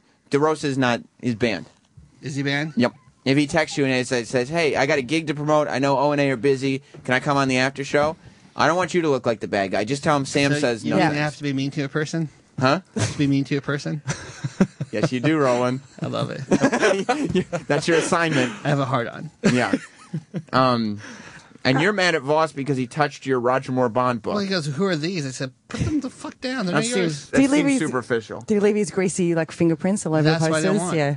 Because the way he grabbed you, like, what's this? Like a piece of paper. Oily seaweed Right. stick, fucking Yeah, and fingertips. if that was Jimmy's thing, I think he would have snapped back too. maybe he's just doing it for your birthday, Roland. Oh, thank you. Happy birthday, by the way. Well, Rich didn't wish me birthday. So He didn't. No. I did earlier today. So For Did Joe DeRosa wish you happy birthday? Happy birthday, no, I baby. doubt that DeRosa did. Or for my birthday wish, go see Skyfall. I mean, think about it this way. Someone would have called DeRosa and said, make sure you wish Roland a happy birthday. Yeah. We've had Kelly and Nick in here, very respectful. We've had Bob Kelly in. Jay Moore was in here yesterday. Eric, yeah, what did Jay Moore say about the show yesterday? How fucking awesome it is. It's Jay Moore. Yeah. Jay Moore's. Right. We've had Jesse May Peluso, Jim Norton. Tom Papa's been in here. Everybody's respectful when they come in. Everybody's like, Sam's doing his show. I know it's new, but Russell let's give it a Peters. chance. Russell Peters. He goes, Sam, good to see you, blah, blah, blah. Apparently Joe DeRosa's too famous, right? Right. Oh, Gervais was nice to us. too. Ricky Gervais. Louis C.K. You know? Come on. Yeah. Me and Jim Norton interviewed Ricky Gervais, and Ricky Gervais is like, hey, I had a great time with you guys. Da, da, da. He's not like, what do you do? You know? Because I'd be like, Ricky, you don't have to be disrespectful. Does Gervais have webisodes out though? That's true. the question. That's a great question. I don't know why I'm taking on DeRosa for Because you get to go back to Australia at some Yeah, I'm point. fucking off. You have the benefit of the exit strategy. Just trash him and fucking leave. 20-hour flight out of There's here. always drama with DeRosa. Is he the? Is it with all comics, or is there? He's No. always. There's always drama with Joe DeRosa. Because even Ricky on the other goes, is that guy going to be there with the, He's getting into fights with Troy. He's getting into fights with Bonnie. He's like, there's always the last like several times he's been on. There's always some kind of drama surrounding him. And like, I would never call a person and say I miss being your friend. Like that's not a sentence that would come out of my mouth ever. It's very effeminate and emotional. Sounds like a girlfriend. Right? You just described him. Effeminate and emotional. You know? Love you, Joe. But you know his audition now is all fucked up. What audition? Because he's got this on his head now. Oh, he's going to audition right now? So all that stuff in his head, like, do they hate me? Do they like me? And they go, hey, Joe. Well, you know hey, what? Like a nice man. I go, You can go on whatever the guys that come on before me do for those 4 hours. Joe DeRosa, you can feel free to do that with them. What are their names again? I don't know. But Flash in the pan. you won't be back on After Opie and Anthony Live. well, there's a petition. No. By who? Who would start the petition? God. Oh, well, I guess he won't be back. You guys are going to... This poor Joe. What do you mean, poor Joe? He's disrespectful to me. I don't know. I just have a feeling I was trying to book a nice show for today, and Joe doesn't even show up for it. That's just rude. I just think it's that's rude, Eric, isn't it? Or maybe because of Kelly, because I told him Kelly's going to be there. Maybe that's just... No, I love Joe, but I just have a feeling that maybe some people might attack him on Twitter, and I would be scared that would happen for him. Okay, now why would you put that idea into people's heads? Nick and Kelly will both be at the Stand this weekend. Go check them out. Regardless of what Roland says, you can check out Vos and Bonnie's movie. I don't think they've done anything worth our smite. No, I'm just kidding. But DeRosa, he's on the shit list. Stay tuned. Ron and Fez are coming up next. Happy birthday, Roland. Happy birthday, Happy Roland. birthday, Roland. Kelly, I feel like every time you're on, I tell you we'll get you on for your show next time. So Just happy to get out of the house, mate. We'll We're figure fine. it out. She's like becoming the Matt Damon of your show. Exactly. That tells you exactly the level on which this show is. By the way, stay tuned. Ron and Fez are next. Goodbye. Opie and Anthony show is now over. For real this time. Check out the O&A show on Facebook at facebook.com/Opie and Anthony. And catch Opie and Anthony live Monday through Friday from 6 to 10 a.m. Eastern. Ron and Fez are next. Hey.